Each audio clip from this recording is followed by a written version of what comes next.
of impeachment. The chaplain will lead us in prayer.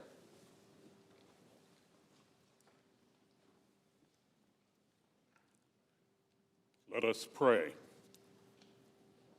Sovereign God, author of liberty, we gather in this historic chamber for the solemn responsibility of these impeachment proceedings.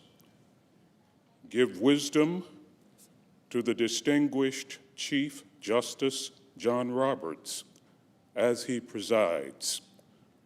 Lord, you are all-powerful and know our thoughts before we form them.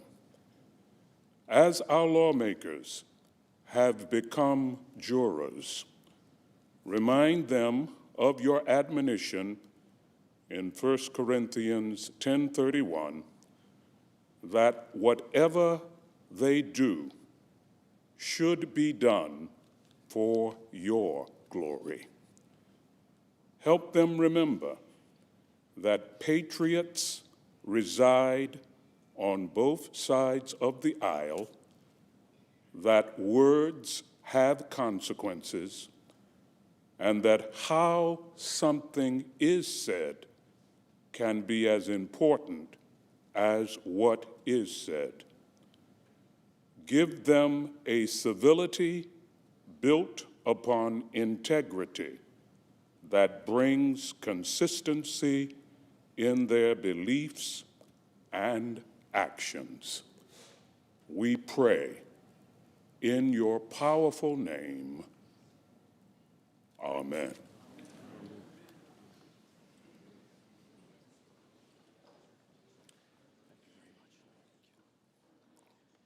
Please join me in reciting the Pledge of Allegiance to the flag. I pledge allegiance to the flag of the United States of America and to the republic for which it stands, one nation, under God, indivisible, with liberty and justice for all. Would you please be seated?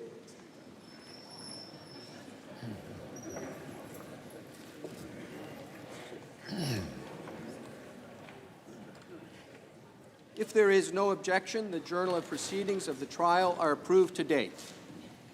No objection, so ordered. The Sergeant-at-Arms will make the proclamation.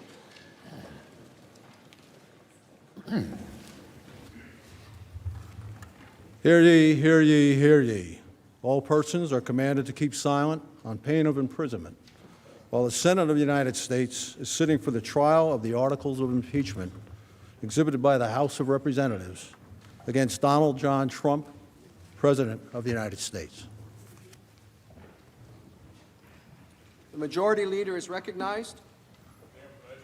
Our colleagues, no motions were filed this morning, so we'll proceed to the House Manager's presentation. We will go for approximately 2 hours, then take a short recess when there is an appropriate break time between presenters. Pursuant to the provisions of Senate Resolution 483, the managers for the House of Representatives have 24 hours to make the presentation of their case. The Senate will now hear you.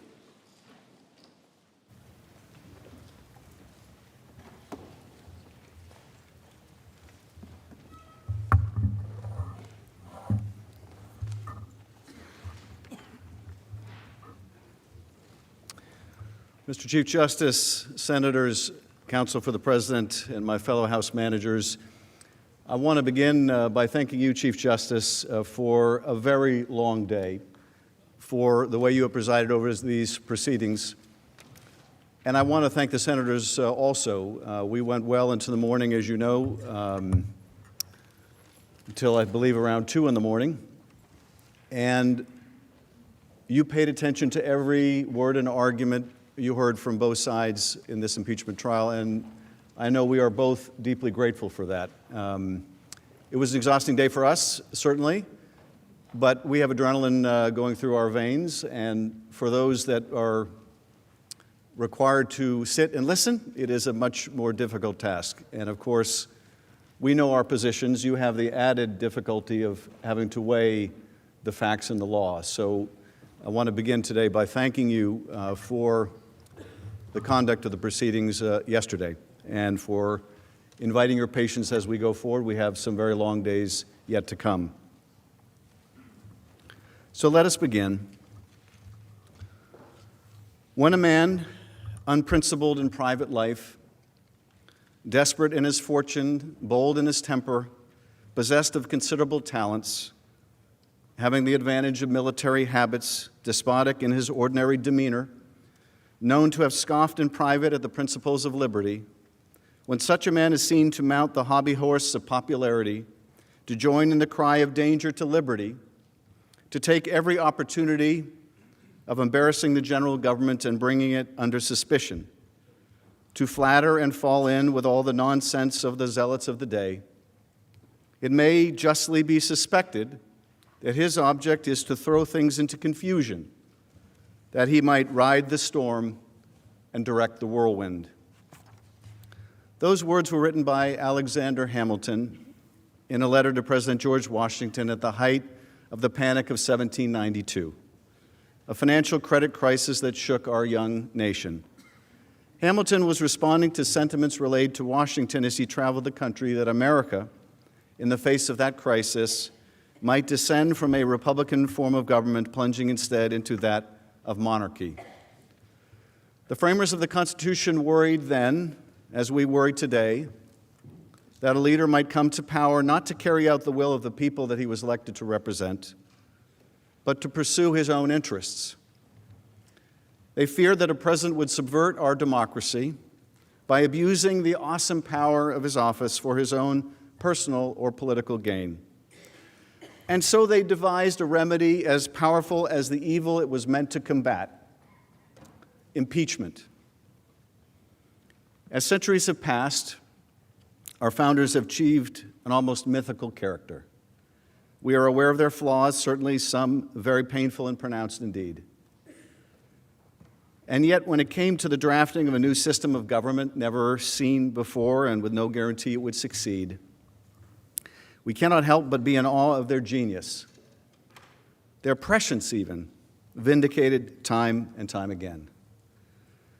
Still, and maybe because of their brilliance and the brilliance of their words, we find year after year it more difficult to imagine them as human beings. This is no less true of Alexander Hamilton, notwithstanding his recent return to celebrity. But they were human beings.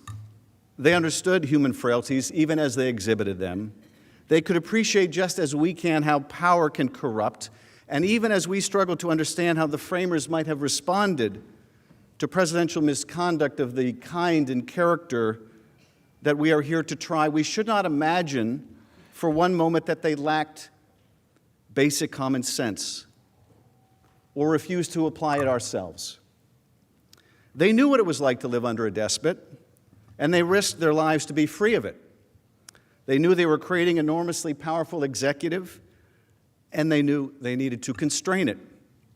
They did not intend for the power of impeachment to be used frequently or over mere matters of policy, but they put it in the Constitution for a reason: for a man who would subvert the interests of the nation to pursue his own interests, for a man who would seek to perpetuate himself in office by inviting foreign interference and cheating in an election, for a man who would be disdainful of constitutional limit, ignoring or defeating the other branches of government and their co-equal powers, for a man who believed that the Constitution gave him the right to do anything he wanted and practiced in the art of deception, for a man who believed that he was above the law and beholden to no one, for a man, in short, who would be a king.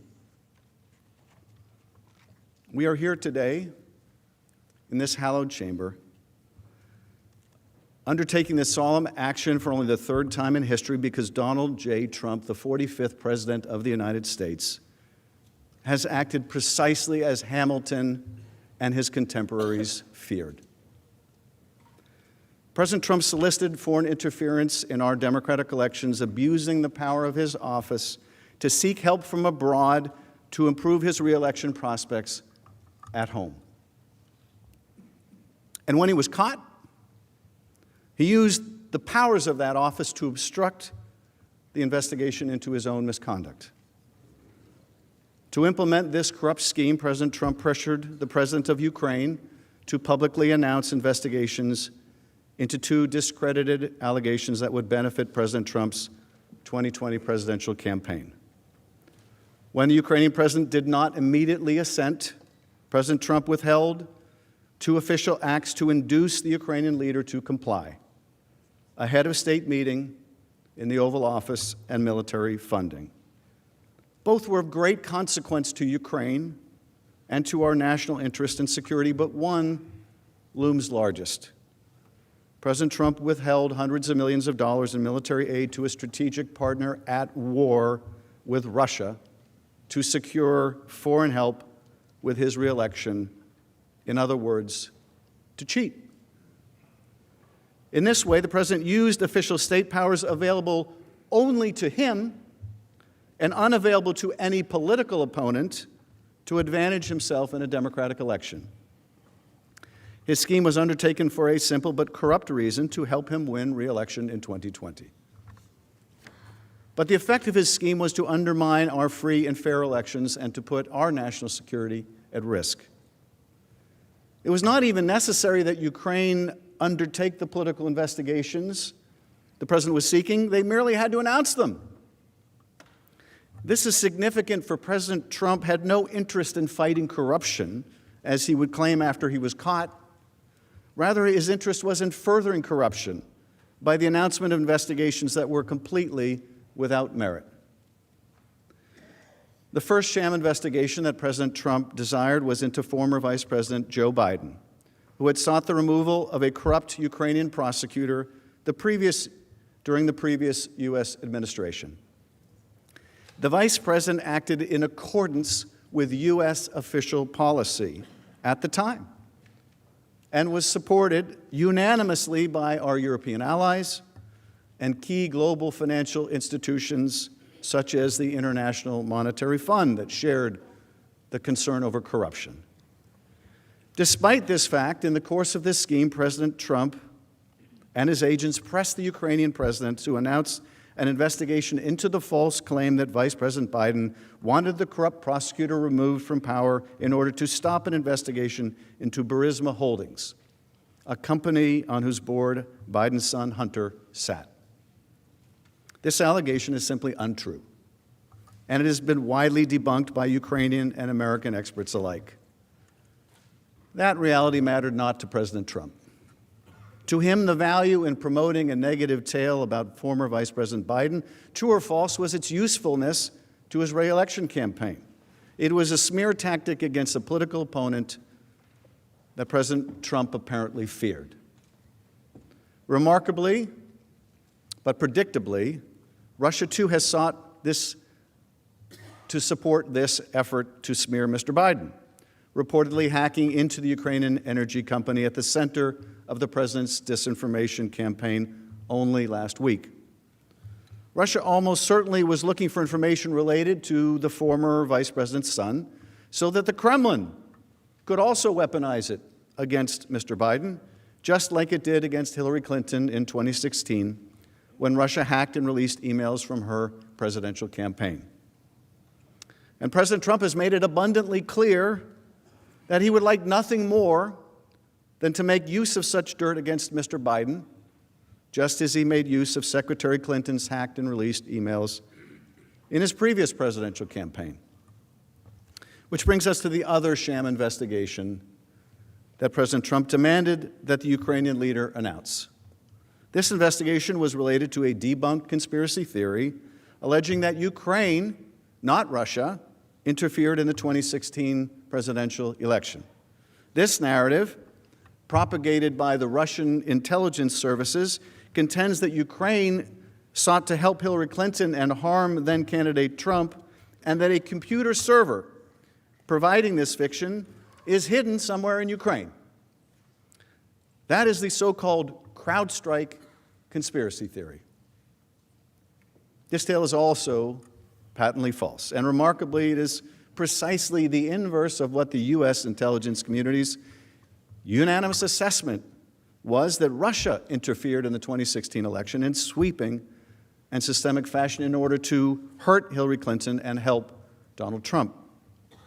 Nevertheless, the president evidently believed that a public announcement lending credence to these allegations by the Ukrainian president could assist his reelection by putting to rest any doubts Americans may have had over the legitimacy of his first election, even as he invited foreign interference in the next.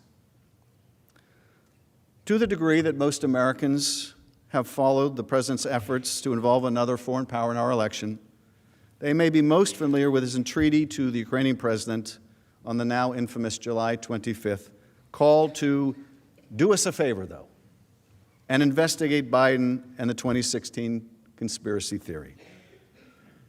But that call was not the beginning of the story of the president's corrupt scheme, nor was it the end. Rather, it was merely part, although a significant part, of a months-long effort by President Trump and his allies and associates who applied significant and increasing pressure on Ukraine to announce these two politically motivated investigations. Key figures in the Trump administration were aware or directly involved or participated in the scheme. As we saw yesterday, one witness, a $1 million donor to the president's inaugural committee, put it this way: everyone was in the loop. After twice inviting Ukraine's new president to the White House without providing a specific date for the proposed visit, President Trump conditioned this coveted head of state meeting on the announcement of these sham investigations. For Ukraine's new and untested leader, an official meeting with the President of the United States in the Oval Office was critical. It would help bestow on him important domestic and international legitimacy as he sought to implement an ambitious anti-corruption platform. Actual and apparent support from the President of the United States would also strengthen his position as he sought to negotiate a peace agreement with Russia's President Vladimir Putin, seeking an end to Russia's illegal annexation and continued military occupation of parts of Ukraine. But most pernicious, President Trump conditioned hundreds of millions of dollars in congressionally appropriated, taxpayer-funded military assistance for the same purpose, to apply more pressure on Ukraine's leader to announce the investigations. This military aid, which has long enjoyed bipartisan support, was designed to help Ukraine defend itself from the Kremlin's aggression. More than 15,000 Ukrainians have died fighting Russian forces and their proxies. 15,000. And the military aid was for such essentials as sniper rifles, rocket-propelled grenade launchers, radar, night vision goggles, and other vital support for the war effort. Most critically, the military aid that we provide Ukraine helps to protect and advance American national security interests in the region and beyond. America has an abiding interest in stemming Russian expansionism and resisting any nation's efforts to remake the map of Europe by dint of military force, even as we have tens of thousands of troops stationed there. Moreover, as one witness put it during our impeachment inquiry, the United States aids Ukraine and her people so that we can fight Russia over there and we don't have to fight Russia here. Now, when the president's scheme was exposed and the House of Representatives properly performed its constitutional responsibility to investigate the matter, President Trump used the same unrivaled authority at his disposal as Commander-in-Chief to cover up his wrongdoing. In unprecedented fashion, the president ordered the entire executive branch of the United States of America to categorically refuse and completely obstruct the House's impeachment investigation. Such a wholesale obstruction of congressional impeachment has never before occurred in our democracy, and it represents one of the most blatant efforts at a cover-up in history.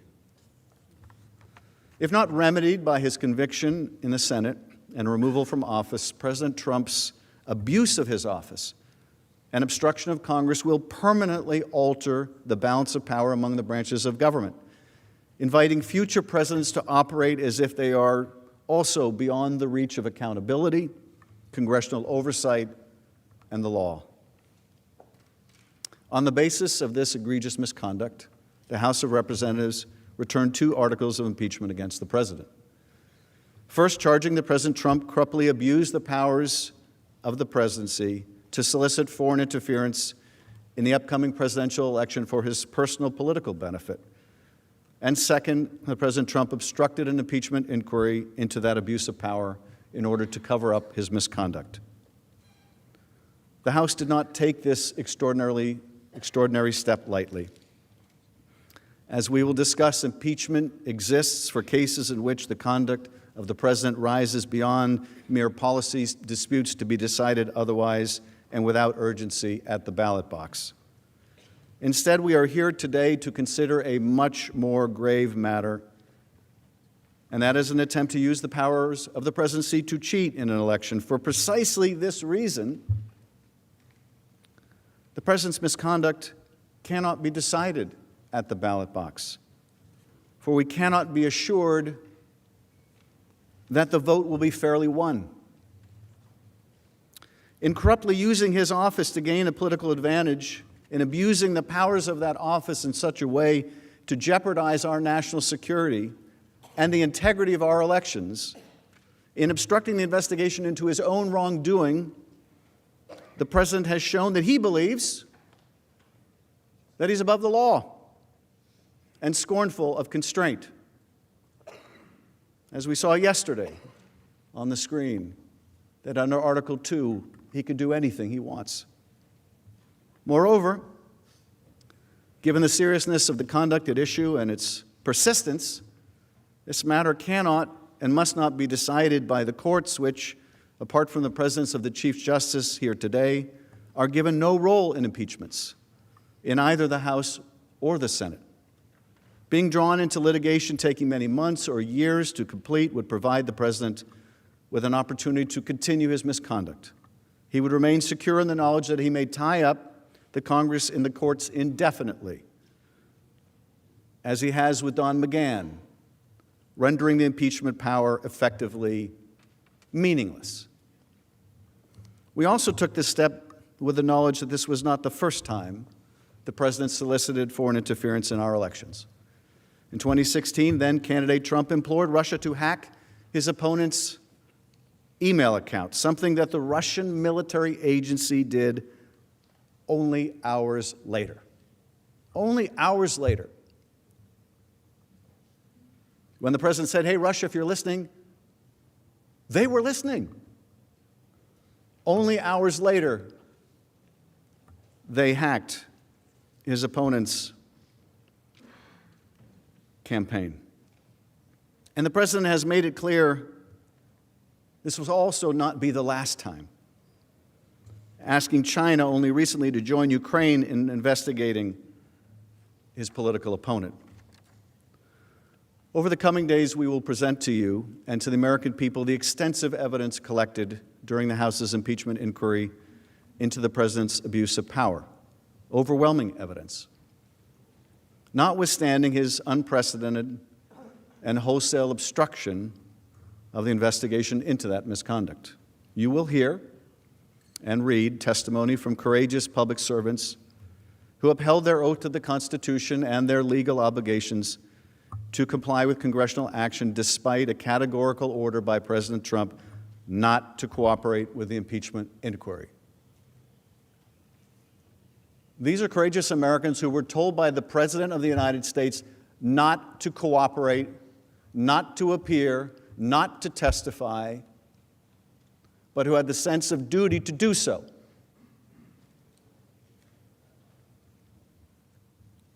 But more than that, you will hear from witnesses who have not yet testified, like John Bolton and Mick Mulvaney, Mr. Blair and Mr. Duffy. And if you can believe the President's words last month, you will also hear from Secretary Pompeo. You will hear their testimony at the same time as the American people. That is, if you allow it, if we have a fair trial. During our presentation, you will see documentary records, those the President was unable to suppress, that expose the President's scheme in detail. You will learn of further evidence that has been revealed in the days since the House voted to impeach President Trump, even as the President and his agents have persisted in their efforts to cover up their wrongdoing from Congress and the public.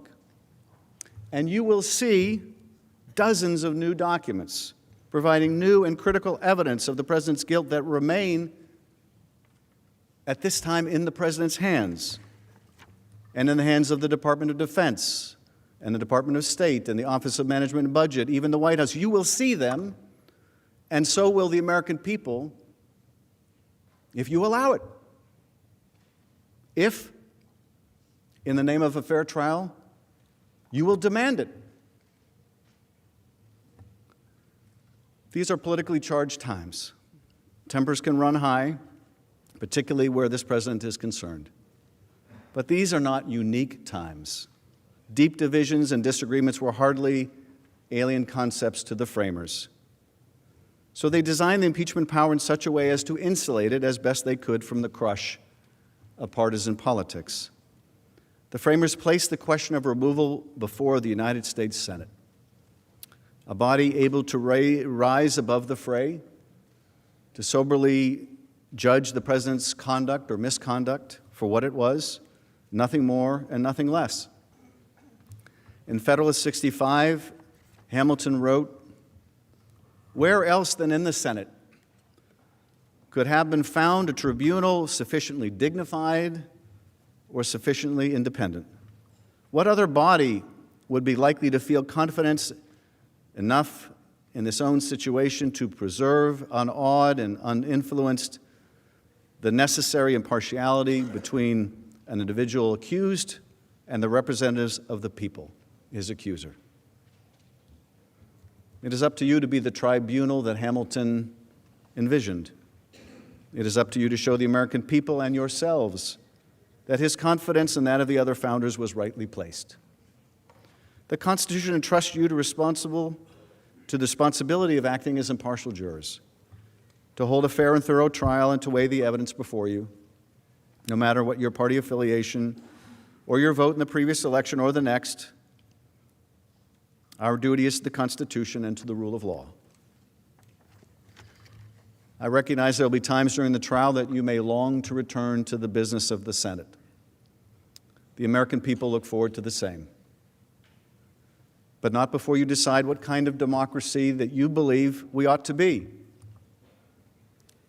and what the American people have a right to expect in the conduct of their president. The House believes that an impartial juror, upon hearing the evidence that the managers will lay out in the coming days, will find that the Constitution demands the removal of Donald J. Trump from his office as President of the United States. But that will be for you to decide, with the weight of history upon you, and as President Kennedy once said, a good conscience your only sure reward. In drafting our Constitution, the framers designed a new and untested form of government. It would be based on free and fair elections to ensure that our political leaders would be chosen democratically and by citizens of our country alone. Having broken free from a king with unbridled authority who often placed his own interests above that of the people, the framers established a structure that would guarantee that the chief executive's power flowed only from his obligation to the people, rather than from a sovereign whose power was conferred on him by divine right. In this new architecture, no branch of government or individual would predominate over another. In this way, the founders ensured that their elected leaders and their president would use the powers of office only to undertake that which the people desired, and not for their personal aggrandizement or enrichment. What did those who rebelled and fought a revolution desire? No different than what we, the generations that have followed, desire. That no person, including and especially the president, would be above the law. Nothing could be more dangerous to a democracy than a commander-in-chief who believed that he could operate with impunity, free from accountability. Nothing, that is, except a Congress that is willing to let it be so. To ensure that no such threat could take root and subvert our fledgling democracy, the framers divided power among three co-equal branches of government: the executive, the legislative, and the judicial branches, so that ambition may be made to counter ambition, They provided for presidential elections every 4 years, and the framers required that the president swear an oath to faithfully execute the law and to preserve, protect, and defend the Constitution of the United States. Even with these guardrails in place, the framers understood that an individual could come to power who defied that solemn oath, who pursued his own interests rather than those of the country he led. For that reason, the framers adopted a tool used by the British Parliament to constrain its officials, the power of impeachment. Rather than a mechanism to overturn an election, impeachment would be a remedy of last resort. And unlike in England, the framers applied this ultimate check to the highest office in the land, to the President of the United States. Impeachment and removal of a duly elected president was not intended for policy disputes or poor administration of the state. Instead, the framers had in mind the most serious of offenses, those against the public itself. Hamilton explained that impeachment was not designed to cover only statutory or common law crimes, but instead crimes against the body politic. Hamilton wrote, "The subjects of its jurisdiction are those offenses which proceed from the misconduct of public men, or in other words, from the abuse or violation of some public trust. They are of a nature which may, with peculiar propriety, be denominated political, as they relate chiefly to injuries done immediately to society itself." In other words, impeachment would be confined to abuses of people's trust and to the society itself. This is precisely the abuse that has been undertaken by our current president when he withheld money and support for an ally at war to secure a political benefit. The punishment for those crimes would fit the political nature of the offense.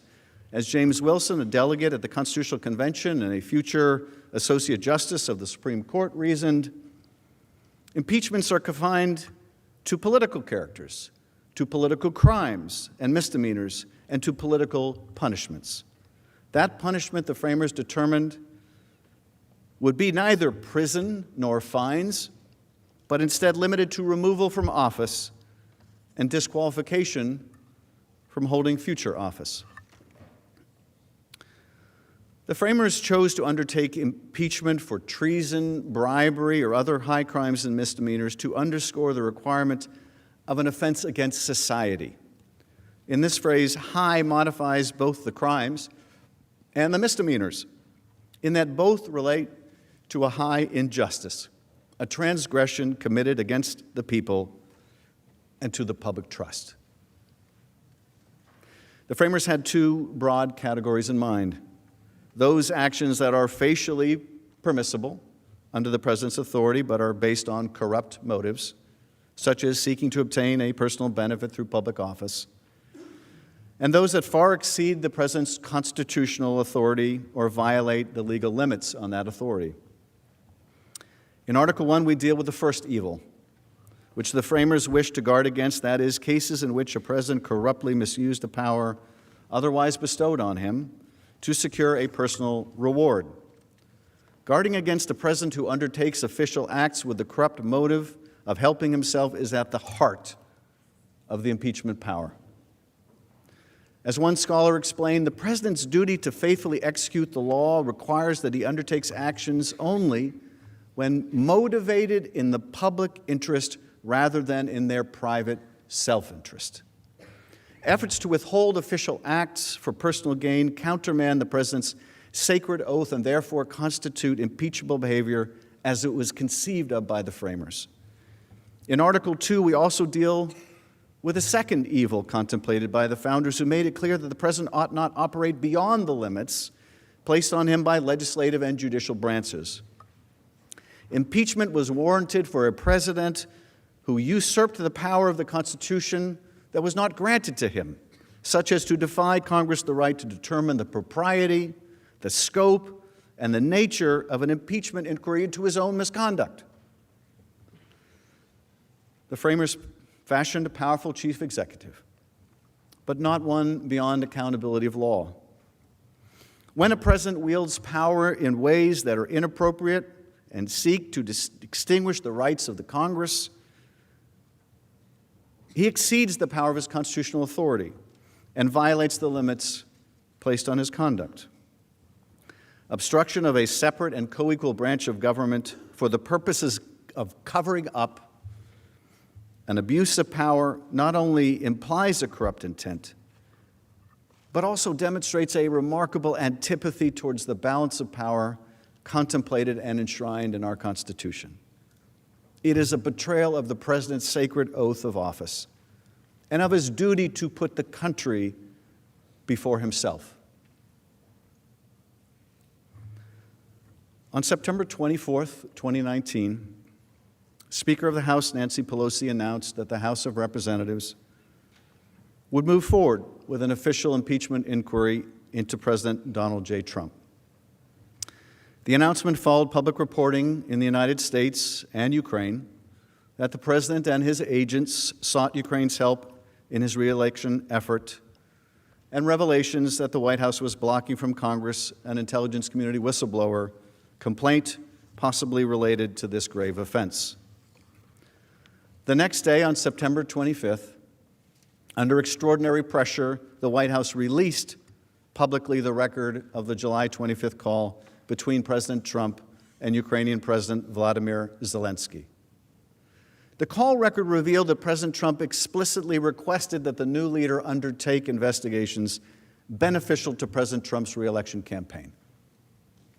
Upon release of the record of the call, President Trump claimed that the call was perfect. Far from perfect, the call record revealed a president who used his high office to personally and directly press the leader of a foreign country to do his political dirty work.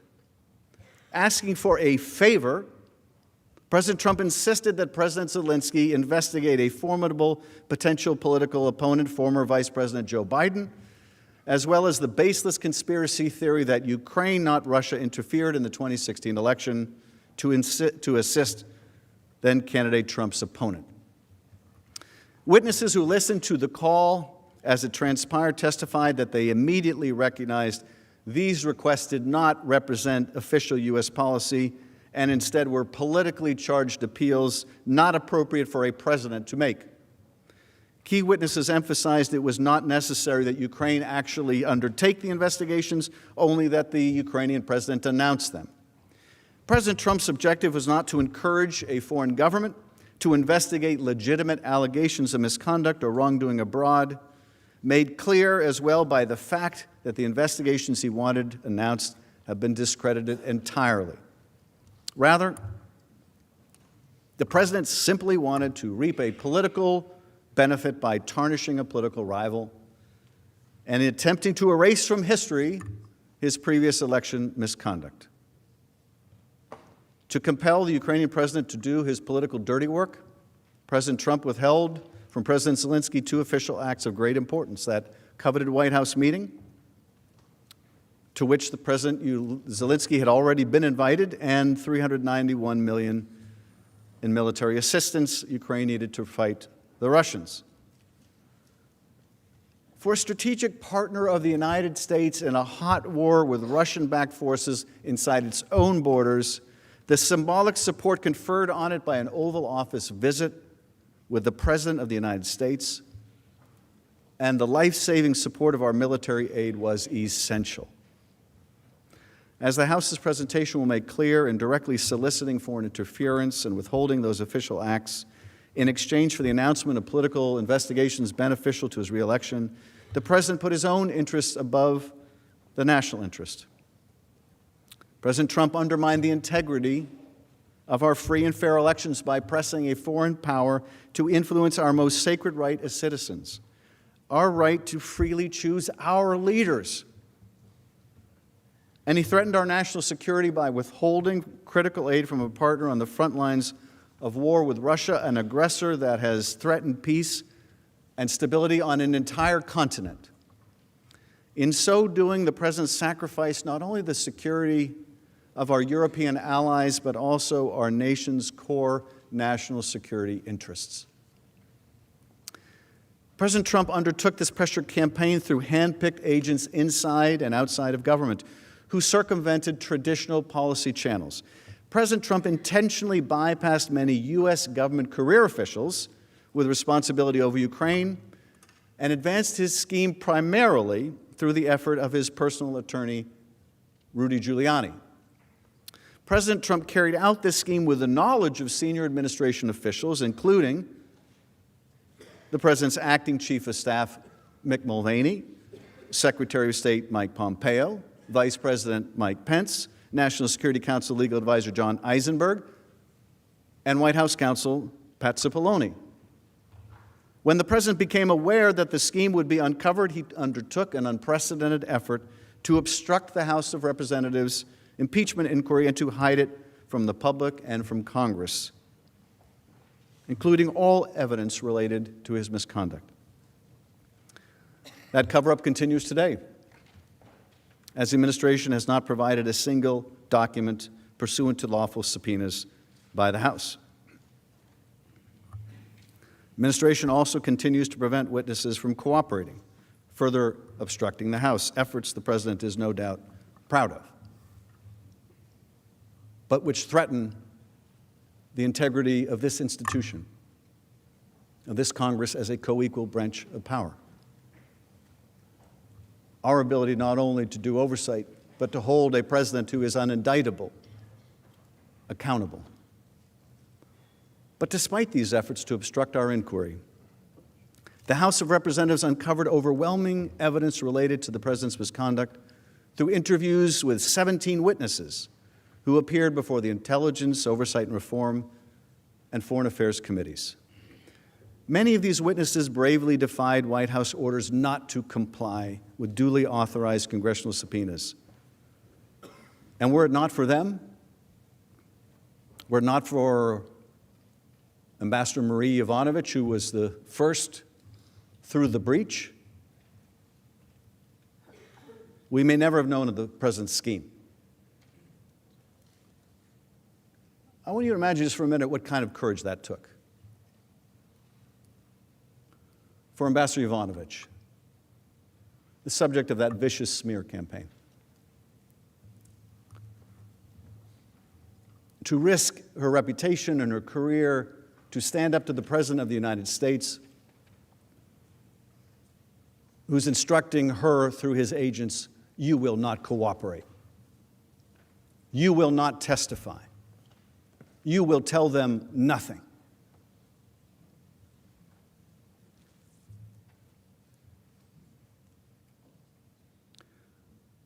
Or Bill Taylor, West Point graduate, Vietnam veteran, with a Bronze Star, and something he was even more proud of, the Combat Infantryman's Badge.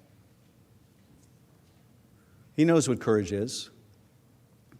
He showed a different kind of courage in Vietnam, but he also showed courage, as did others, in coming forward, in defying the President's order that he obstruct, to tell the American people what he knew. But for the courage of people like this, and Lieutenant Colonel Vindman, a Purple Heart recipient, but for their courage, we would have known nothing of the President's misconduct. Nothing. When the President directs his ire towards these people, this is why. Because they showed the courage to come forward. Now, we held in the Intelligence Committee 7 open hearings with 12 fact witnesses. Separately, the Judiciary Committee held public hearings with constitutional law experts and counsel from the House Intelligence Committee as it sought to determine whether to draft and consider articles of impeachment. The House also collected text messages related to the President's scheme from a witness who provided limited personal communications. Since the conclusion of our inquiry, new evidence has continued to come to light through court-ordered releases of administration documents and public reporting, underscoring that there is significantly more evidence of the President's guilt, which he continues to block from Congress, including the Senate. Nevertheless, the documents and testimony that we were able to collect paints an overwhelming and damning picture of the president's efforts to use the powers of his office to corruptly solicit foreign help in his reelection campaign and withhold official acts and military aid to compel that support. Over the coming days, you will hear remarkably consistent evidence of President Trump's corrupt scheme and cover-up. When you focus on the evidence uncovered during the investigation, you will appreciate there is no serious dispute about the facts underlying the president's conduct. And this is why you will hear the president's lawyers make the astounding claim that you can't impeach a president for abusing the powers of his office, because they can't seriously contest that that is exactly what he did. And so they must go find a lawyer somewhere. Apparently, they could not go to their own attorney general, who was just reported in a memo he wrote as part of the audition for attorney general, which opined that a president can be impeached for abusing the public trust. Couldn't go to Bill Barr for that opinion. Couldn't go to even Jonathan Turley, their expert in the House, for that opinion. No, they had to go outside of these experts, outside of the constitutional law, to a criminal defense lawyer and professor. And why? Because they can't contest the facts. The president was the key player in the scheme. Everyone was in the loop. He directed the actions of his team. He personally asked a foreign government to investigate his opponent. These facts are not in dispute. Ultimately, the question for you is whether the president's undisputed actions require the removal of the 45th president of the United States from office, because he abused his office and the public trust by using his power for personal gain, by seeking illicit foreign assistance in his reelection and covering it up. Other than voting on whether to send our men and women to war, there is, I think, no greater responsibility before you than the one before you now. The oath that you've taken to impartially weigh the facts and evidence requires serious and objective consideration. Decisions that are about country, not party, about the Constitution, not politics, about what is right and what is wrong. After you consider the evidence and weigh your oath to render a fair and impartial verdict, I suggest to you today the only conclusion consistent with the facts and law, not just the law but the Constitution, is clear, as described by a constitutional law expert's testimony before the House. If this conduct is not impeachable, then nothing is. Let me take a moment to describe to you how we intend to present the case over the coming days. Today, you will hear the details of the president's corrupt scheme in narrative form, illustrating the timeline of the effort through the testimony of numerous witnesses who came before the House, as well as the documents and materials we collected as evidence during the investigation. After you hear the factual chronology, we will then discuss the constitutional framework of impeachment as it was envisioned by the founders, before we analyze how the facts of the president's misconduct and cover-up lead to the conclusion that the president undertook the sort of corrupt course of conduct that impeachment was intended to remedy. Let me start with a preview of the president's scheme, the details of which you'll hear during the course of this day. President Trump's months-long scheme to extract help in his 2020 re-election campaign from the new Ukrainian president involved an effort to solicit and then compel the new leader to announce political investigations. The announcement would reference two specific investigations. One was intended to undermine the unanimous consensus of our intelligence agencies, Congress, and Special Counsel Robert Mueller that Russia interfered in the 2016 election to help then-candidate Trump, and another to hurt the presidency of former Vice President Joe Biden. The Kremlin itself has been responsible for first propagating one of the two false narratives that the president desired.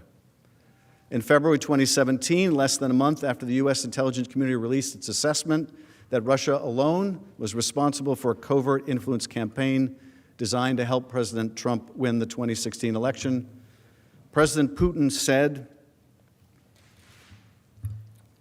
"As we all know, during the presidential campaign in the United States, the Ukrainian government adopted a unilateral position in favor of one candidate. More than that, certain oligarchs, certainly with the approval of political leadership, funded this candidate, or female candidate to be more precise." Those were Putin's words, February 2nd, 2017. Of course, this is false and is part of a Russian counter-narrative that President Trump and some of his allies have adopted. Fiona Hill, Senior Director for Europe and Russia at the National Security Council, described Russia's effort to promote this baseless theory. Based on questions and statements I've heard, some of you on this committee appear to believe that Russia and its security services did not conduct a campaign against our country, and that perhaps, somehow, for some reason, Ukraine did. This is a fictional narrative that has been perpetrated and propagated by the Russian security services themselves. The unfortunate truth is that Russia was the foreign power that systematically attacked our democratic institutions in 2016. This is the public conclusion of our intelligence agencies, confirmed in bipartisan congressional reports. It is beyond dispute, even if some of the underlying details must remain classified. This, of course, was not the first time that President Trump embraced Russian activity and disinformation. On July 24 of last year, Special Counsel Robert Mueller testified before Congress that Russia interfered in the 2016 election in a, quote, sweeping and systemic fashion to benefit Donald Trump's political campaign. Mueller and his team found that, quote, the Russian government perceived that it would benefit from a Trump presidency and worked to secure that outcome. They also found that the Trump campaign expected it would benefit electorally from information stolen and released through Russian efforts. And just as he solicited help from Ukraine in 2019, in 2016, then candidate Trump also solicited help from Russia in his election effort. As you will recall, at a rally in Florida, he said the following. Russia, if you're listening, I hope you're able to find the 30,000 emails that are missing. I think you will probably be rewarded mightily by our press. Let's see if that happens. Following Special Counsel Mueller's testimony, during which he warned against future interference in our elections, did the president recognize the threat posed to our democracy and renounce Russian interference in our democracy?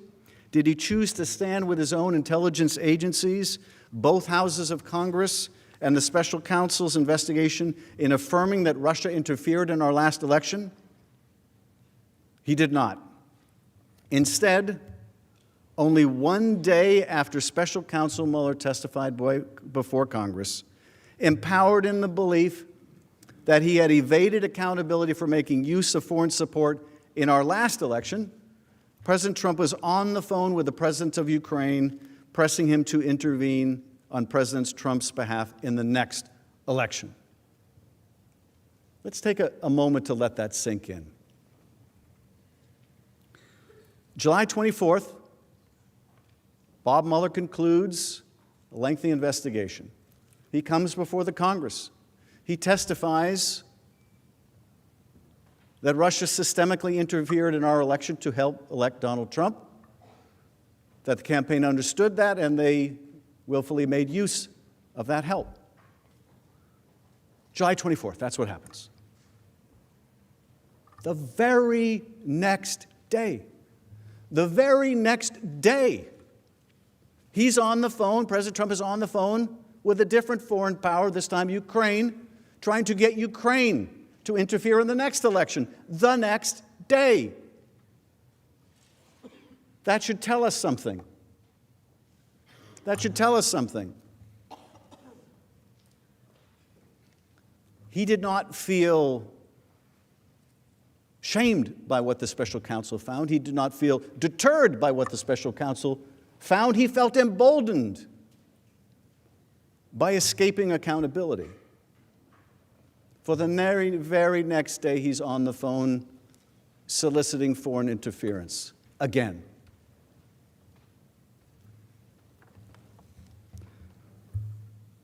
Now,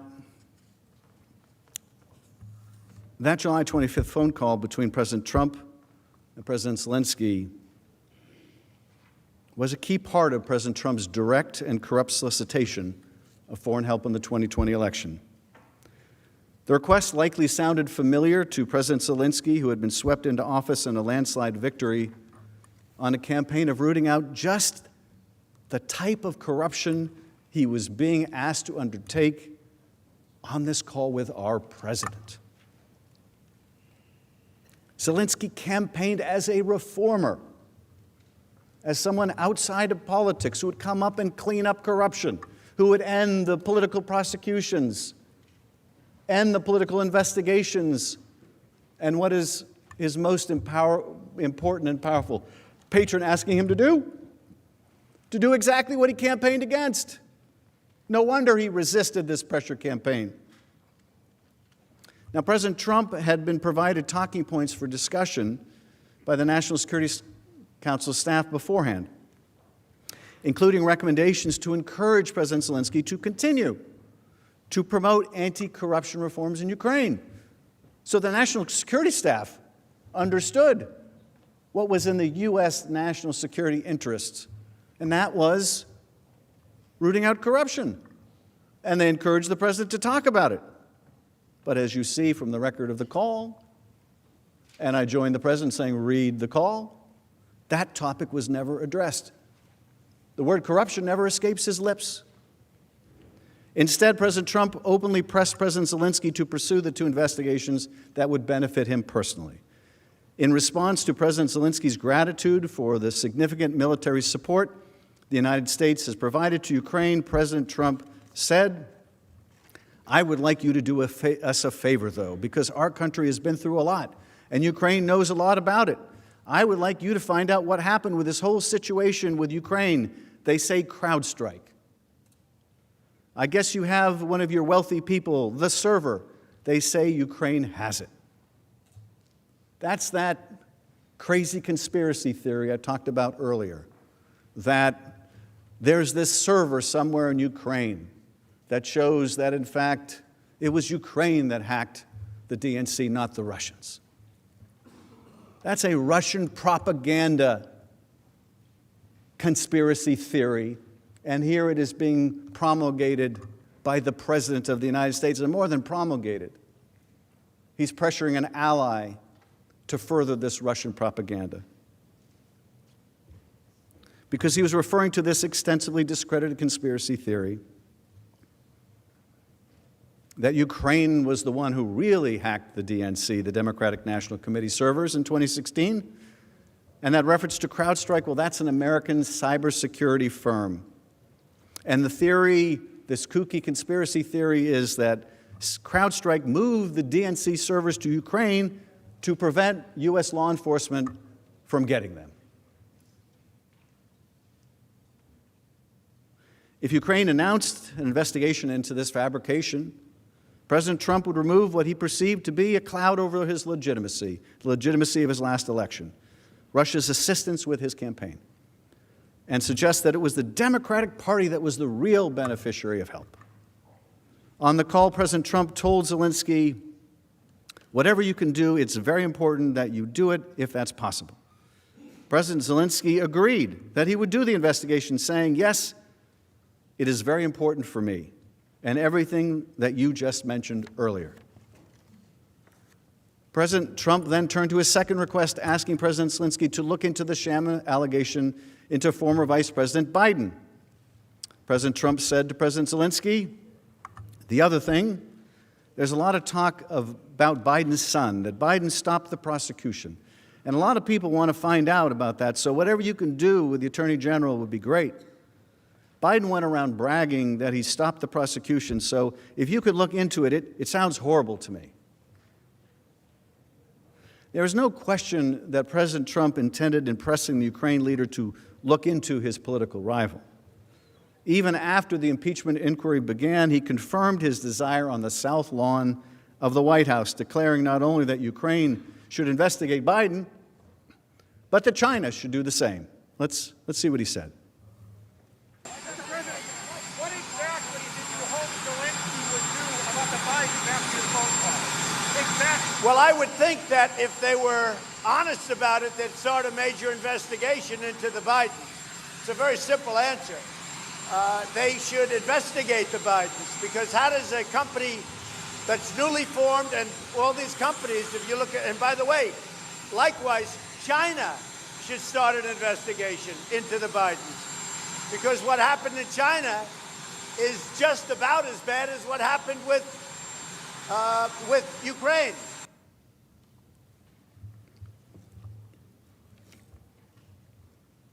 Now, the day after that July 25th phone call, President Trump sought confirmation that President Zelensky understood his request to announce the politically motivated investigations and that he would follow through.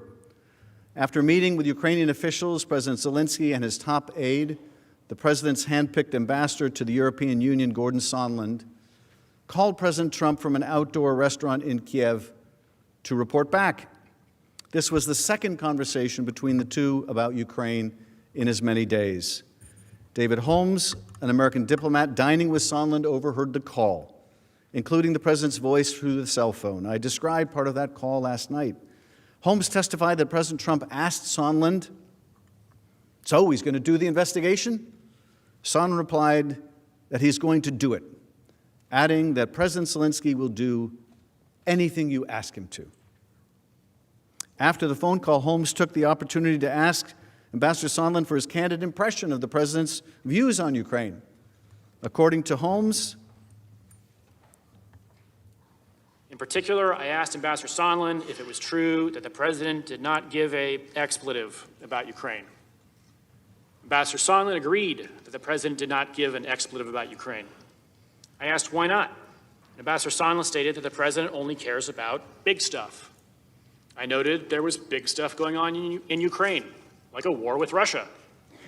And Ambassador Sondland replied that he meant big stuff that benefits the president, like the Biden investigation that Mr. Giuliani was pushing. The conversation then moved on to other topics. those 3 days in July, the 24th, the 25th, and the 26th, reveal a lot about President Trump's effort to solicit help from a foreign country in assisting his own reelection. On the 24th, Special Counsel Mueller testifies that Russia interfered in our 2016 election to assist the Trump campaign, which knew about the interference, welcomed it, and utilized it. That's the 24th. The 25th is the day of the call, when President Trump, believing he had escaped accountability for Russian meddling in the first election and his welcoming of it, asked the Ukrainian president to help him undermine the special counsel's conclusion and help him smear a political opponent, former Vice President Biden. And then the third day in a row in July, President Trump sought to ensure that Ukraine had received his request and understood it and would take the necessary steps to announce the investigations that he wanted. 3 days in July. In many ways, those 3 days in July tell so much of this story. This course of conduct alone should astound all of us who value the sanctity of our elections and who understand that the vast powers of the presidency are reserved only for actions which benefit the country as a whole, rather than the political fortunes of any one individual. President Trump's effort to use an official head of state phone call to solicit the announcement of investigations helpful to his reelection is not only conduct unbecoming a president, but it is conduct of one who believes that the powers of his high office are political tools to be wielded against his opponents, including by asking a foreign government to investigate a United States citizen and for a corrupt purpose. That alone is grounds for removal from office of the 45th president. But these 3 days in July were neither the beginning nor the end of this scheme. President Trump, acting through agents inside and outside of the U.S. government, including his personal attorney, Rudy Giuliani, sought to compel Ukraine to announce the investigations by withholding the head of state meeting in the Oval Office until the president of Ukraine complied.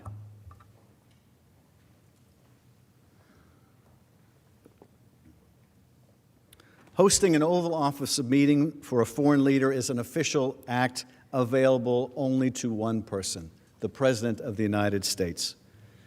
And it is an official act that President Trump had already offered to President Zelensky during their first phone call on April 21st and in a subsequent letter to the Ukrainian leader. Multiple witnesses testified about the importance of a White House meeting for Ukraine. For example, Deputy Assistant Secretary George Kent explained that a White House meeting was very important for Ukrainians to demonstrate the strength of their relationship with Ukraine's strongest supporter.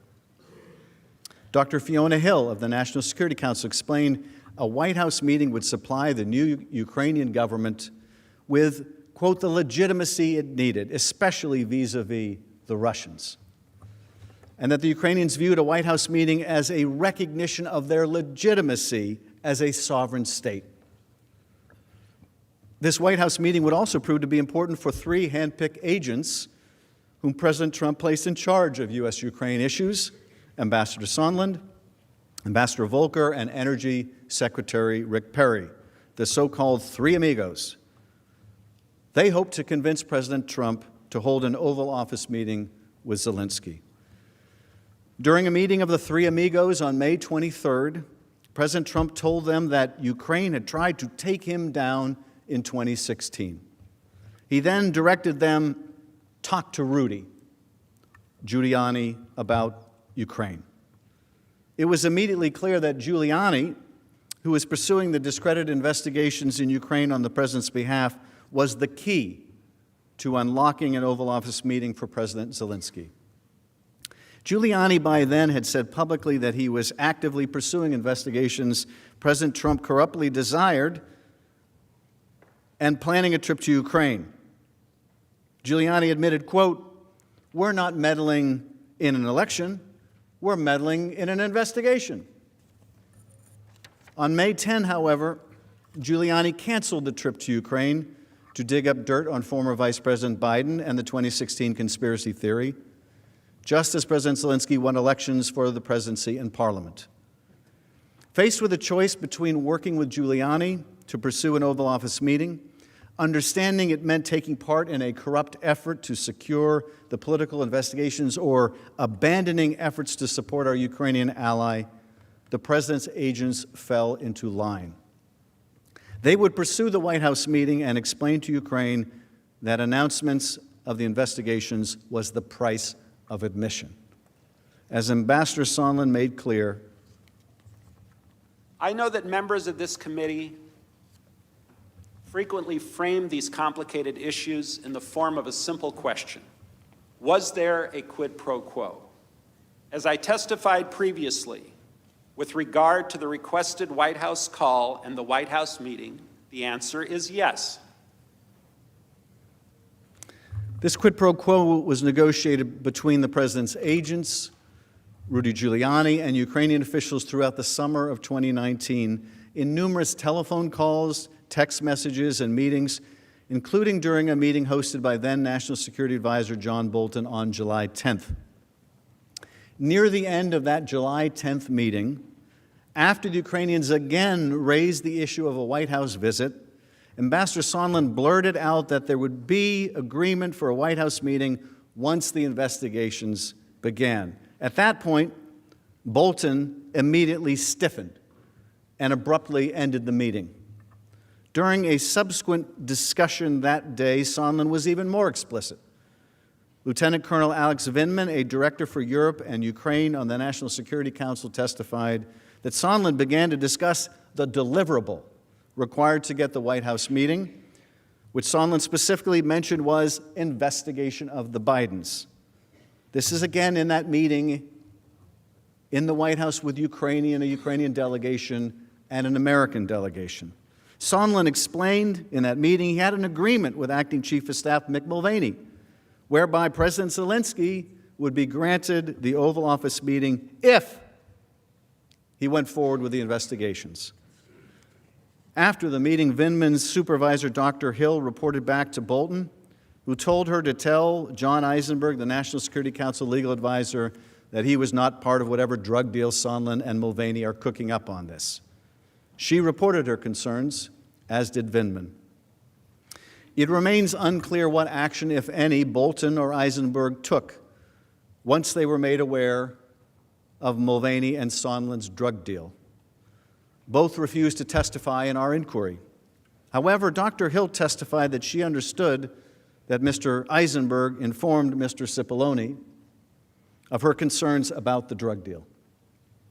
If this body is serious about a fair trial, one that is fair to the President and to the American people, we again urge you to allow the House to call both Eisenberg and Bolton, as well as other key witnesses with firsthand knowledge who refuse to testify before the House on the orders of the President.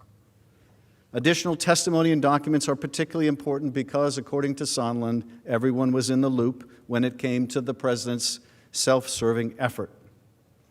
In part relying on email excerpts, Sondland explained that the President's senior aides and cabinet officials knew that the White House meeting was predicated on Ukraine's announcement of the investigations beneficial to the President's political campaign.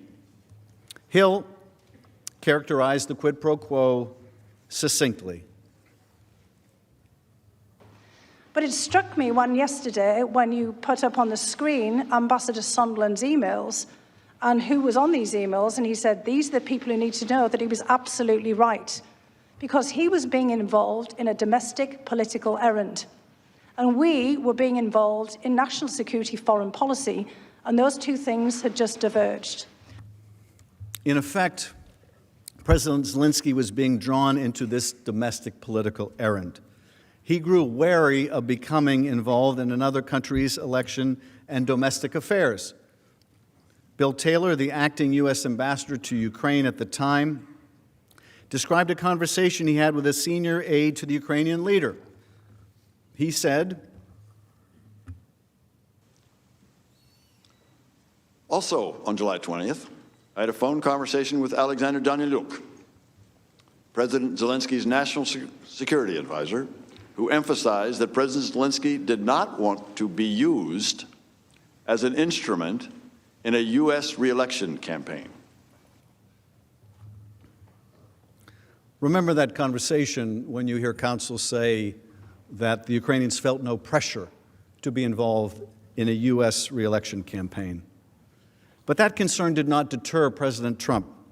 In his conversation with Sondland shortly before the 25th of July call, the President made clear that he not only wanted Ukraine to do the investigations or announce them, but also a White House meeting would only be scheduled if President Zelensky confirmed these investigations.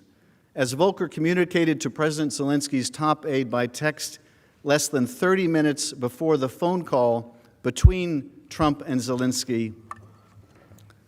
And again, we're talking about July 25th, in a text 30 minutes before the Trump-Zelensky phone call. Here's what is said. With Volker texting Andrei Yermak, a top aide to President Zelensky.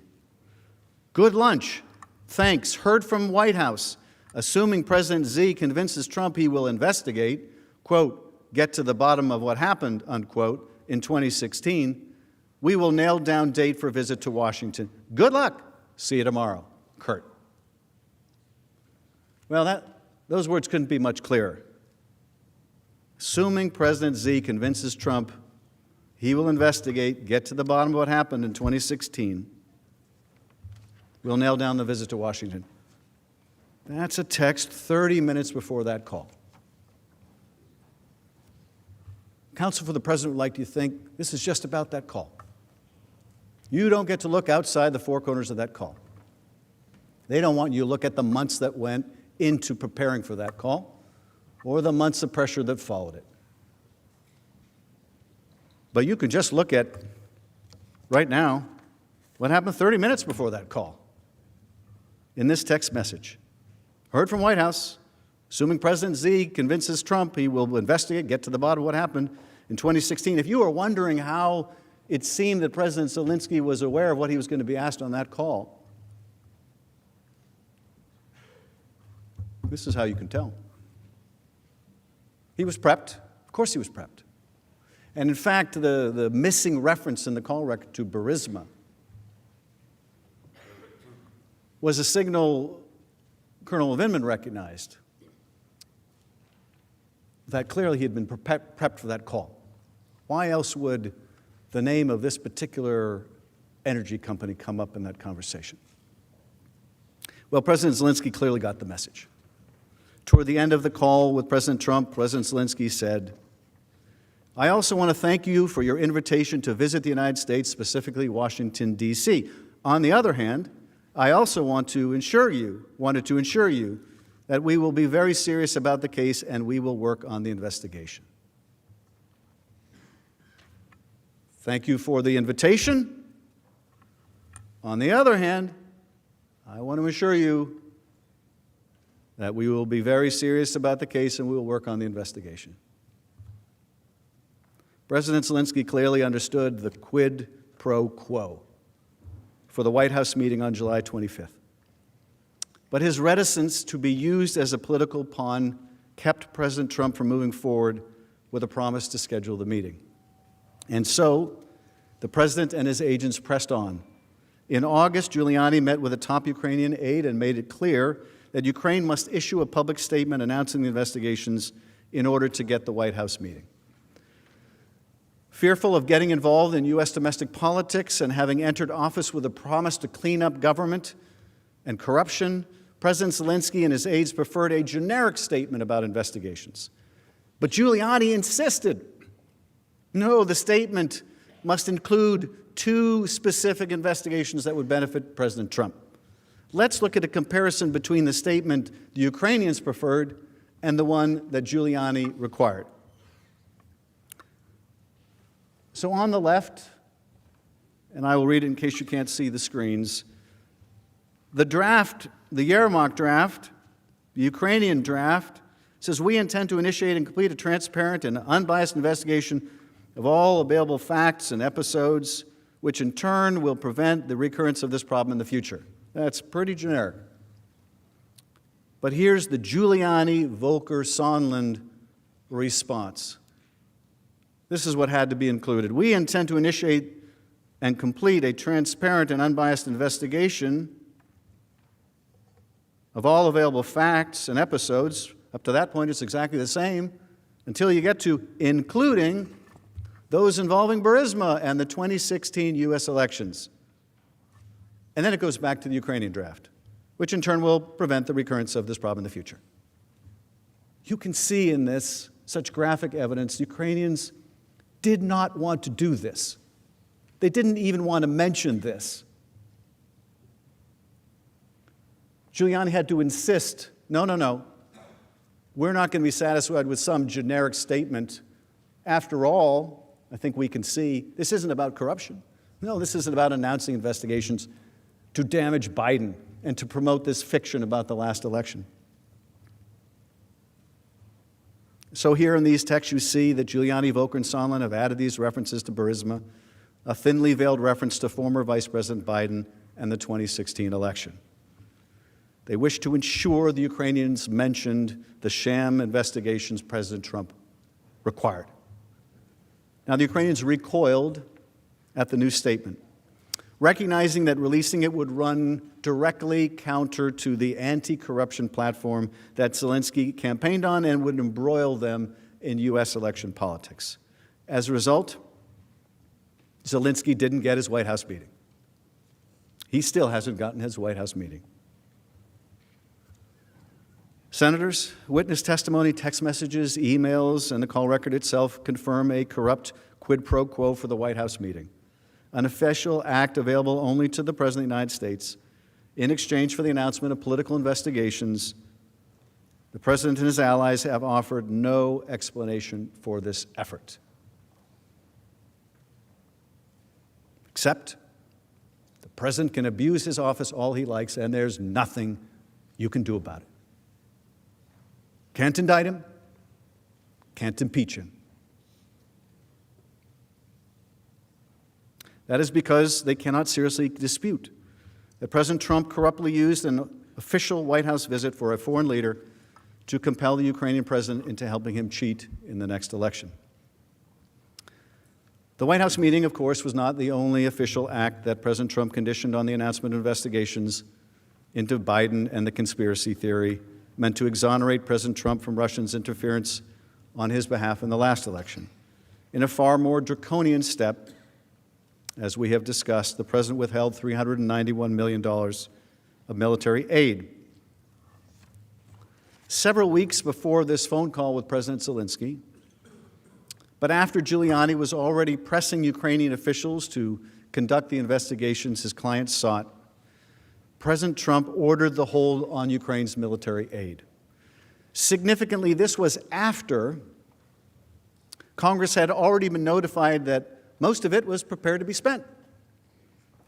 Ukraine had met all of the critical conditions for anti-corruption and defense reforms in order to receive the funds. We conditioned the funds. They met the conditions. The funds were ready to go. At the time, and even today, witnesses uniformly testified that the order to hold the funding came without explanation to the foreign policy and national security officials responsible for Ukraine. The only message from the Office of Management and Budget was that the hold was implemented at the direction of the President. Since Russia's illegal incursion into Ukraine in 2014, the U.S. has maintained a bipartisan policy of delivering hundreds of millions of dollars of military aid to Ukraine each year, which several senators here have personally invested significant time and effort to ensure. And it was President Trump himself who originally authorized additional financial support for military assistance to Ukraine in 2017 and 2018, without reservation, making his abrupt decision to withhold assistance in 2019 without explanation all the more surprising to those responsible for Ukraine policy. That confusion, however, would soon disappear. The President used the hold on military aid as leverage to pressure Ukraine to announce these investigations that he hoped would help his re-election campaign.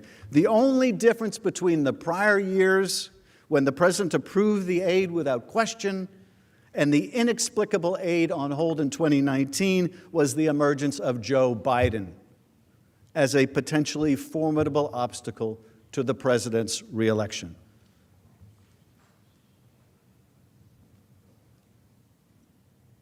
These funds that the President withheld, these funds, they don't just benefit Ukraine, they benefit the security of the United States. By ensuring that Ukraine is equipped to defend its own borders against Russian aggression. As Ambassador Taylor noted in his deposition, the United States provides Ukraine with radar and weapons and sniper rifles, communication that save lives. It makes Ukrainians more effective. It might even shorten the war. That's what our hope is, to show the Ukrainians can defend themselves. And the Russians, in the end, will say, okay, we're going to stop. That's in our interest. This isn't just about Ukraine or its national security. It's about our national security. This isn't charity. It's about our defense as much as Ukraine's. Ambassador Taylor also said that the American aid was a concrete demonstration of the United States' commitment to resist aggression and to defend freedom. That's what this country is supposed to be about, right? Resisting aggression, defending freedom, not exporting corrupt ideas. That's what we're supposed to be about, right? It was against this backdrop that American officials responsible for Ukraine policy sat in astonishment, according to Ambassador Taylor, when they learned about the hold. Officials immediately expressed concerns about the legality of President Trump's hold on assistance to Ukraine. Their concerns were well warranted, as the Government Accountability Office, which was just last night poo-pooed by the President's Counsel, well, that's just some institution of Congress.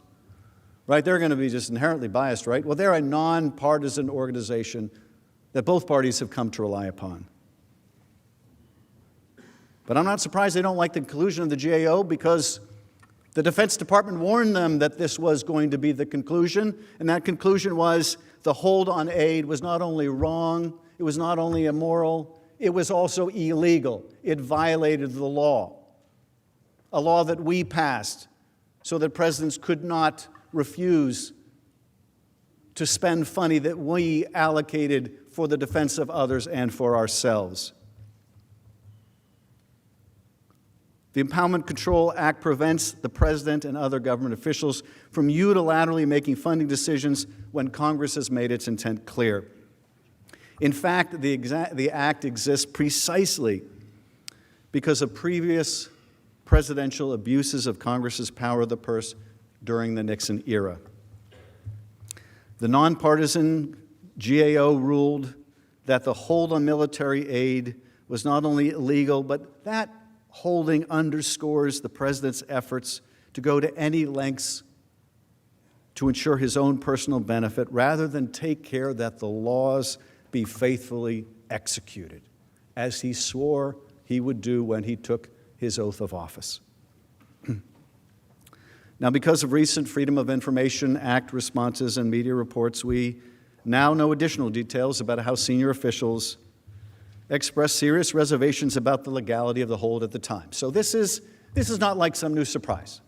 This is not like something that just came out of the blue. Oh, an independent watchdog agency found this was illegal. No, they knew this was illegal at the time.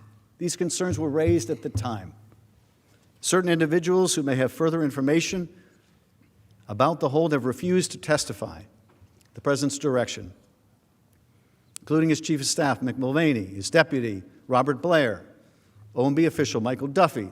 All of them defied congressional subpoenas, but were included in important email communications that have been made public only recently. As you know, these and many other categories of documents from the White House, Defense Department, OMB were subpoenaed by the House, and none was produced. None, at the president's direction and through Mr. Cipollone's intervention. Although the investigation developed an overwhelming body of evidence that clearly proves that the president implemented this hold to pressure Ukraine to announce investigations, the full story behind the hold, the full and complete story, is within your power to request. As you consider the evidence we present to you, ask yourselves whether the documents and witnesses that have been denied by the president's complete and unprecedented obstruction could shed more light on this critical topic.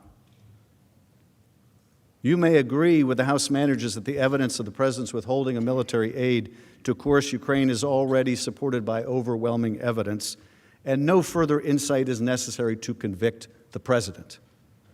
But if the president's lawyers attempt to contest these or other factual matters, you are left with no choice but to demand to hear from each witness with firsthand knowledge.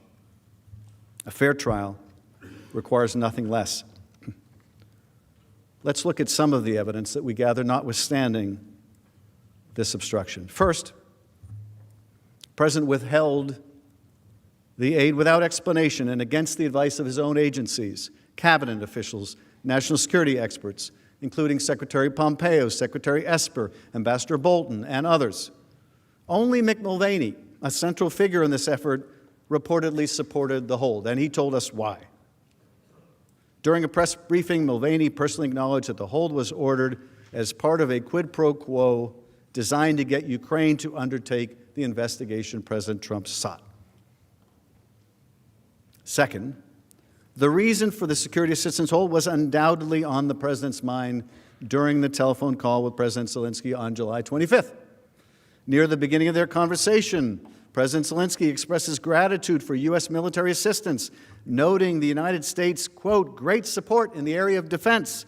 Immediately after President Zelensky's reference to defense and military support, President Trump responded by saying, I would like you to do us a favor, though, because our country has been through a lot, and Ukraine knows a lot about it. President Trump then proceeded to openly press Ukraine to conduct these investigations. Third, numerous officials were aware that President Trump was withholding the White House meeting until the Ukrainian president announced the investigations. That the president would ratchet up pressure on Ukraine to compel its action stunned Ukraine experts like Ambassador Taylor, but followed logically for those engaged in the president's corrupt scheme. Fourth, by the end of August, there was still no explanation for the hold, despite ongoing efforts from numerous officials to persuade the president to release the money. And the leverage of the White House meeting had not succeeded in coercing Ukraine to announce the investigations, providing the president and his agents every reason to use the most aggressive lever of influence, hundreds of millions of dollars of military support, to compel Ukraine to act.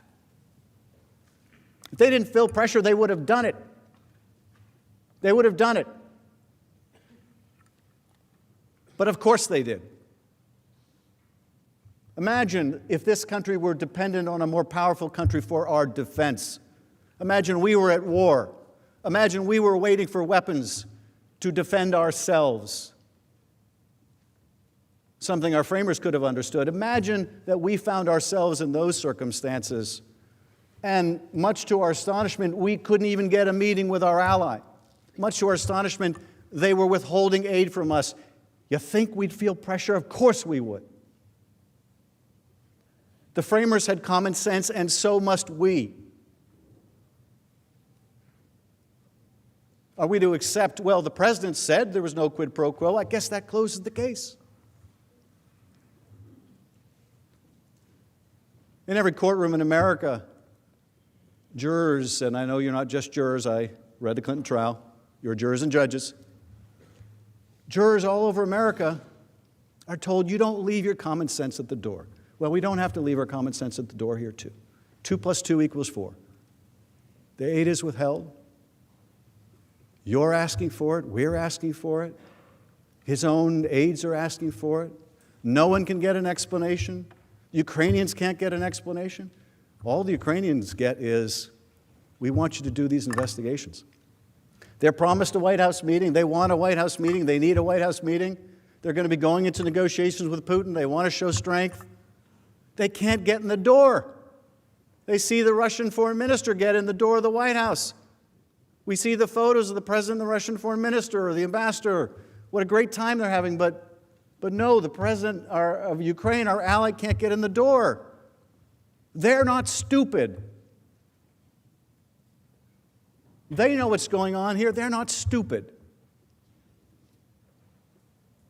That conversation I referenced yesterday when the Ukrainians threw it right back in our face. When Ambassador Volker said to his Ukrainian counterpart, you shouldn't investigate the former president. You shouldn't engage in those political investigations. Oh, the Ukrainian response was, you mean like the one you want us to do of the Bidens and the Clintons? They're not stupid.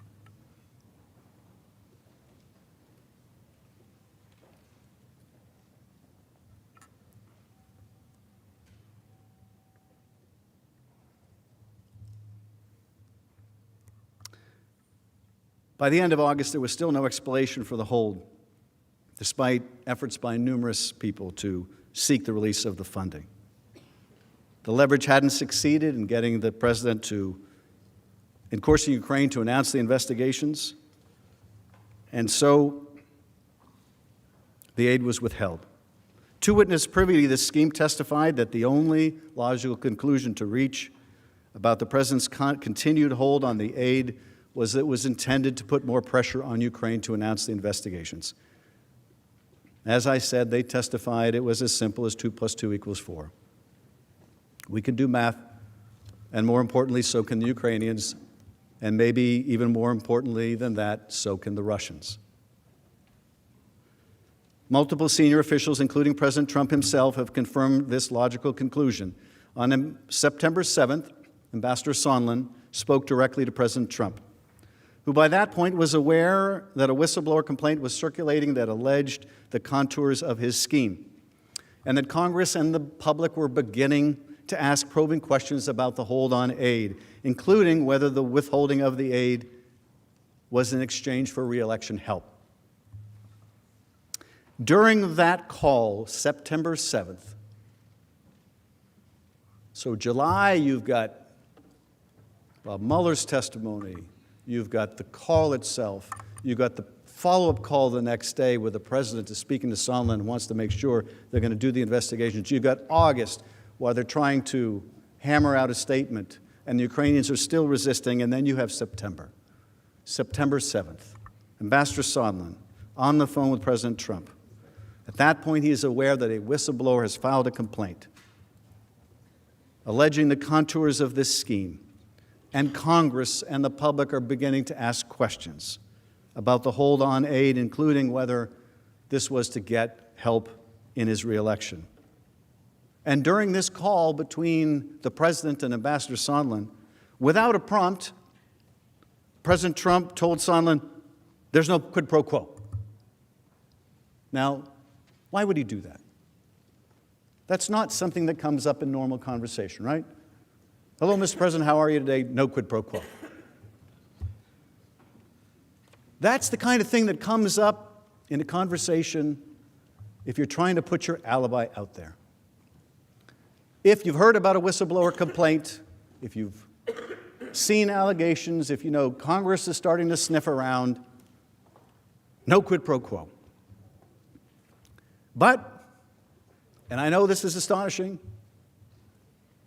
so much of the last 3 years has been a combination of shock and yet no surprise. And yet, even while the president is saying no quid pro quo, what does he say?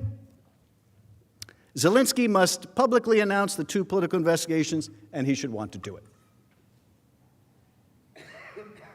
No quid pro quo, except this quid pro quo. Sondland immediately relayed the message to President Zelensky, informing him that without the announcement of the political investigations, they would be at a stalemate. Sondland made clear that this reference to a stalemate meant the release of the security assistance. President Zelensky, after hesitating for weeks to join the president's corrupt scheme, finally relented. President Zelensky informed Sondland that he agreed to do a CNN interview. And Sondland understood that he would use that occasion to mention these items, meaning the 2 investigations at the heart of the scheme. The candidate, Zelensky, who was swept into office with a landslide victory on a promise of fighting corruption, would be forced to undertake just the same kind of corrupt act he'd been elected to clean up. Upon learning this, Ambassador Taylor called Sondland to register his deep concern, telling him that it was crazy. Taylor later texted Sondland to reinforce the point. As I said on the phone, I think it's crazy to withhold security assistance for help with a political campaign. As I said on the phone. Clearly, they had discussed it, as I said on the phone. Taylor testified about the message and the events leading up to it. Taylor said that security system was so important for Ukraine, as well as our own national interest. To withhold that assistance for no good reason other than help with the political campaign made no sense. It was counterproductive to all of what we had been trying to do. It was illogical. It could not be explained. It was crazy. What's more, Ambassador Taylor also came to learn that President Trump wanted Zelensky in a public box. He testified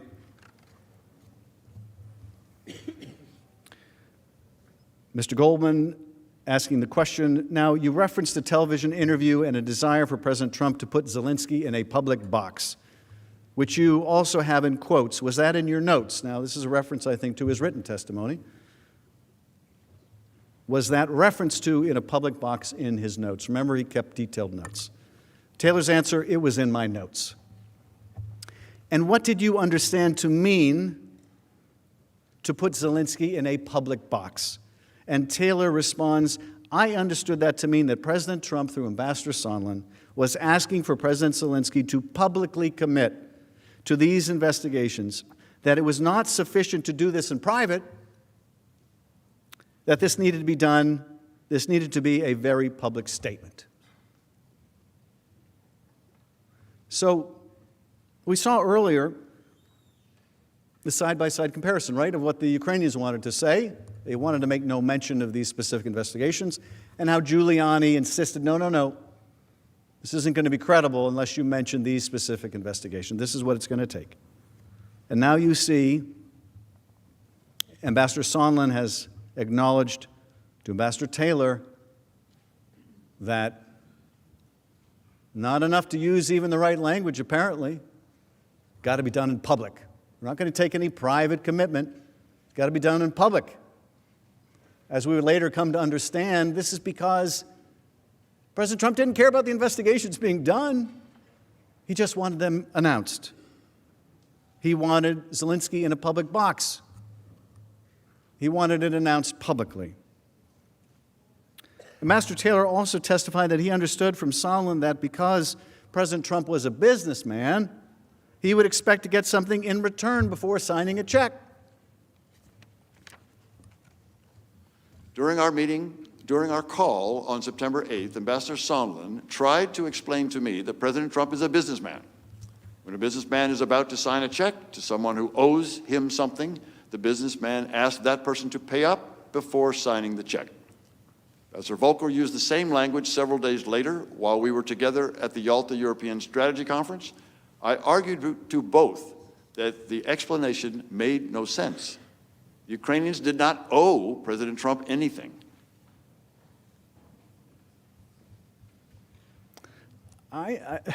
This is very telling. Ambassador Taylor, Vietnam veteran, West Point graduate. The Ukrainians didn't owe us anything. Clearly, Donald Trump felt the Ukrainians owed him, right? This is not about Ukraine's national security. It's not about our national security. It's not about corruption. No, it's about what's in it for me. Those Ukrainians owe me. Before I sign a check, and by the way, that's not his money. That's your money. That's the American people's money for their defense. But here we see Ambassador Sondland explaining, no, President Trump's a businessman. Before he's going to sign a check, he wants to get something. And of course, that's something that he was going to sign that check for, he's going to make that payment for with our tax dollars. That thing that he was going to buy with those tax dollars was a smear of his opponent and an effort to lift whatever cloud he felt was over his presidency because of the Russian interference on his behalf in the last election. Now, the president has offered an assortment of shifting explanations after the fact for the hold on aid, including that he withheld the money because of corruption in Ukraine or concerns about burden sharing with other European countries. But those arguments are completely without merit. First, the president's own administration had determined by the time of the hold that Ukraine had undertaken all necessary anti-corruption and defense reforms in order to receive the funds. The Defense Department and State Department officials repeatedly made this clear as the hold remained and threatened the ability of the agencies to spend the money before the end of the fiscal year. Second, the evidence revealed that the president only asked about foreign contributions to Ukraine in September, nearly 2 months after the president implemented the hold, and as it became clear that the public, Congress, and a whistleblower were becoming aware of the president's scheme. The after-the-fact effort to come up with a justification also belies the truth. The European countries provide far more financial support to Ukraine than the United States. Their support is largely economic. Ours also includes a lot of military support. But Europe is a substantial financial backer of Ukraine.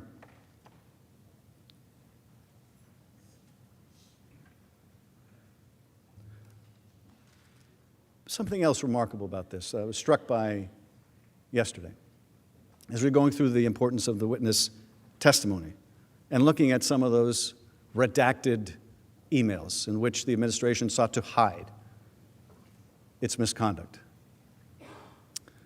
In those redactions, when we got to see what was beneath them, and there was an indication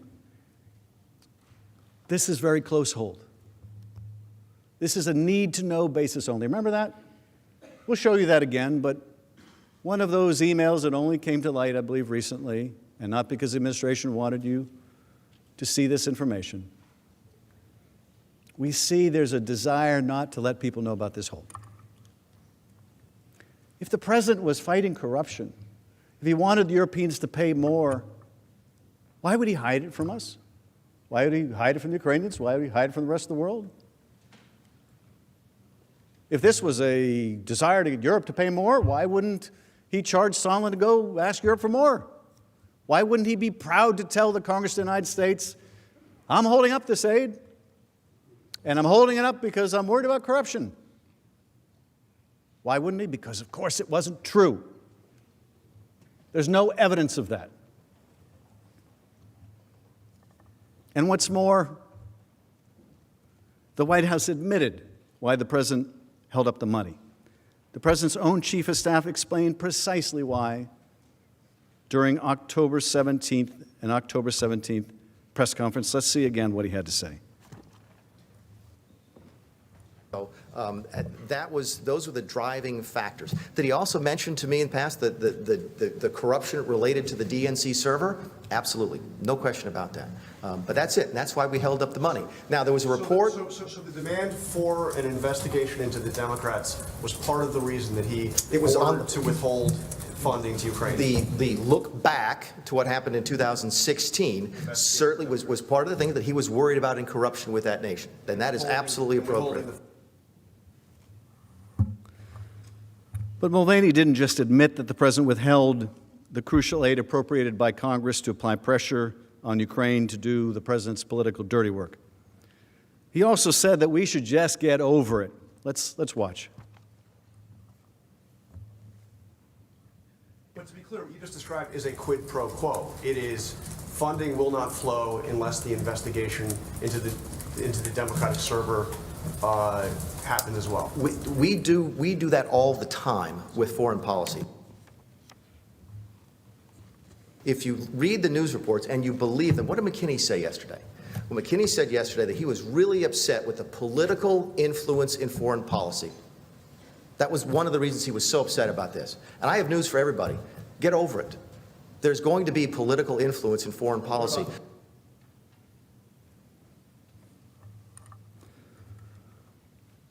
Should the Congress just get over it? Should the American people just come to expect that our presidents will corruptly abuse their office to seek the help of a foreign power to cheat in our elections? Should we just get over it? Is that what we've come to? I hope and pray that the answer is no. We cannot allow a president to withhold military aid from an ally at war for illicit help in a re-election campaign.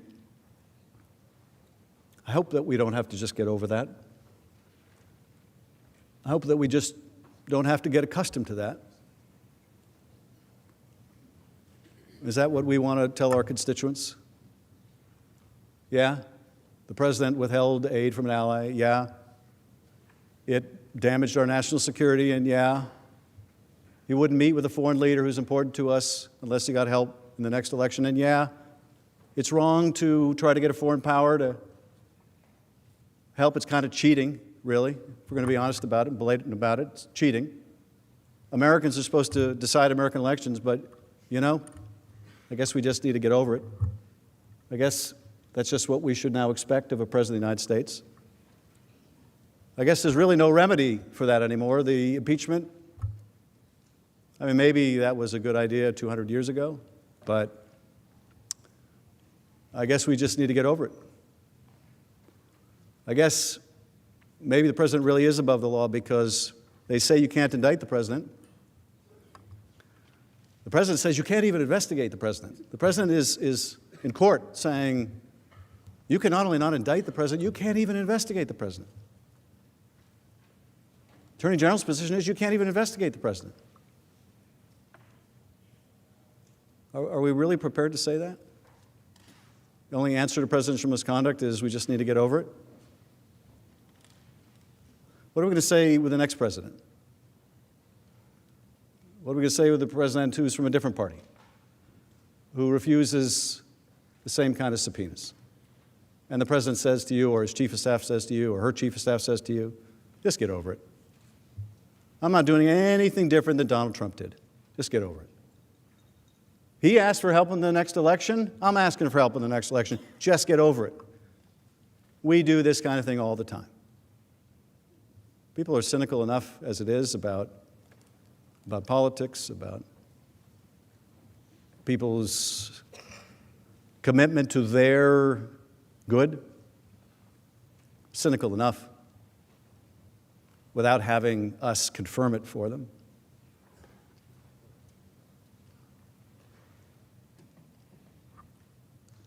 I think it's more than crazy. That was Ambassador Taylor's word. I think it's more than crazy. I think it's a gross abuse of power. And I don't think the impeachment power is a relic. If it is a relic, I wonder how much longer our republic can succeed. For months, President Trump and his agents had pressured Ukraine to announce the investigations. And President Zelensky finally yielded. As previously noted, he scheduled a CNN interview and planned to publicly announce the politically motivated investigations. He informed Sondland of this plan during a September 7th phone call. In the same call, Sondland relayed to President Zelensky that Trump required that the Ukrainian leader make the public announcement in order to get the critical military aid. President Trump's corruption had finally worn down President Zelensky, overcoming his effort to remain true to his anti-corruption platform, until events intervened. Before Zelensky could do the interview, President Trump learned that his scheme had been exposed. Facing public and congressional pressure on September 11th, the president finally released the hold on aid to Ukraine. Just like with the implementation of the hold, he provided no reason for the release. But the reason is quite simple. The president got caught. In late August, President Trump learned about a whistleblower complaint that was winding its way through the intelligence agencies on its way to Congress. On September 9th, 3 House committees announced an investigation into President Trump's Ukraine misconduct and that of his proxy, Rudy Giuliani. Later that day, again September 9th, the Intelligence Community Inspector General notified the Senate and House Intelligence Committees of the existence of the complaint and the fact that it was being withheld from Congress contrary to law and in an unprecedented fashion. Facing significant public pressure on September 11th, the president gave up and released the money to Ukraine. 1 week later, President Zelensky canceled the CNN interview. And rather than demonstrate contrition or acknowledge wrongdoing, the president instead has continued his effort, even after the impeachment investigation began. He not only continued to call on Ukraine to investigate his political opponent and called on China to do the same. This should concern all of us. It's a confirmation not only of the scheme to pressure Ukraine to help his political campaign, but a clear sign that the president believes that these corrupt acts are acceptable. A president this unapologetic, this lawless, this unbound to the Constitution and the oath of office must be removed from that office, lest he continue to use the vast presidential powers at his disposal to seek advantage in the next election. President Trump's abuse of powers of his office undermined the integrity of our free and fair elections and compromised America's national security. If we don't stand up to this peril today, we will write the history of our decline with our own hand. If President Trump is not held to account, we send the message to future presidents, future Congresses, and generations of Americans that the personal interests of the president can fairly take precedent over those of the nation. The domestic effects of this descent from democracy will be a weakened trust in the integrity of our elections and the rule of law, and a steady decline of the spread of democratic values throughout the world. For how can any country trust the United States as a model of governance if it is one that sanctions precisely the political corruption and invitation to foreign meddling that we have long sought to help eradicate in burgeoning democracies around the world? To protect against foreign interference in our elections, we have guardrails built into our democratic system. We have campaign finance laws to ensure that political assistance can come only from domestic actors, and we take seriously the need to shore up the integrity of our voting systems so that a foreign government or actor cannot change vote tallies. The promise of one person, one vote is only effective if each vote is cast free of foreign interference. Americans decide American elections. At least they should. Now, what if electoral corruption is even more insidious? What happens when the invitation comes from within? Our framers understood that threat too. George Mason noted at the Constitutional Convention that impeachment was a necessary tool because the man who has practiced corruption and by that means procured his appointment in the first instance could seek to repeat his guilt. In June of last year, President Trump was clear that if a foreign government offered dirt on his political opponent, he would take it. A statement deeply at odds with the guidance provided at the time by his own FBI director, the former Federal Elections Commission chair, and our Constitution, written some 233 years ago. In no uncertain terms, it admonishes that any person holding office of profit or trust, it admonishes against them accepting of any present from a foreign state. But President Trump did more than take the foreign help in 2019, as he had done in 2016. This time, he not only asked for it in the July 25th call, but when he didn't get the help from the Ukrainian president in the form of the announced investigations, he withheld hundreds of millions of dollars in taxpayer-funded military aid and a coveted White House meeting to increase the pressure on Ukraine to comply. And later, he demonstrated no remorse and continued to encourage Ukraine to conduct the political investigations he wanted, even asking other countries to do so. The consequences of these actions alone have shaken our democratic system. What message will we send if we choose not to hold this president accountable for his abuse of power, to solicit re-election interference in our upcoming election? The misconduct undertaken by this president may lead future presidents to believe that they too can use the substantial power conferred on them by the Constitution in order to undermine it. Nothing could weaken the integrity of our elections more, and no campaign finance law or statement by a future FBI director could stand up to the precedent of electoral misconduct set by the President of the United States if we do not say clearly that this behavior is unacceptable and, more than unacceptable, impeachable. We also undermine our global standing as a country long viewed as a model for democratic ideals worth emulating.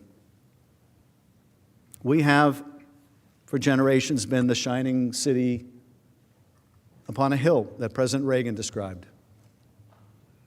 America is not just a country, but also an idea. But what worth is that idea if, when tried, we do not affirm the values that underpin it? What will those nascent democracies around the world conclude? That democracy is not only difficult, but maybe that it's too difficult? Maybe that it's impossible? And who will come to fill the void that we leave when the light from that shining city upon a hill is extinguished? The autocrats with whom we compete, who value not freedom and fair elections, but the unending rule of a repressive executive. Autocrats that value not freedom of the press and open debate, but disinformation, propaganda, and state-sanctioned lies. Vladimir Putin would like nothing better. The Russians have little democracy left thanks to Vladimir Putin. It's an autocracy, it's a thugocracy. The Russian storyline, the Russian narrative, the Russian propaganda, the Russian view they would like people around the world to believe is that every country is just the same corrupt system. There's no difference. It's not a competition between autocracy and democracy. No, it's just between autocrats and hypocrites. They make no bones about their loss of democracy. They just want the rest of the world to believe you can't find it anywhere. Why take to the streets in Moscow to demand something better if there's nothing better anywhere else? That's the Russian story. That's the Russian story. That's who prospers by the defeat of democracy. That's who wins by the defeat of our democratic ideals. It's not other democracies. It's the autocrats who are on the rise all over the world. I think all of us in this room have grown up in a generation where each successive generation lived with more freedom than the one that came before. We each had more freedom of speech and association, freedom to practice our faith. This was true at home, it was true all over the world. And I think we came to believe this was some immutable law of nature, only to find it isn't, only to come to the terrible realization that this year, fewer people live in freedom than last, and there's no guarantee that next year people will live in more freedom than today. And the prospect for our children is even more in doubt. Turns out there's nothing immutable about this. Every generation has to fight for it. We're fighting for it right now. There's no guarantee that this democracy that has served us so well will continue to prosper.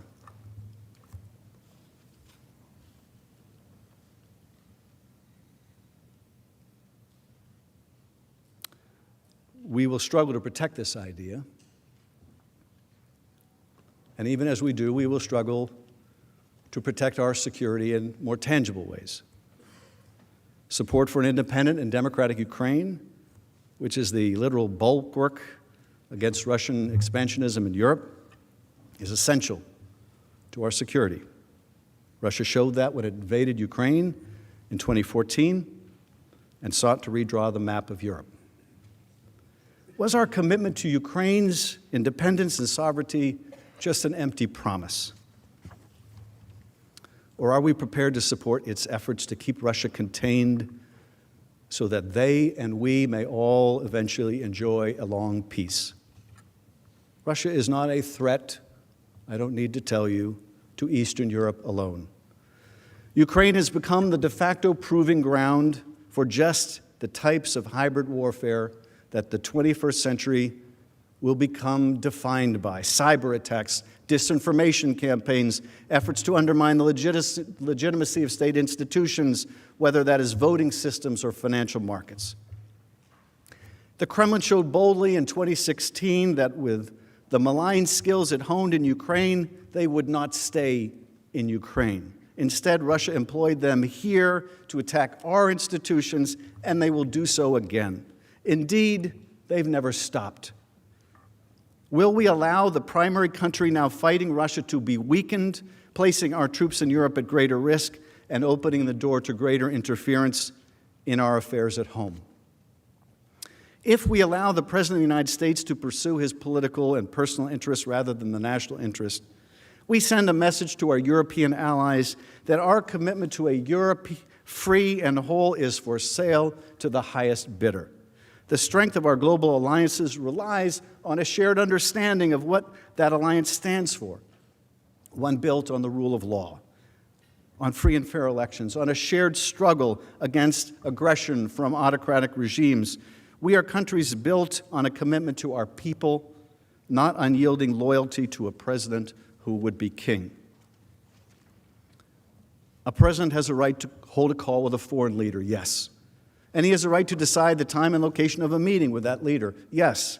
And he has a right to withhold funding to that leader should the law be followed and the purpose be just. But he does not, under our laws and under our Constitution, have a right to use the powers of his office to corruptly solicit foreign aid, prohibited foreign aid, in his reelection. He does not. He does not have the right to withhold official presidential acts to secure that assistance, and he certainly does not have the right to undermine our elections and place our security at risk for his own personal benefit. No president, Republican or Democrat, can be permitted to do that. Now let me turn to the second article of impeachment, which charges the president with misusing the powers of his office to obstruct and interfere with the impeachment inquiry. The evidence you'll hear during the House presentation is equally undeniable and damning. President Trump issued a blanket order directing the entire executive branch not to cooperate with the impeachment inquiry and to withhold all documents and testimony. His order was categorical, it was indiscriminate, and historically unprecedented. No president before President Trump has ever ordered the complete defiance of an impeachment inquiry or sought to obstruct and impede so comprehensively the ability of the House of Representatives to investigate high crimes and misdemeanors. The president was able to block agencies across the executive branch from producing any records or documents to the House investigative committees, despite duly authorized subpoenas. The White House continues to refuse to produce a single document or record in response to a House subpoena that remains in full force and effect.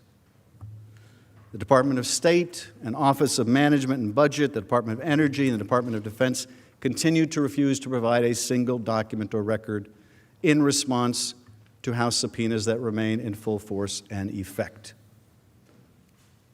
It is worth underscoring this point. The House has yet to receive a single document from the executive branch agencies pursuant to its subpoenas.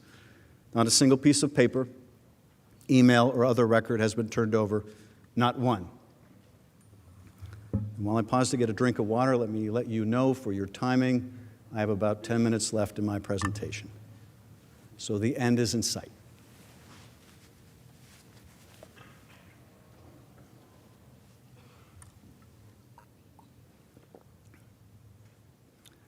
President Trump has also successfully blocked witnesses, 9 of them under subpoena, from testifying.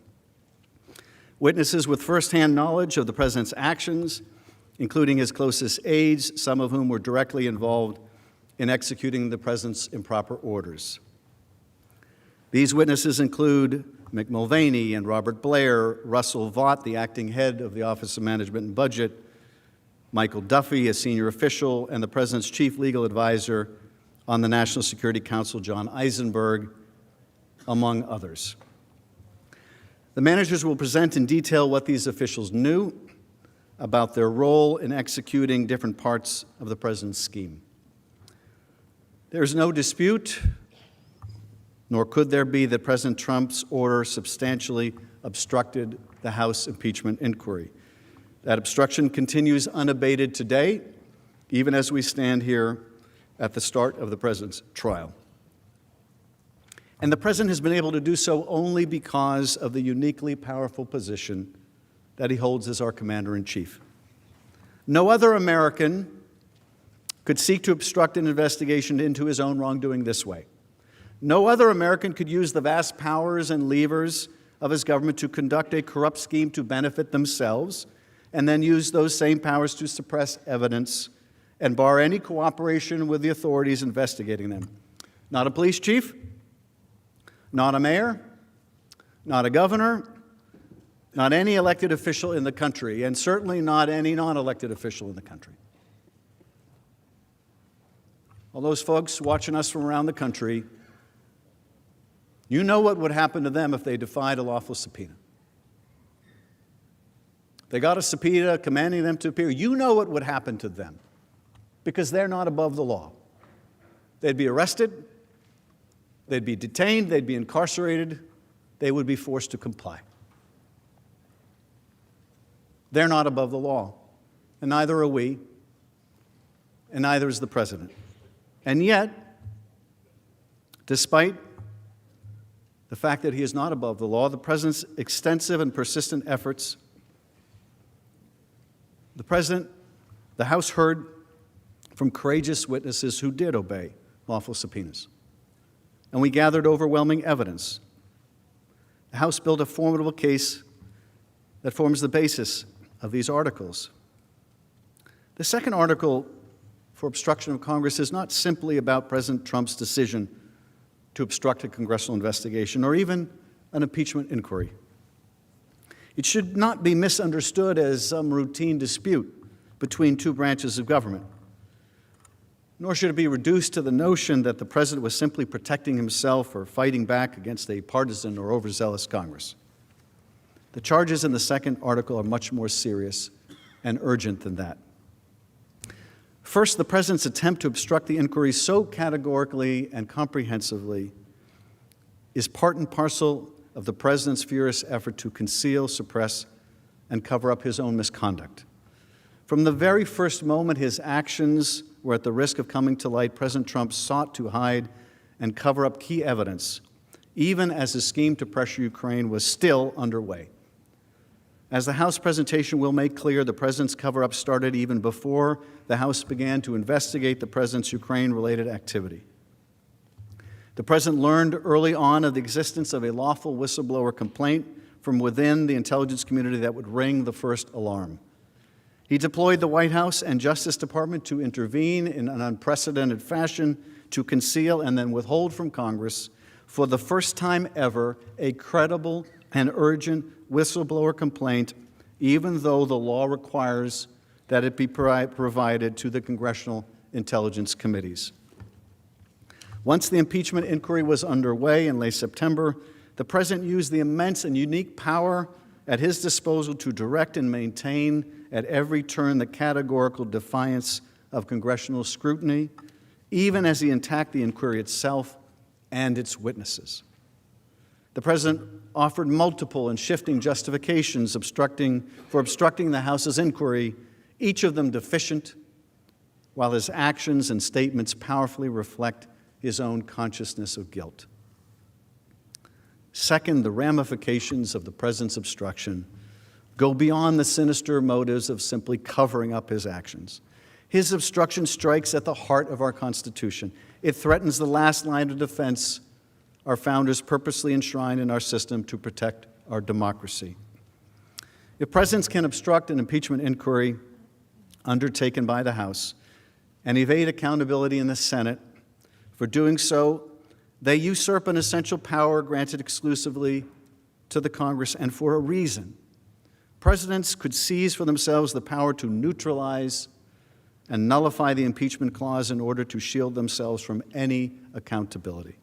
And if Congress is unable to investigate and impeach a president for abuse of their office, our democracy's essential check on a rogue president would fail. It would no longer protect the American people from a corrupt president who presents an ongoing threat. This is the outcome every American should be concerned about, and one that the founders warned us about. Through the impeachment clause, the framers of the Constitution empowered Congress to thoroughly investigate presidential malfeasance, and to respond, if necessary, by removing the president from office. This entire framework depends upon Congress's ability to discover and then to thoroughly and effectively investigate presidential misconduct. Without the ability of Congress to do that, the impeachment power is a nullity. If you can't investigate it, you can't enforce it, you can't apply it. What we confront here in the second article of impeachment is therefore an impeachable offense aimed at destroying the impeachment power itself. When a president abuses the power of his office to so completely defy House investigators and does so without lawful cause or excuse, he attacks the Constitution itself. He confirms that he sees himself as above the law. His actions destabilize the separation of powers that defines our democracy and preserves our freedom, and establish an exceedingly dangerous precedent. And he proves that he is willing to destroy a vital safeguard against tyranny, a safeguard meant to protect the American people, just to advance his own personal interest in covering up evidence. The House presentation of the second article will therefore focus on three core areas that confirm the president's obstruction and require his removal from office. First, the singular importance and role of the impeachment clause for our democracy and why an effort by a president to obstruct an impeachment inquiry is in and of itself an impeachable offense. Second, why the president's extensive effort to cover up evidence of his misconduct is unprecedented in American history and without lawful cause or justification. And finally, why the president's obstruction poses a direct threat to our system of self-governance, with consequences for all Americans today and in the future, and for both chambers of Congress. Over the coming days, you will hear from the House managers details of this scheme and the effort to hide it from Congress. The articles of impeachment that the House presented go to the heart of those efforts, and let me share a few key takeaways. The House of Representatives has found that using the powers of his eye office, President Trump solicited the interference of a foreign government, Ukraine, in the 2020 U.S. presidential election. He did so through a scheme or course of conduct that included soliciting the government of Ukraine to publicly announce investigations that would benefit his reelection, harm the election prospects of a political opponent, and influence the 2020 U.S. presidential election improperly and to his advantage. President Trump also sought to pressure the government of Ukraine to take these steps by conditioning official United States government acts of significant value to Ukraine on Ukraine's public announcement of these investigations. And he engaged in this scheme or course of conduct for corrupt purposes in pursuit of his personal political benefit. In doing so, President Trump used the powers of the presidency in a manner that compromised the national security of the United States and undermined the integrity of the U.S. democratic process. He thus ignored and injured the interests of the nation. As part of the House's impeachment inquiry, the committees undertaking that investigation served subpoenas, seeking documents and testimony deemed vital to the inquiry from various executive branch agencies and offices, current and former officials. In response and without lawful cause or excuse, President Trump directed executive branch agencies, offices, and officials not to comply with those subpoenas. President Trump thus interposed the powers of the presidency against the lawful subpoenas of the House of Representatives and assumed to himself functions and judgments necessary to the exercise of the sole power of impeachment vested by the Constitution in the House of Representatives.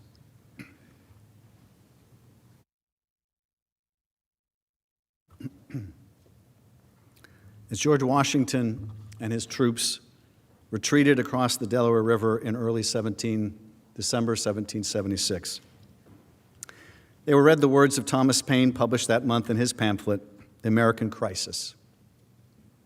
These are the times the try men's souls, the summer soldier and the sunshine patriot, will in this crisis shrink from the service of their country. But he that stands by it now deserves the love and thanks of man and woman. 17 days later, George Washington crossed the Delaware, leading to a decisive victory for those who would come to shape our promising young country.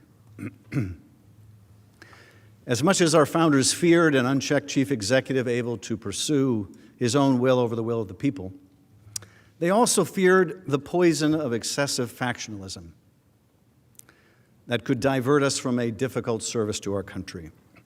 As George Washington warned in his farewell address, the common and continual mischiefs of the spirit of party are sufficient to make it the interest and duty of a wise people to discourage and restrain it.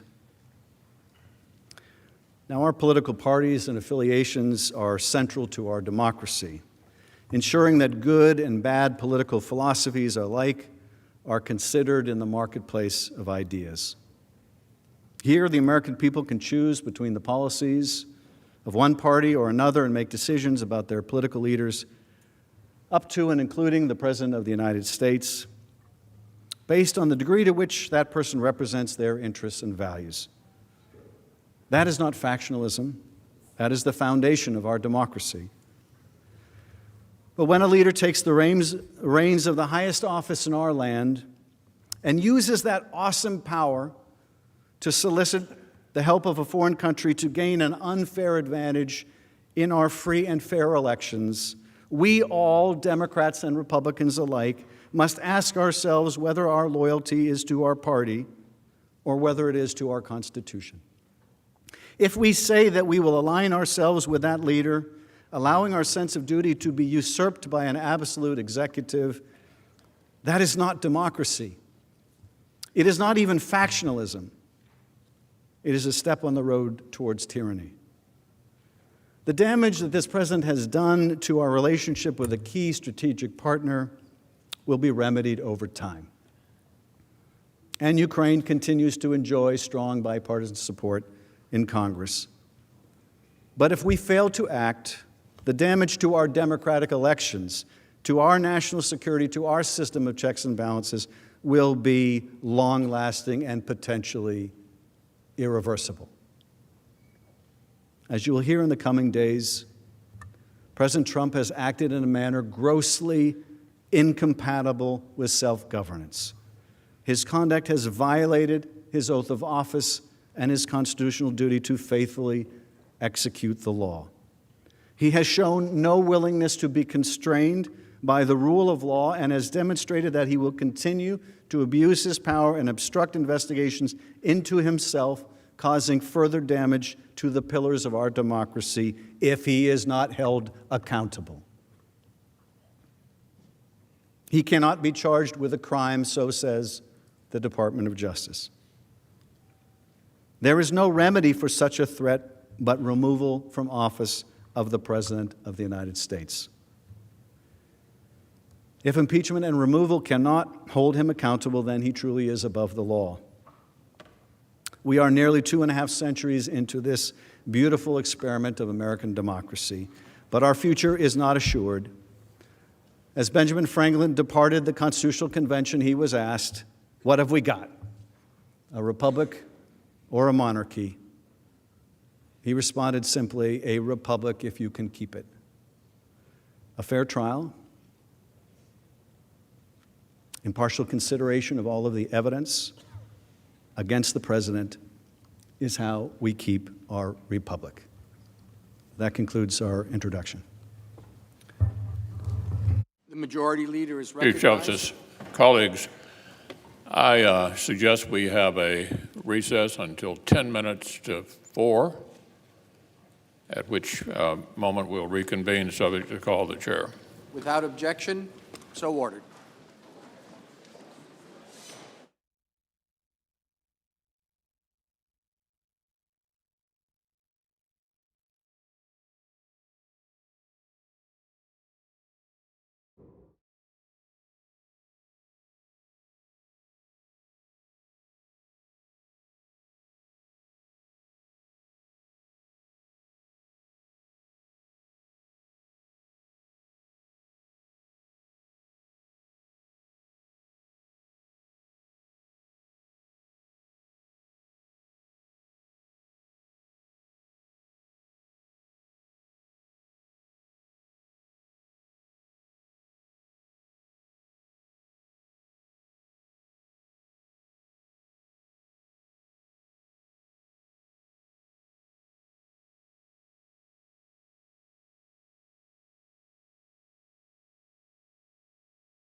by Congress to aid our ally in order to extort that government into helping him with his re-election, then tried to cover it up when he got caught. This is the story of a corrupt government-wide effort that drew in ambassadors, cabinet officials, executive branch agencies, and the office of the president. This effort threatened the security of Ukraine in its military struggle with Russia and compromised our own national security interests because the president cared only about his personal political interests. In the spring of 2019, the people of Ukraine elected a new leader, Volodymyr Zelensky, who campaigned on a platform of rooting out corruption in his country. This pledge was welcomed by the United States and its allies.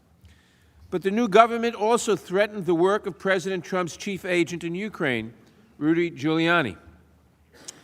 As President Zelensky was taking power, Mr. Giuliani was already engaged in an effort to convince Ukrainian officials to announce two sham investigations.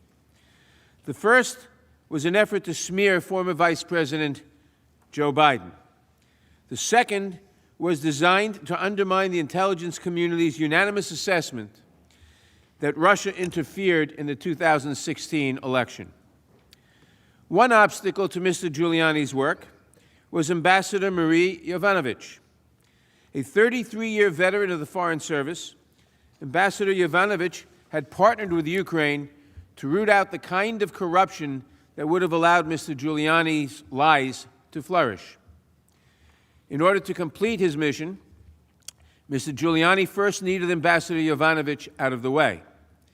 And so in early 2019, Mr. Giuliani launched a public smear campaign against the ambassador, an effort that involved Mr. Giuliani's allies in Ukraine, the president's allies in the United States, and eventually President Trump himself. Please remember that the object of the president's Ukraine scheme was to obtain a corrupt advantage for his re-election campaign. As we will show, the president went to extraordinary lengths to cheat in the next election. That scheme begins with the attempt to get Ambassador Yovanovitch, quote, out of the way, unquote. By all accounts, Ambassador Yovanovitch was a highly respected and effective ambassador. Witnesses uniformly praised her 33-year career as a nonpartisan public servant and told us that she particularly excelled in fighting corruption abroad. President George Bush named her as an ambassador twice, and President Obama nominated her as ambassador to Ukraine, where she represented the United States from 2016 to 2019. Eradicating corruption in Ukraine has been a key policy priority of the U.S. government for years. During the House inquiry, the ambassador explained why implementing this anti-corruption policy was so important. As critical as the war against Russia is, Ukraine's struggling democracy has an equally important challenge: battling the Soviet legacy of corruption which has pervaded Ukraine's government. Corruption makes Ukraine's leaders ever vulnerable to Russia, and the Ukrainian people understand that. That's why they launched the Revolution of Dignity in 2014, demanding to be a part of Europe, demanding the transformation of the system, demanding to live under the rule of law. Ukrainians wanted the law to apply equally to all people, whether the individual in question is the president or any other citizen. It was a question of fairness, of dignity. Here again, there is a coincidence of interests. Corrupt leaders are inherently less trustworthy, while an honest and accountable Ukrainian leadership makes a U.S.-Ukrainian partnership more reliable and more valuable to the United States. On the evening of April 24th, 2019, Ambassador Yovanovitch was hosting an event at the U.S. Embassy, honoring the memory of an anti-corruption fighter who had been killed when acid was thrown in her face the previous year. At about 10 that night, the embassy event was interrupted by a telephone call from Washington. Ambassador Yovanovitch described this conversation with the head of the State Department's Human Resources Department. She said that there was great concern on the 7th floor of the State Department. That's where the leadership of the State Department sits. There was great concern. They were worried. She just wanted to give me a heads up about this. And, you know, things seem to be going on. And so she just wanted to give me a heads up. Confused, the ambassador asked for more information from Washington. 3 hours later, they spoke again. Ambassador Yovanovitch learned that there were concerns about her, quote, up the street, that is, at the White House. The ambassador was told to get on the first plane home. Why was this respected career diplomat abruptly removed from her post? Why was she, in fact, urged by the State Department to catch the first plane home, that she was in danger, she shouldn't wait? At the time, the White House would not say, but today we know the truth. The truth is that Ambassador Yovanovitch was the victim of a smear campaign organized by Rudy Giuliani, amplified by President Trump's allies, and designed to give President Trump the pretext he needed to recall her without warning. Mr. Giuliani has admitted as much to the press. In order to understand Mr. Giuliani's smear campaign against Ambassador Yovanovitch, you need to know about a few additional characters who Mr. Giuliani drew into his scheme. The first of these characters is Viktor Shokin, the disgraced former prosecutor general of Ukraine, who was fired by the Ukrainian government for gross corruption. In 2016, at the urging of the European Union, the International Monetary Fund, and the United States government, the Parliament of Ukraine voted to remove Mr. Shokin as Prosecutor General because he was corrupt and refused to prosecute corruption cases. At the urging of the United States, the European Union, the International Monetary Fund, all urged the Ukraine government to dismiss Mr. Shokin. The second character is Yuri Lutsenko, who succeeded Mr. Shokin as Prosecutor General. Mr. Lutsenko also proved reluctant to prosecute corruption cases, and several witnesses testified that he also had a reputation for dishonesty and corruption. Ambassador Yovanovitch and Deputy Assistant Secretary George Kent both testified that the U.S. Embassy in Kiev eventually stopped working with Mr. Lutsenko altogether. Shokin, Lutsenko, and Giuliani, the goals of all three characters were aligned. Shokin had it out for Vice President Biden because of the role that the Vice President played in his 2016 firing. The Vice President, carrying out U.S. policy, urged the Ukrainian government to dismiss the corrupt Shokin. I note that the Vice President, the former Vice President, has been criticized for urging that he be fired. Lutsenko found his career trajectory fading and wanted President Trump's support to boost his political prospects in Ukraine. Giuliani needed partners in Ukraine willing to announce 2 sham investigations meant to boost President Trump's own campaign. All three wanted Ambassador Yovanovitch out of the way. And so in early 2019, the smear campaign began. Mr. Lutsenko became the primary vector for false allegations against Ambassador Yovanovitch. Deputy Assistant Secretary George Kent testified that Lutsenko's allegations against Ambassador Yovanovitch were motivated by revenge. Over the course of 2018 and 2019, I became increasingly aware of an effort by Rudy Giuliani and others, including his associates Lev Parnas and Igor Fruman, to run a campaign to smear Ambassador Yovanovitch and other officials at the U.S. Embassy in Kyiv. The chief agitators on the Ukrainian side of this effort were some of those same corrupt former prosecutors I had encountered, particularly Yuri Lutsenko and Viktor Shokin. They were now peddling false information in order to extract revenge against those who had exposed their misconduct, including U.S. diplomats, Ukrainian anti-corruption officials, and reform-minded civil society groups in Ukraine. As Mr. Kent indicated, the smear campaign against Ambassador Yovanovitch was orchestrated by a core group of corrupt Ukrainian officials working at Mr. Giuliani's direction. This group included two additional characters who have been in the news of late, Lev Parnas and Igor Fruman. Mr. Parnas and Mr. Fruman were, of course, indicted last year on several charges, including charges related to large donations they made to support President Trump. Simply put, in doing her job well, Ambassador Yovanovitch drew Mr. Lutsenko's ire. And as Mr. Kent observed, you can't promote principled anti-corruption efforts without pissing off corrupt people. As it turned out, this statement applied to Yuri Lutsenko and to Rudy Giuliani, who feared that the ambassador would stand in the way of his corrupt efforts to coerce Ukraine into conducting investigations that would benefit the political interests of his client, President Trump. Giuliani's coordinated smear campaign against Ambassador Yovanovitch became public in the United States in late March 2019, with the publication of a series of opinion pieces in The Hill based on interviews with Lutsenko. On March 20th, 2019, in one piece in The Hill, Lutsenko falsely alleged that Ambassador Yovanovitch had given him a so-called do not prosecute list. Not only was the allegation false, but after having helped originate the claim, Lutsenko himself would later go on to retract it.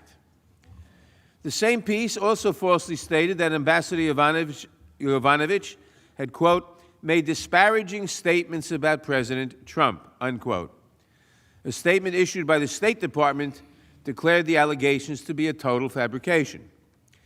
President Trump promoted Solomon's article in a tweet, which intensified the public attacks against Ambassador Yovanovitch. Then on March 24th, Donald Trump Jr.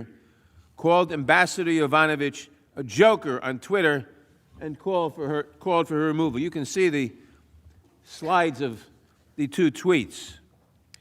These unfounded smears by the president and his son reverberated in Ukraine. Deputy Assistant Secretary George Kent testified that starting in mid-March, Rudy Giuliani was almost unmissable in this, quote, campaign of slander, close quote. And according to Mr. Kent, Mr. Lutsenko's press spokeswoman retweeted Donald Trump Jr.'s tweet attacking the ambassador, further undermining her standing in Ukraine. Her standing, the United States ambassador's standing. Mr. Giuliani was not content to stay behind the scenes either. He promoted the same attacks on the ambassador on Twitter, Fox News, and elsewhere. At the end of March, the attacks intensified. Ambassador Yovanovitch sent Undersecretary of State for Political Affairs David Hale an email detailing her concerns and asking for a strong statement of support from the State Department. In reply, the State Department told her that they were unwilling to help her, their own ambassador, because if they issued a public statement supporting her, quote, it could be undermined, unquote, by the president. And they're concerned that, quote, the rug would be pulled out from underneath the State Department. The State Department cannot express support for an American ambassador threatened abroad because they are concerned that if they express support for that American ambassador, the rug will be pulled out from under them by the president. What it must have taken to convince our State Department to refuse support to its ambassador. Phone records show that Giuliani also kept the White House apprised of these developments, as you can see from these slides. Again, it is worth remembering that smearing Ambassador Yovanovitch was a means to an end. Removing her would allow the president's allies the freedom to pressure Ukraine to announce their sham investigations. So we should talk for a few minutes about the investigations that Rudy Giuliani and his henchmen were promoting on behalf of the president. Let's focus first on the allegation that Ukraine, not Russia, interfered in our last presidential election. In February 2017, shortly after the intelligence community, the CIA, the FBI, all the intelligence agencies of the United States unanimously assessed that Russia interfered in the election to help Donald Trump, this alternative theory gained some attention when Russian President Putin promoted it at a press conference.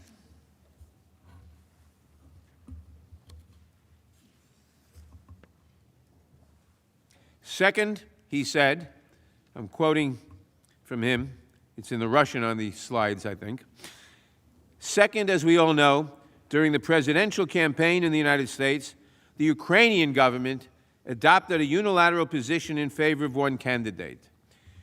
More than that, certain oligarchs, certainly with the approval of the political leadership, funded this candidate, or female candidate, to be more precise. That's President Putin talking, shifting the blame to Ukraine. Dr. Fiona Hill best explained how the Ukraine narrative is a fictional narrative being propagated by the Russian security services. Based on questions and statements I've heard, some of you on this committee appear to believe that Russia and its security services did not conduct a campaign against our country, and that perhaps, somehow, for some reason, Ukraine did. This is a fictional narrative that has been perpetrated and propagated by the Russian security services themselves. The unfortunate truth is that Russia was the foreign power that systematically attacked our democratic institutions in 2016. This is the public conclusion of our intelligence agencies, confirmed in bipartisan congressional reports. It is beyond dispute, even if some of the underlying details must remain classified.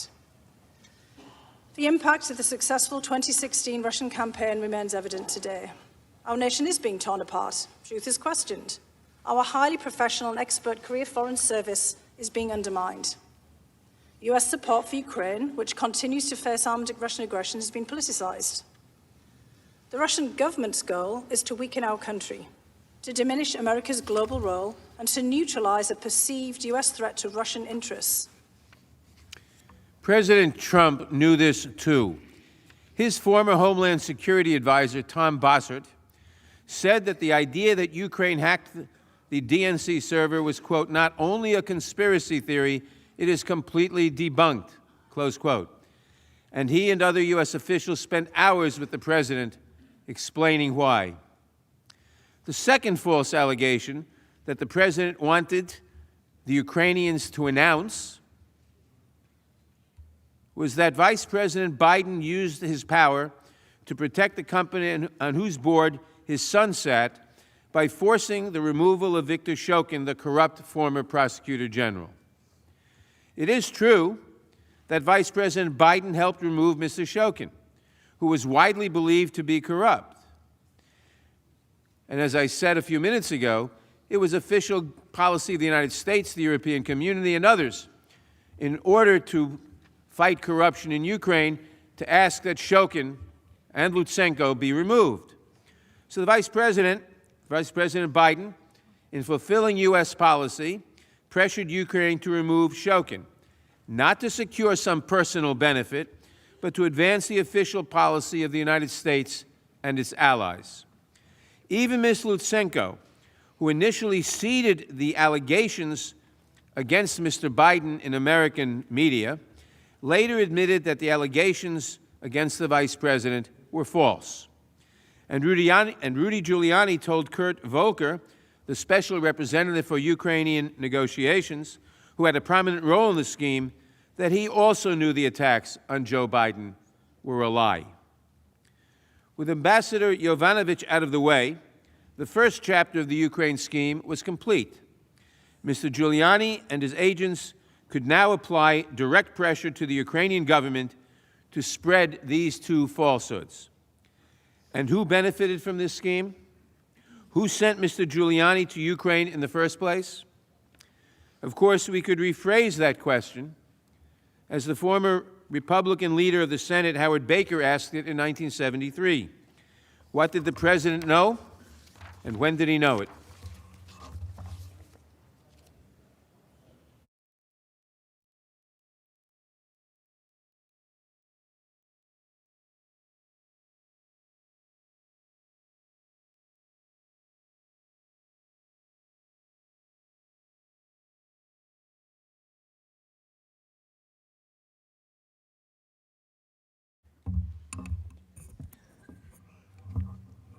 Mr. Chief Justice, Senators, President's Council.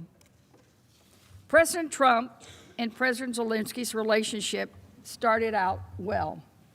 President Trump wanted the two investigations from Zelensky, and he had no reason to believe that he would not get what he wanted.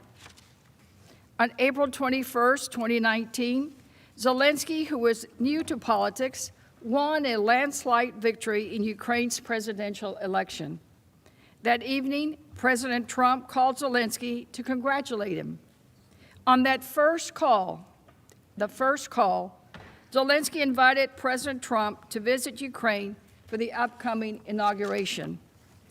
President Trump, in turn, promised that his administration would send someone at a very, very high level. During that same April call, President Trump invited Zelensky to the White House, saying, "When you're settled in and ready, I'd like to invite you to the White House. We have a lot of things to talk about, but we're with you all the way." Zelensky immediately accepted the president's invitation, adding that the whole team and I are looking forward to that visit. Numerous witnesses testified about the significance of a White House meeting for the political newcomer. A White House meeting would show Ukrainians that America supported Zelensky's anti-corruption platform, the clear backing of the President of the United States, Ukraine's most important patron, would also send a powerful message to Russia that we had Ukraine's back. During that April 24th call, President Trump never even uttered the word corruption. But the White House call recap falsely stated that the two presidents had discussed Ukraine's anti-corruption efforts. Shortly after the phone call, Jennifer Williams, advisor to Vice President Pence, learned that President Trump asked Vice President Pence to attend Zelensky's inauguration. Williams and her colleagues began planning for Pence's trip to Kyiv. At the same time, Giuliani was trying to get Ukraine to investigate the Bidens and the alleged 2016 election interference. On April 24, Giuliani went on Fox and Friends and had this to say. Keep your eye on Ukraine, because in Ukraine, a lot of the dirty work was done in digging up the information. American officials we used, Ukrainian officials we used, that's like collusion with the Ukrainians, and, or actually in this case, conspiracy with the Ukrainians. I think it gets some interesting information about Joe Biden from Ukraine, about his son, Hunter Biden, about a company he was on the board of for years, which may be one of the most crooked companies in Ukraine. For this campaign to be truly beneficial to his boss, President Trump, Giuliani needed access to the new government in Ukraine. He dispatched his associates, Lev Parnas and Igor Fruman, to try to make inroads with the Zelensky team. On April 25, former Vice President Biden publicly announced his bid for the presidency, and immediately he was at the top of the polls.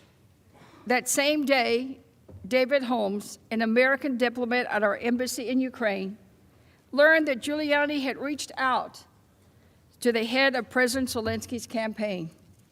As Mr. Holmes explained, the new Ukrainian government began to think that Giuliani was a significant person in terms of managing their relationship with the United States. As Giuliani and his associates worked behind the scenes to get access to the new leadership in Ukraine, President Trump was publicly signaling his interest in the investigations. On May 2nd, the president appeared on Fox News, when asked, should the former vice president explain himself on his feeling in Ukraine and whether there was a conflict with his son's business interests, President Trump replied as follows. I'm hearing it's a major scandal, major problem, very bad things happened, and we'll see what that is.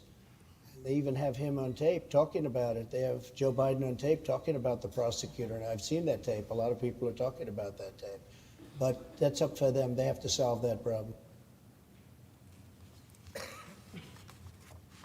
The tape President Trump referenced is a video from January 2018, in which Vice President Biden explained he placed an ultimatum to the Ukrainian president to remove the corrupt prosecutor general to ensure that the taxpayer money would be used appropriately. The vice president's actions were consistent with official U.S. policy, as well as the opinions of the international community. On May 9, the New York Times published an article about Giuliani's plan to visit Ukraine. In the article, Giuliani confirmed that he planned to meet Zelensky. At that meeting, he wanted to press the Ukrainian government to pursue the investigations that President Trump promoted only days earlier.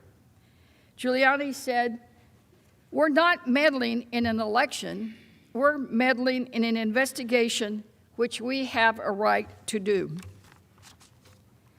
Giuliani even went so far as to acknowledge that his actions could benefit President Trump personally. He said, and I quote, "This isn't foreign policy. I'm asking them to do an investigation they're doing already and that other people are telling them to stop. And I'm going to give them reasons why they shouldn't stop it, because that information would be very, very helpful to my client and may turn out to be helpful to my government." That's it. Right there, Giuliani admitting he was asking Ukraine to work on investigations that would be very, very helpful to the president. He was not doing foreign policy. He was not doing this on behalf of the government. He was doing this for personal interests of his client, Donald J. Trump. The next morning, on May 10, amid coverage of his planned trip to Ukraine, Giuliani tweeted further about Biden, then had a flurry of calls with Parnas, who was helping in planning his trip to Ukraine. That same day, Giuliani also spoke with Ambassador Volker on the phone for more than 30 minutes. Ambassador Volker had learned that Giuliani intended to travel to Ukraine and had called to warn Giuliani that Prosecutor General Lutsenko is not credible. Don't listen to what he is saying. Later that day, Giuliani had a 17-minute call with a masked White House number before speaking again with Parnas for 12 minutes. That same day, on May 10, Politico asked President Trump about Giuliani's upcoming trip, and he replied, "I have not spoken to him at any great length, but I will. I will speak to him before he leaves." But that evening, on Fox News, Giuliani announced, "I'm not going to Ukraine because I think I'm walking into a group of people that are enemies of the president." Separately, in a text message to Politico, Giuliani alleged that the original offer for a meeting with Zelensky was a setup. He said it was a setup orchestrated by several vocal critics of President Trump who were advising Zelensky. Giuliani declared, "Zelensky is in the hands of avowed enemies of President Trump." But Giuliani had not stopped trying. He had Parnas send a letter from him to Zelensky's senior aide on May 11 asking for a meeting. That later made it clear that Giuliani was representing the President Trump as a private citizen and that he was working with President Trump's knowledge and consent. The letter is on the slide and reads, quote, "In my capacity as personal counsel to President Trump and with his knowledge and consent, I request a meeting with you on this upcoming Monday, May 13, or Tuesday, May 14. I will need no more than half an hour of your time, and I will be accompanied by my colleague, Victoria Tunsing, a distinguished American attorney who is very familiar with this matter. But it did not appear that Giuliani and Parnas' attempts to get the meeting were working. That same day, Giuliani sent a text to Parnas asking, "This guy is canceling meeting, I think." Approximately 3 hours later, Giuliani sent Parnas drafts of a public statement that people advising the president-elect are no friends of the president. 3 days later, President Trump instructed Vice President Pence not to attend the inauguration in Ukraine. Just 3 days later, Vice Presidential staffer Jennifer Williams received a surprising call from Pence's chief of staff. She described it during her public testimony. On May 13th, an assistant to the Vice President's chief of staff called and informed me that President Trump had decided that the Vice President would not attend the inauguration in Ukraine. She did not provide any further explanation. I relayed that instruction to others involved in planning the potential trip. I also informed the NSC that the Vice President would not be attending so that it could identify a head of delegation to represent the United States at President-elect Zelensky's inauguration.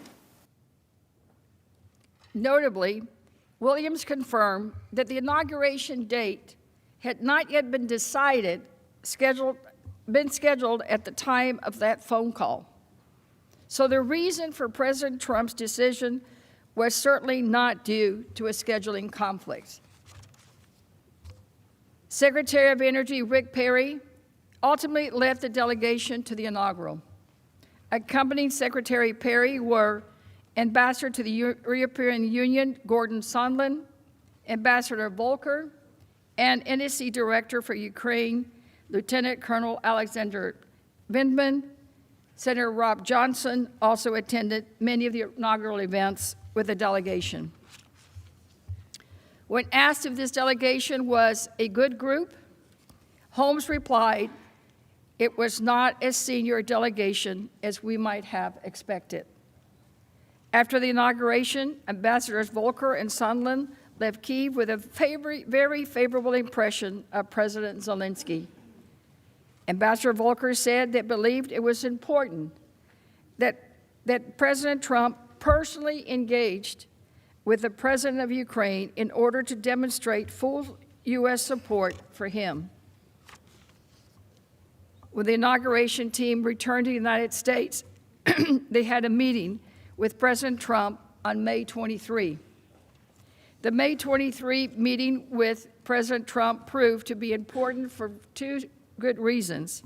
First, with Ambassador Yovanovitch out of the way, President Trump authorized Ambassador Sondland, Secretary Perry, and Ambassador Volker to lead engagement with the new administration in Ukraine. And two, President Trump instructed them to satisfy Giuliani's concerns in order to move forward on Ukraine matters. These officials were all political appointees, and Ambassador Sondland had donated $1 million to the president's inauguration. The president saw these three political appointees as officials who would fulfill his requests.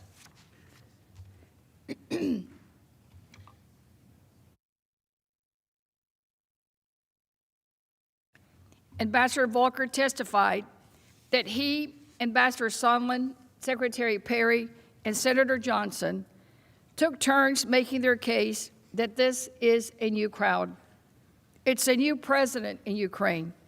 He's committed to doing the right things, including fighting corruption.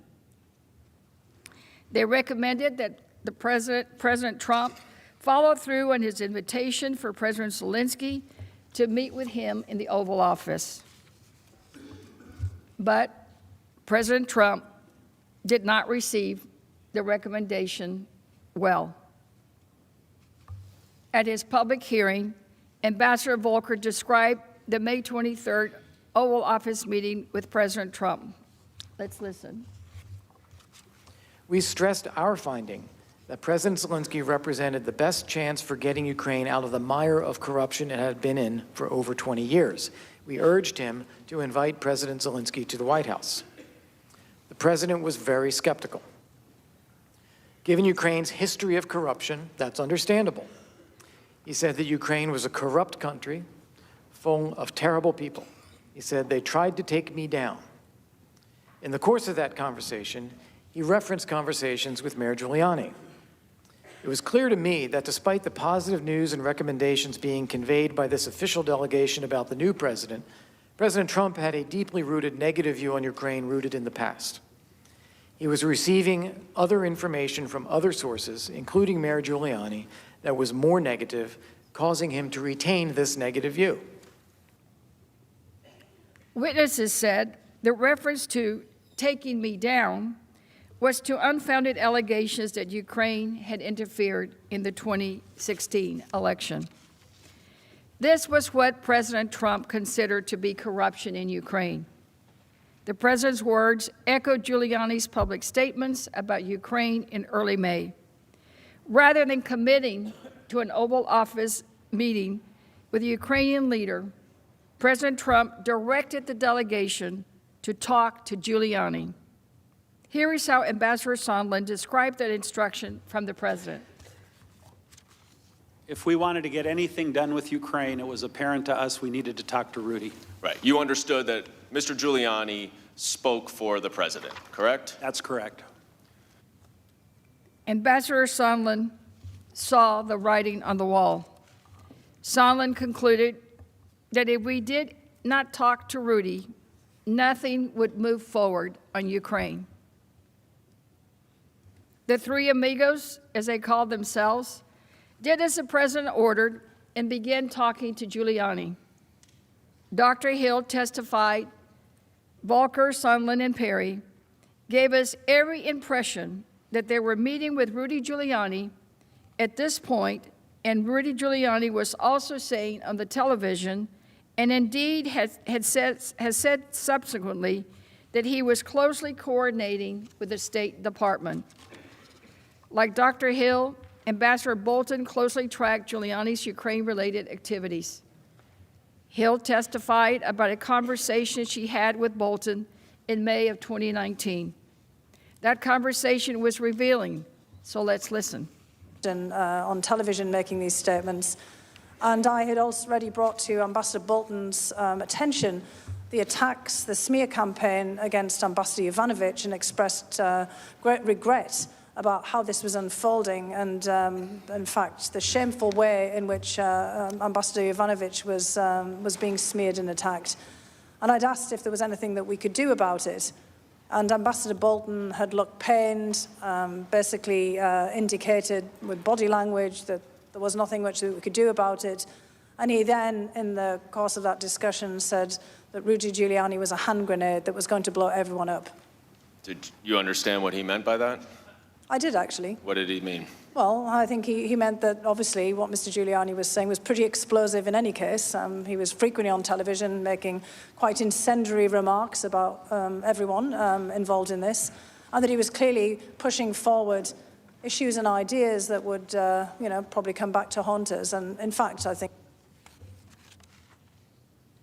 According to Hill's description, Bolton said that Giuliani's influence could be an obstacle to increased White House engagement with Ukraine. He instructed his staff not to meet with Giuliani. In June, Volker and Sondland relayed to Ambassador Taylor that President Trump wanted to hear from Zelensky before scheduling the meeting in the Oval Office. Ambassador Taylor testified that he did not understand at the time what that meant. Around this time, the president publicly expressed that he thought it would be okay to accept foreign interference to assist his campaign if it was in the form of opposition research on his opponent. Let's listen to that shocking interview. Campaign this time around, if foreigners, if Russia, if China, if someone else offers you information on an opponent, should they accept it or should they call the FBI? I think maybe you do both. I think you might want to listen. There's nothing wrong with listening. If somebody called from a country, Norway, we have information on your opponent. Oh, I think I'd want to hear it. You want that kind of interference in our elections? It's not an interference. They have information. I think I'd take it. Shocking video. Meanwhile, Giuliani continued to press Ukraine to do the president's political dirty work. On June 21, for instance, Giuliani tweeted the following: "New press of Ukraine still silent on investigation of Ukrainian interference in the 2016 election and alleged Biden bribery of President Poroshenko. Time for leadership, and investigate both if you want to purge how Ukraine was abused by Hillary and Obama people." The quid pro quo scheme was taking shape. Giuliani was publicly advocating for Ukraine to conduct politically motivated investigations, while President Trump refused to schedule an Oval Office meeting for Ukraine's new president. As Ambassador Sondland testified, the scheme to pressure Ukraine to conduct these investigations would only get more insidious with time.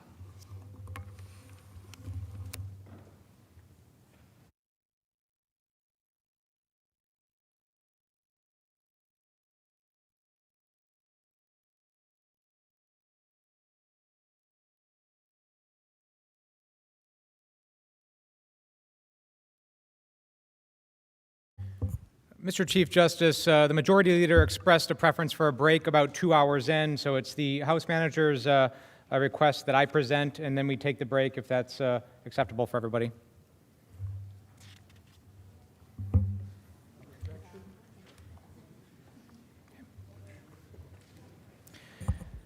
Mr. Chief Justice, members of the Senate, Counsel for the President, and the American people, where were you on July 25th, 2019? It was a Thursday. Members of the U.S. Senate were here in this chamber. On July 25th, across the Atlantic, our 68,000 troops stationed throughout Europe were doing what they do every day, training and preparing to support our allies and defend against Russia. The professionalism and sacrifice of our men and women in uniform is a source of great strength. But America is also strong, and America is also secure because we have friends. On July 25th, 2019, one of those friends was a man named Alexander Markiv. In a story told by Sabra Ayers of the Los Angeles Times, Alexander was a soldier in the Ukrainian army, defending his country and Europe against Russian-backed forces on Ukraine's Eastern Front. He was in a trench. He was 38 years old. Alexander would later die defending his country during a mortar attack on his fighting position, giving his life, just like over 13,000 of his fellow Ukrainians, on the front lines of the fight for liberty in Europe. That same Los Angeles Times article painted a picture of what the Ukrainians were going through during this time. Quote, "Tens of thousands of Ukrainians, like Markiv, volunteered to help fight the Russian-backed separatists in the East. Many of them were sent to the front line wearing sneakers and without flak jackets and helmets, let alone rifles and ammunition. Ukrainians across the country organized in an unprecedented, united civil movement not seen since World War II, to raise money to supply their ragtag military with everything from soldiers' boots to bullets. And while our friends were at war with Russia, wearing sneakers, some without helmets, something else was happening. On July 25th, President Trump made a phone call. He spoke with Ukrainian President Zelensky and asked for a favor. And on that same day, just hours after his call, his administration was quietly placing an illegal hold on critical military aid to support our friends. So why should any American care about what's happening in Ukraine? Timothy Morrison, former senior director for Europe and Russia at the NSC, put it bluntly. Third, I continue to believe Ukraine is on the front lines of a strategic competition between the West and Vladimir Putin's revanchist Russia. Russia is a failing power, but it is still a dangerous one. The United States aids Ukraine and her people so they can fight Russia over there, and we don't have to fight Russia here. Support for Ukraine's territorial integrity and sovereignty has been a bipartisan objective since Russia's military invasion in 2014. It must continue to be. We help our partner fight Russia over there so we don't have to fight Russia here. Our friends on the front lines and trenches with sneakers. Following Russia's invasion of Ukraine in 2014, the United States has stood by Ukraine. Our diplomats and military commanders have long said that supporting Ukraine makes us safer. But you don't need me to tell you that. You all know it very well. When the funding for this security assistance came up for a vote under this roof, 87 of you voted for the aid. And many of you have been staunch advocates for Ukraine, working in a nonpartisan way to support our friends. And that support makes a lot of sense, because politics should not play a part in ensuring that Ukraine can battle Russian aggression and ensure that freedom wins in Europe. This body has in so many ways set that example. Protecting Europe from Russia is not a political game. Let me provide some background. In early 2014, in what became known as the Revolution of Dignity, Ukrainian citizens demanded democratic reforms and an end to corruption, ousting the pro-Russian president. Within days, Russian military forces and their proxies invaded Ukraine, annexing Crimea and occupying portions of eastern Ukraine. Since 2014, more than 13,000 Ukrainians have been killed because of the conflict, and over 1.4 million have been forced from their homes. Russia's invasion of Ukraine is the first attempt to redraw Europe's borders since World War II. In 2017, then Secretary of Defense James Mattis summed it up well. He said, quote, "Despite Russia's denials, we know they are seeking to redraw international borders by force, undermining the sovereign and free nations of Europe." And as Ambassador Taylor put it, Russian aggression in Ukraine dismissed, quote, "dismissed all the principles that have kept the peace and contributed to prosperity in Europe since World War II. It's clear that Russia is not just a threat in Europe, but for democracy and freedom around the world. Our friends and allies have also responded, imposing sanctions on Russia and providing billions of dollars in economic, humanitarian, and security assistance to Ukraine. This has been an international effort. Today, the European Union is the single largest contributor of foreign assistance to Ukraine, having provided roughly $12 billion in grants and loans since 2014. And the United States has provided over $3 billion in assistance in that time. Because we all know that we can't separate our own security from the security of our friends and allies. That's why the U.S. has provided economic security and humanitarian assistance in the form of equipment and training. Ambassador Taylor testified that American aid is a concrete demonstration of our, quote, commitment to resist aggression and freedom and defend freedom. He also detailed the many benefits of our assistance for Ukraine's forces. Mr. Chairman, the security assistance that we provide it takes many forms. One of the components of that assistance is counter-battery radar. Another component are sniper weapons. These weapons and this assistance allows the Ukrainian military to deter further incursions by the Russians against Ukrainian territory. If that further incursion, further aggression were to take place, more Ukrainians would die. So it is a deterrent effect that these weapons provide.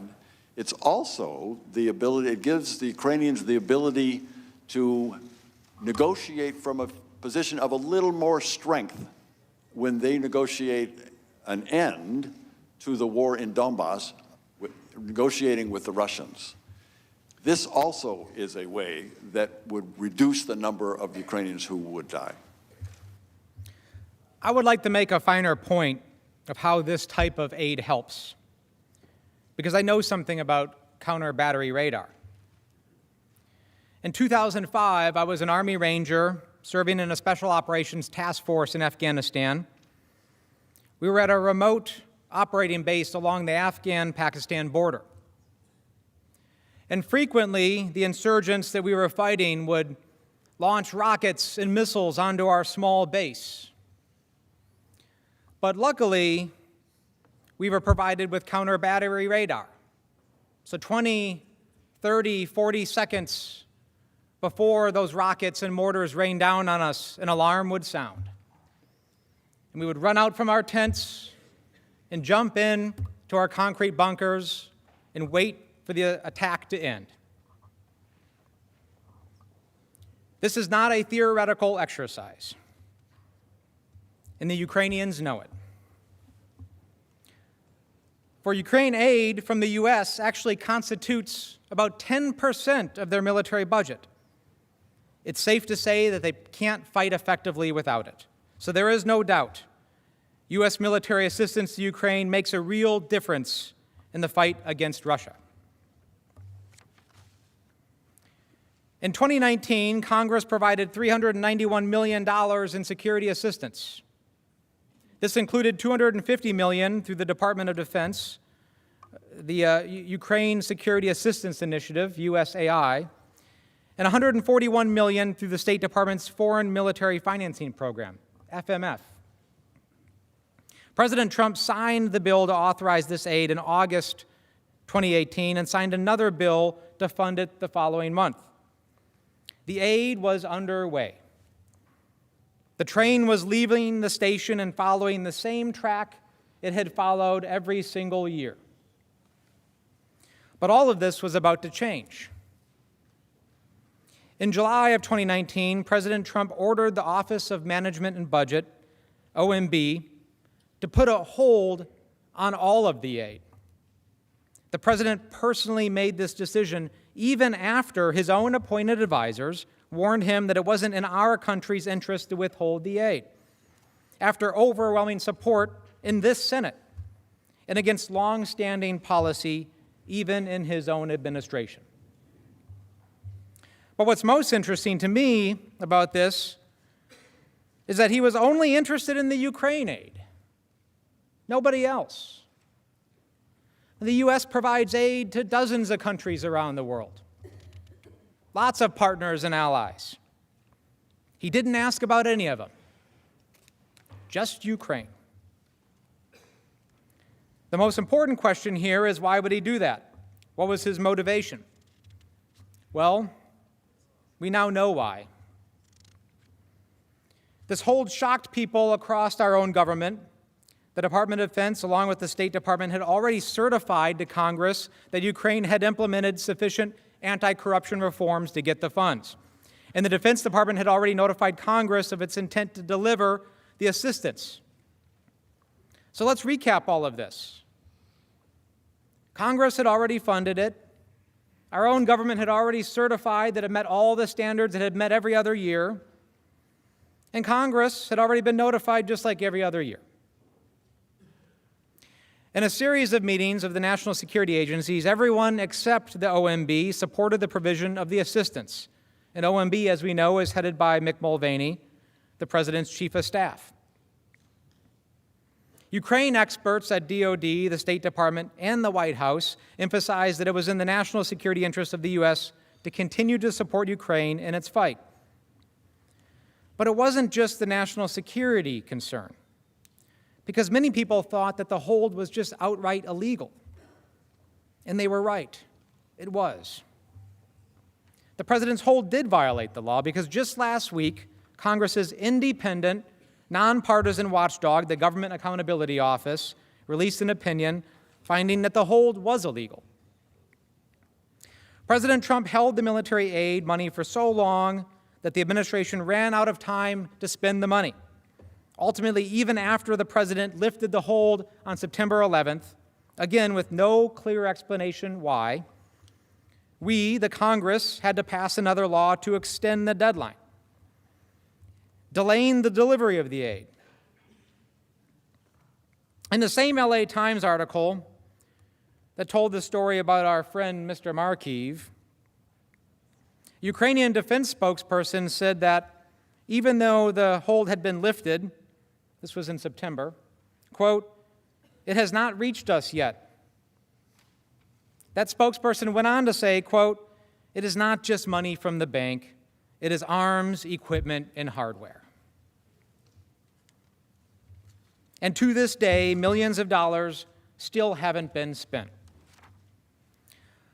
Although our government neither informed Ukraine of the hold nor publicly announced it, Ukraine quickly learned about it.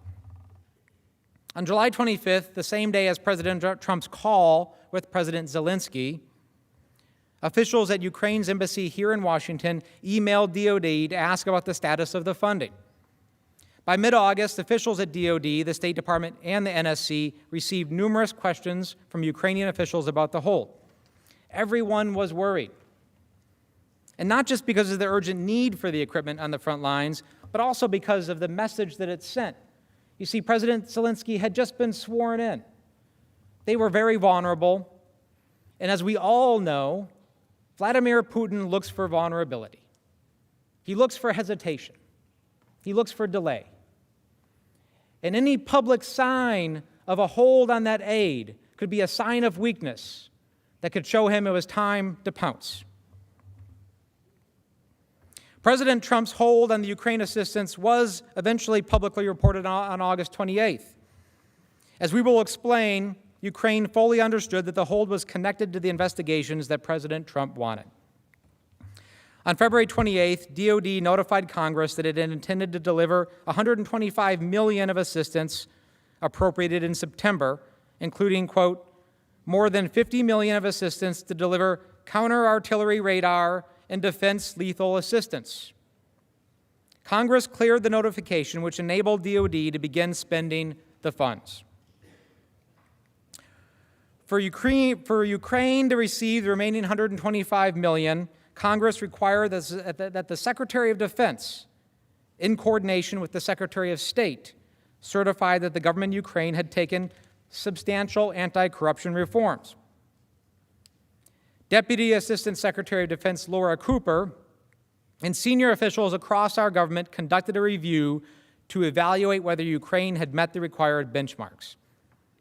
Ms. Cooper explained that the review involved, quote, polling in all the views of the key experts on Ukraine defense and coming up with a consensus view, which was then run up the chain in the Defense Department to quote, ensure we have approval. By May 23rd, the anti-corruption review was complete and DoD certified to Congress that Ukraine had complied with all of the conditions and that the remaining half of the aid should be released. But again, you don't have to take my word for it. On May 23rd, in a letter to Congress, one of President Trump's senior political appointees, the Undersecretary of Defense for Policy, wrote, quote, On behalf of the Secretary of Defense and in coordination with the Secretary of State, I have certified that the government of Ukraine has taken substantial actions to make defense institutional reforms for the purposes of decreasing corruption, increasing accountability, and sustaining improvements of combat capability enabled by U.S. assistance, end quote. Congress then cleared the funding, which should have allowed Ukraine to receive the aid, but we know that's not what happened. On June 18th, as DOD was preparing to send the aid, they issued a press release, like they normally do, announcing that it would provide $250 million in security assistance to Ukraine for, quote, additional training, equipment, and advisory efforts to build the capacity of Ukraine's armed forces. So this included sniper rifles, rocket-propelled grenades, counter-artillery radar, command and control, electronic warfare, secure communications, vehicles, night vision, and medical equipment. However, according to the New York Times, one day after the Defense Department issued this press release, one day, Assistant to the President Robert Blair, who works for Mick Mulvaney, called OMB, Acting Director Russell Vought, to tell him, quote, "We need to hold it up." The "it" was the assistance. That same day, June 19th, President Trump gave an interview on Fox News where he raised the so-called CrowdStrike conspiracy theory that Ukraine, not Russia, had interfered in the 2016 election, a line he would echo during his July 25th call with President Zelensky. This theory, by the way, has been advanced by Russian propaganda to try to take attention away from Russian interference and shift it onto Ukraine. And it's a theory that has been universally debunked by U.S. intelligence and law enforcement. Nonetheless, the president, spurred by the June 18th press release, and with the false theory that Ukraine interference in the with the false theory about the Ukraine interference, supposedly, in the 2016 election, the president started asking about the Ukraine assistance. And on June 19th, OMB Associate Director for National Security, Michael Duffy, emailed Elaine McCusker, the DOD comptroller. He said, quote, "The president had questions about the press report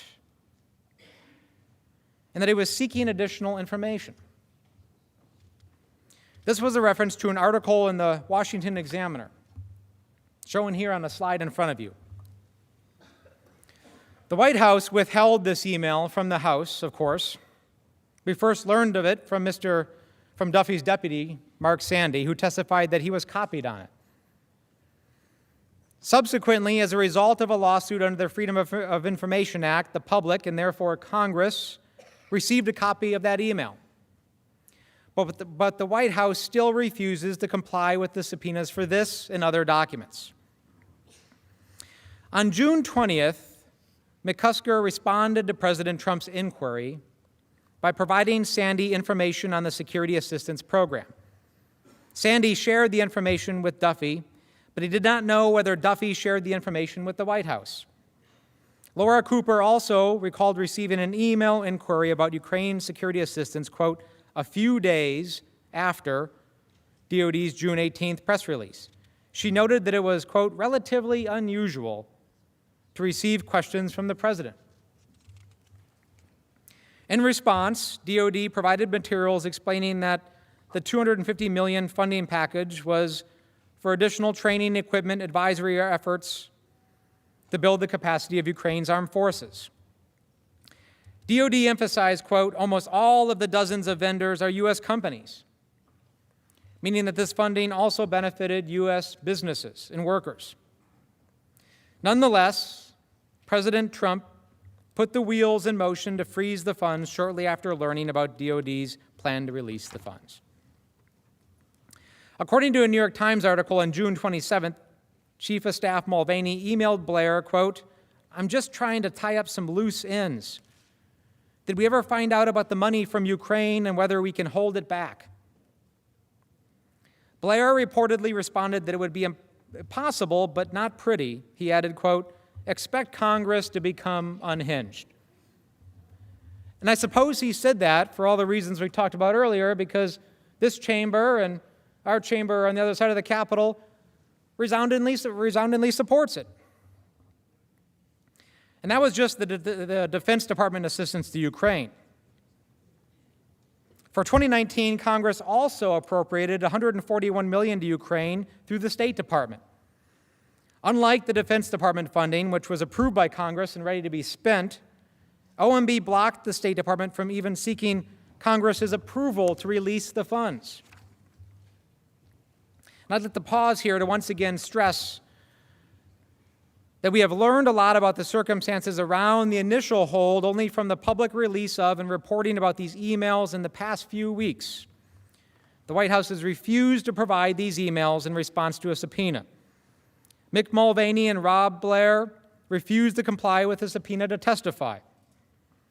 These emails are just a few of the many thousands that likely exist on this topic, but which have been concealed from Congress and the American people because of the ongoing obstruction. In fact, last night, as we were here late into the night, sometime around midnight,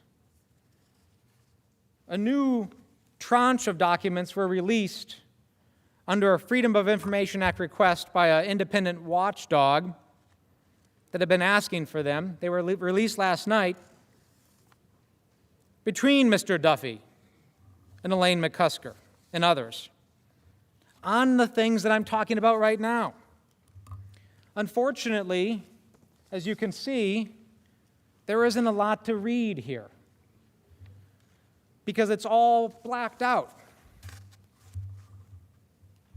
So if the president's lawyers contest any of the facts that I'm talking about, you should demand to see the full record. The American people deserve to see the full truth when it comes to presidential actions. But back to the timeline. From July to September 2019, the president and his advisors at the White House and OMB implemented the hold on Ukraine assistance through an unusual and unlawful process. First, on July 3rd, the State Department notified DOD and NSC staff that OMB was blocking its notification to Congress. According to Jennifer Williams, Vice President Pence's aide, the hold on this assistance, quote, came out of the blue because it had not been previously discussed by OMB or NSC. Around July 12th, President Trump directed that a hold be placed on the DOD security assistance as well. That day, Mr. Blair sent an email to Duffy at OMB informing him that, quote, that the president is directing a hold on military support funding for Ukraine. Around July 15th, Tim Morrison learned from Deputy Director or Advisor Charles Kupperman, quote, that it was the president's direction to hold the assistance. Several days later, Duffy and Blair again exchanged emails about Ukraine and security assistance. And Sandy testified that in these emails, Duffy asked Blair about the reason for the hold. Blair provided no explanation. Instead, he said, quote, we need to let the hold take place. And then, quote, revisit the issue with the president. Between July 18th and July 31st, the NSC staff convened several interagency meetings at which the hold on security assistance was discussed. Remember those dates, July 18th to July 31st. According to Mark Sandy and other witnesses, several facts emerged. First, the agencies learned that the president himself had directed the hold through OMB. Second, no justification or explanation was provided for the hold, despite repeated questions. Third, except for OMB, all agencies supported military aid because it was in the national security interest of the United States. And fourth, many were concerned that the hold was outright illegal. Ambassador Taylor learned of the hold on July 18th. He said, quote, the directive had come from the president to the chief of staff to OMB and that he, quote, sat in astonishment because one of the key pillars of our strong support for Ukraine was threatened. David Holmes, a diplomat at the U.S. Embassy in Kyiv, testified that he was shocked by the hold. Although there was initially some question as to whether the hold applied to DOD funds, which was already cleared by Congress, it soon became clear that the hold applied to all $391 million. Tim Morrison testified that DOD officials raised concerns at a meeting on July 23rd about whether it was, quote, actually legally permissible for the president to not allow for the disbursement of the funding. These concerns related to possible violations of the Impoundment Control Act, the law that gives the president the authority to delay or withhold funds only if Congress is notified of those intentions and approves the proposed action. Of course, neither of those things had been done. The issue was escalated quickly, and at a senior-level meeting on July 26th, OMB remained the lone voice for holding the aid. According to Tim Morrison, OMB said that President Trump was concerned about corruption in Ukraine. Cooper from DOD also attended the July meeting. She received no further understanding of what was meant by corruption. There was never a principals meeting convened on this issue, but there was a fourth and final interagency meeting on July 31st. Remember that date?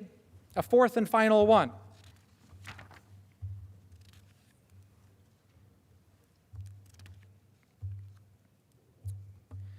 There is a process for making sure that U.S. aid money makes it to the right place, to the right people.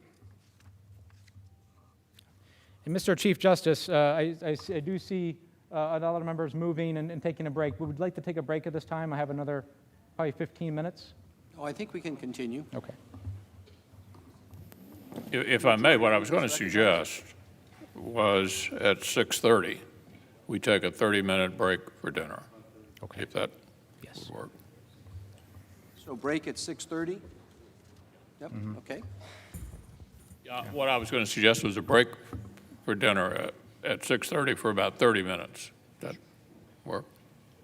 Yeah. Okay.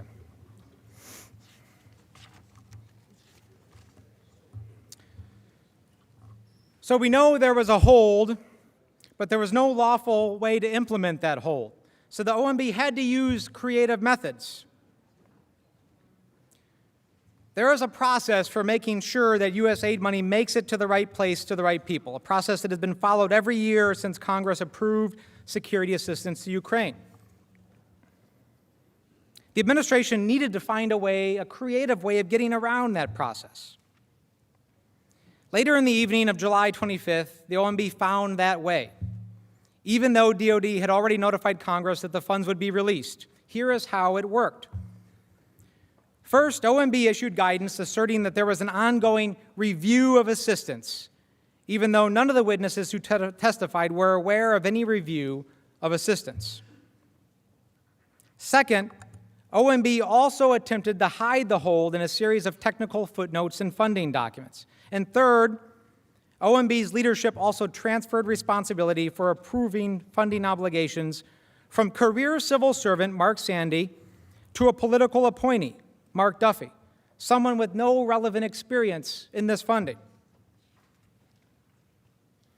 Based on recent public reporting and documents DOD released under the Freedom of Information Act, we learned that on July 25th, approximately 90 minutes after President Trump's phone call with President Zelensky, Mr. Duffy put this three-pronged plan into motion when he sent an email to senior DOD officials, copying Sandy.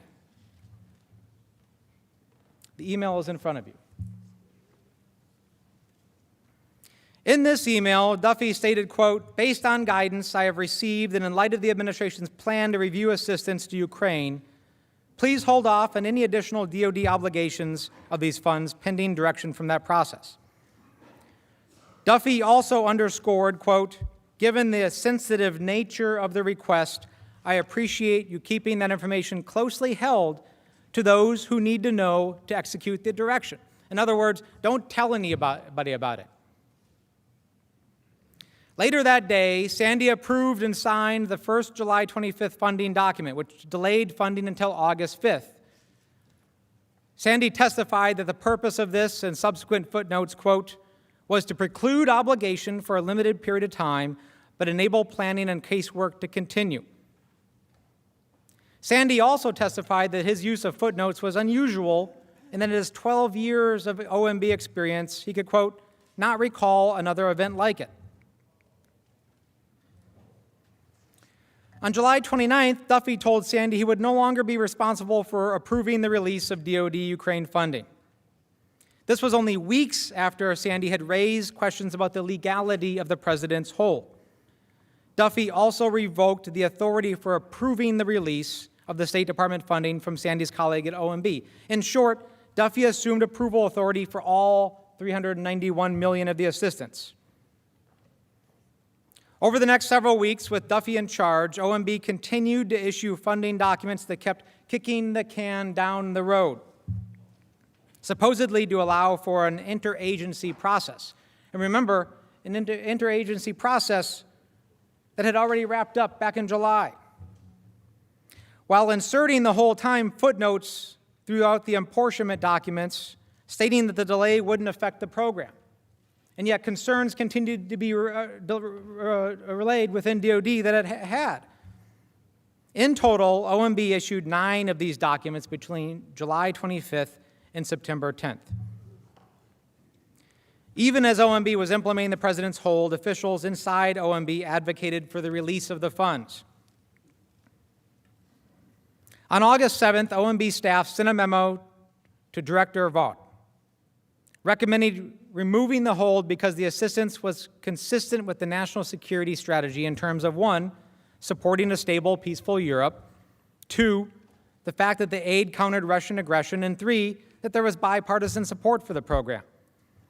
This meant that experts at every single relevant agency involved opposed the hold. By mid-August, DoD raised concerns that it might not be able to fully spend the DoD funds before the end of the fiscal year. Laura Cooper testified that DoD estimated $100 million of the aid was at risk of not getting to Ukraine. DoD concluded that it could no longer support OMB's claim that the footnotes, quote, that, quote, this brief pause in obligations will not preclude DoD's timely execution of the final policy direction, end quote. Sandy testified that this sentence in the footnote was, quote, at the heart of that issue about ensuring that we don't run afoul of the Impoundment Control Act. Records produced in response to a FOIA lawsuit show that Mr. Duffy and Ms. McCusker exchanged emails on August 20th, and on that date, OMB modified the footnote. These emails are almost entirely redacted. However, all the subsequent footnotes issued by OMB during the pendency of the hold removed the sentence regarding DoD's ability to fully obligate the funds by the end of the fiscal year. Nevertheless, OMB continued to implement the hold at the president's direction. We know from emails released last night that as of September 5th, OMB was continuing to instruct DoD to hold the aid. OMB gave these emails to a private organization just because of a FOIA lawsuit. On September 5th, Duffy emailed McCusker the following, quote, no movement from Ukraine. Footnote forthcoming to continue hold through Friday, end quote. We know that McCusker responded to OMB with a lengthy email detailing DoD's serious concerns, but OMB redacted almost the whole thing. As I explained last night, OMB has key documents that President Trump has refused to turn over to Congress. Key documents that go to the heart of one of the ways in which the president abused his power. Concerns about whether the administration was bending, if not breaking the law, contributed to at least 2 OMB officials resigning, including an attorney in OMB. According to Sandy, one colleague specifically disagreed with OMB General Counsel about the application of the Impoundment Control Act. As I mentioned earlier, the independent and nonpartisan Government Accountability Office has already said that the hold was illegal. But you remember the OMB correspondence referencing the, quote, interagency process. As we now know, there was no interagency process. It had ended months before. They made it up. They had to make it up because they couldn't say the real reason for the hold. Sometime prior to August 16th, Ambassador Bolton had a one-on-one meeting with President Trump. According to Morrison, at that meeting, the president, quote, was not ready to approve the release of the assistance. Ambassador Bolton instructed Morrison to look for other opportunities to get the president's cabinet together to, quote, have the direct, in-person conversation with the president about this topic. Everyone was worried, including the president's national security advisor. In mid-August, Colonel Vindman drafted a presidential decision memorandum for Ambassador Bolton to present to President Trump for a decision on Ukraine security assistance. The memorandum recommended that the hold be lifted. Morrison testified that the memorandum was never provided to the president because of other competing issues.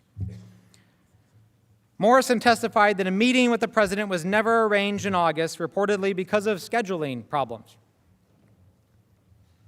According to recent press reports, on August 30th, Secretary of Defense Esper, Secretary of State Pompeo met with President Trump and implored him to release the security assistance because doing so was in the interests of the United States. However, President Trump continued to ignore everybody. Later that day, Duffy emailed Undersecretary of Defense Elaine McCusker and wrote, quote, clear direction from POTUS to hold. The Ukrainian government knew of President Trump's hold on security assistance well before it was publicly reported on August 28th. This was not surprising. U.S. diplomat Catherine Croft testified it was, quote, inevitable that it was eventually going to come out. She said 2 individuals from the Ukrainian embassy here in Washington approached her approximately a week apart, quote, quietly and in confidence, to ask me about an OMB hold on Ukraine security assistance. She could not precisely recall the dates of these conversations, but testified that she was, quote, very surprised at the effectiveness of my Ukrainian counterparts. Everyone was worried. So why would these diplomats quietly make this inquiry? It's because if it had gone public, it would show that weakness against Russia that was so concerning to everybody involved. She said, quote, I think that if this were public in Ukraine, it would be seen as a reversal of our policy. It would be a really big deal in Ukraine and an expression of declining U.S. support for Ukraine. Meanwhile, Laura Cooper testified that DOD heard from the Ukrainian embassy on July 25th, the same day as President Trump's call to President Zelensky. On July 25th, a member of my staff got a question from a Ukraine embassy contact asking what was going on with Ukraine security assistance. Because at that time, we did not know what the guidance was on USAI. The OMB notice of apportionment arrived that day, but the staff member did not find out about it until later. I was informed that the staff member told the Ukrainian official that we were moving forward on USAI, but recommended that the Ukraine embassy check in with state regarding the FMF. USAI referred to the $250 million that OMB blocked DOD from sending to Ukraine. FMF referred to the $141 million that they blocked from the State Department. On July 25th, Cooper's staff also received 2 emails from the State Department revealing that the Ukrainian embassy was, quote, asking about security assistance and that the Hill knows about the FMF situation to an extent, and so does the Ukrainian embassy. One of Cooper's staff members reported additional contacts with Ukrainian officials about the hold in August. Finally, we know the Ukrainians knew about the hold because the New York Times published an interview with the former Deputy Foreign Minister of Ukraine, Elena Zerkal. She stated that she and President Zelensky's office received a cable in late July informing them of the hold. In short, by the time of Politico's report on August 28th, the Ukrainians were well aware that the aid was not only important, was not the only important official act that the White House was withholding from them. The long-sought White House visit for President Zelensky was also in limbo. As all of this transpired, Ukrainian troops were still on the front lines in eastern Ukraine, facing off against Russian-backed forces. dying in defense of their country. Ambassador Bill Taylor visited those Ukrainian troops on July 26. He recalled seeing, quote, the armed and hostile Russian-led force on the other side of the damaged bridge across the line of the contact. When asked to reflect on that visit, here is what Ambassador Taylor had to say. Let's talk about July 26th, a lot of years later. You go to the front, you go to Donbass with Ambassador Volker, I believe, and you're on the bridge and you're looking over on the front line at the Russian soldiers. Is that what you recalled? Yes, sir. And you said the commander there, the Ukrainian commander, thanked you for the American military assistance that you knew was being withheld at that moment. That's correct. How'd that make you feel, sir? Badly. Why? Because it was clear that that commander counted on us. It was clear that that commander had confidence in us. It was clear that that commander was appreciative of the capabilities that he was given by that assistance, but also the reassurance that we were supporting him. Like me, Ambassador Taylor is a combat veteran. In fact, he was awarded a Bronze Star. Ambassador Taylor knew how vital our military aid was to those Ukrainian troops because he knows what it feels like to have people counting on you. Members of the U.S. Senate, I know you believe that aid is important too, because 87 members of this body voted to support it. President Trump did not think the aid was important last year. He ignored you and the direction of Congress. He betrayed the confidence of our Ukrainian partners and U.S. national security when he corruptly withheld that aid. And he did so because he simply wanted to help his own political campaign. Our men and women in uniform deserve better. Our friends and allies deserve better. The American people deserve better.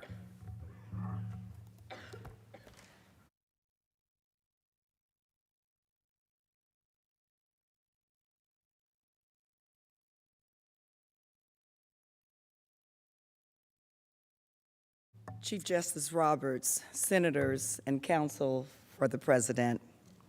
Now I want to talk to you about the White House meeting that President Trump offered to President Zelensky during their first phone call in April. But as you know, that meeting has not been scheduled. It was never scheduled. Ambassador Sondland testified that after the May 23rd meeting with President Trump, it became clear that President Zelensky would not be invited to the Oval Office until he announced the opening of investigations that would benefit President Trump's re-election. During his testimony, Ambassador Sondland stressed that it was a clear quid pro quo. Let's listen. I know that members of this committee frequently frame these complicated issues in the form of a simple question. Was there a quid pro quo? As I testified previously, with regard to the requested White House call and the White House meeting, the answer is yes. Mr. Giuliani conveyed to Secretary Perry, Ambassador Volker, and others that President Trump wanted a public statement from President Zelensky committing to investigations of Burisma and the 2016 election. Mr. Giuliani expressed those requests directly to the Ukrainians, and Mr. Giuliani also expressed those requests directly to us. We all understood that these prerequisites for the White House call and the White House meeting reflected President Trump's desires and requirements. Ambassador Sondland also testified that the scheme to pressure Ukraine into fulfilling the president's requirements for an Oval Office meeting became progressively and more specific and problematic, what he described as a continuum of insidiousness. He explained the evolution from generic requests to investigate corruption to calls to pursue specific allegations against President Trump's political opponents. Here is Ambassador Sondland again. Well, Mr. Chairman, when we left the Oval Office, I believe on May 23rd, the request was very generic for an investigation of corruption in a very vanilla sense, and dealing with some of the oligarch problems in Ukraine, which were longstanding problems.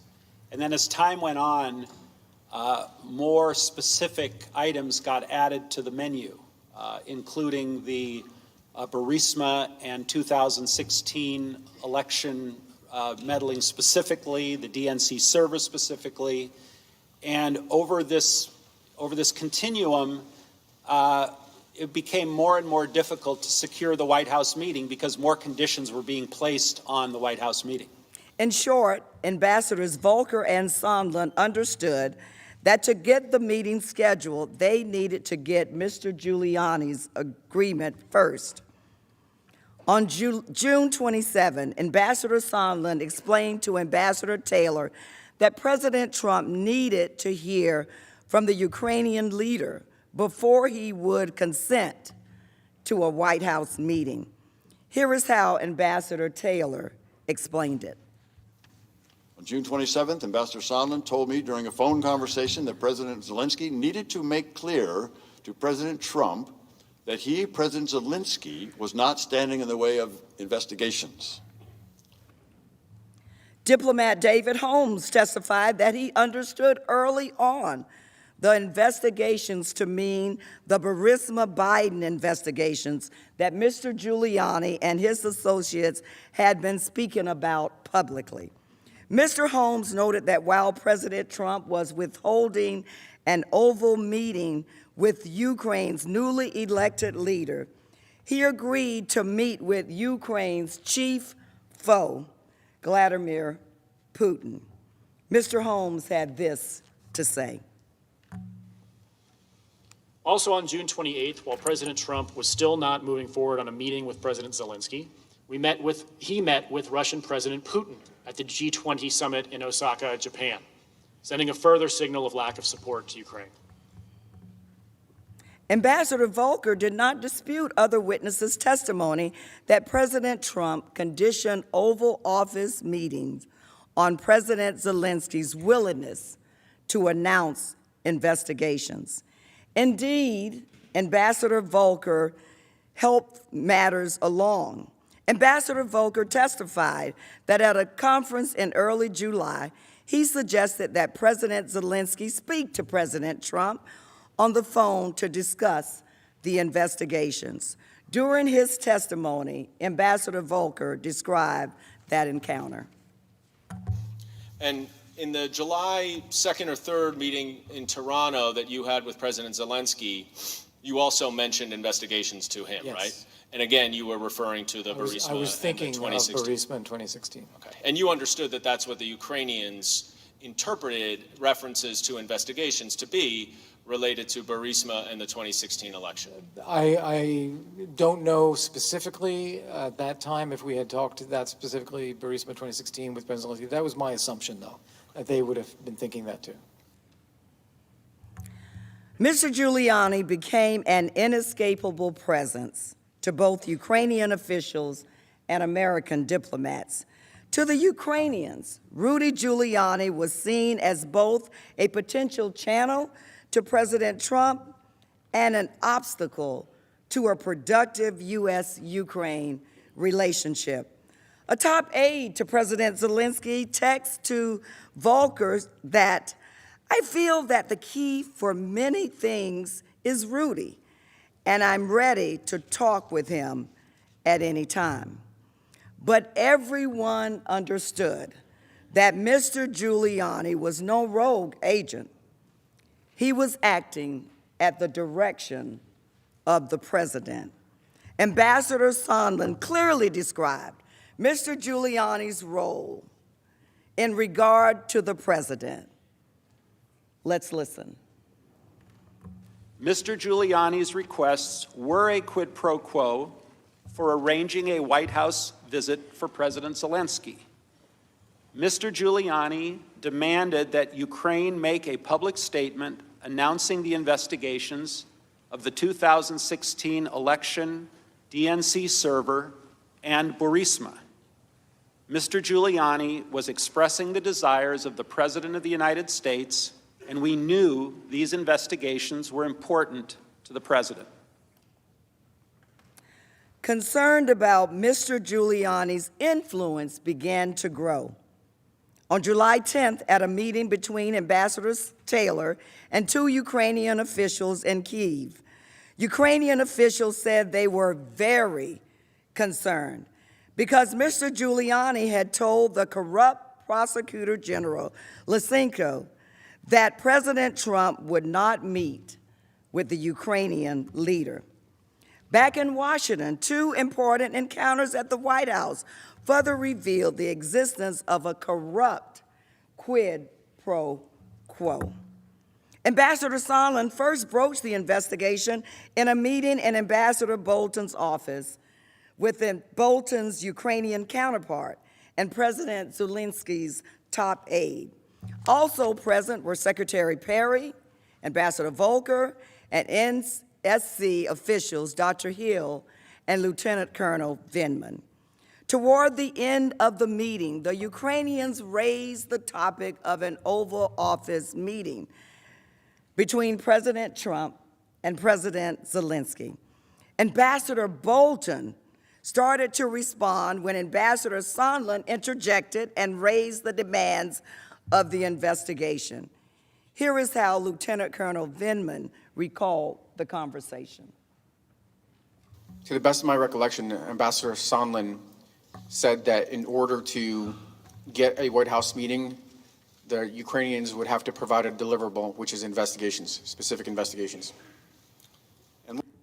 Ambassador Volker separately confirmed this recollection during his testimony. I participated in the July 10th meeting between National Security Advisor Bolton and then Ukrainian Chairman of the National Security and Defense Council, Alex Danylyuk. As I remember, the meeting was essentially over when Ambassador Sondland made a general comment about investigations. I think all of us thought it was inappropriate.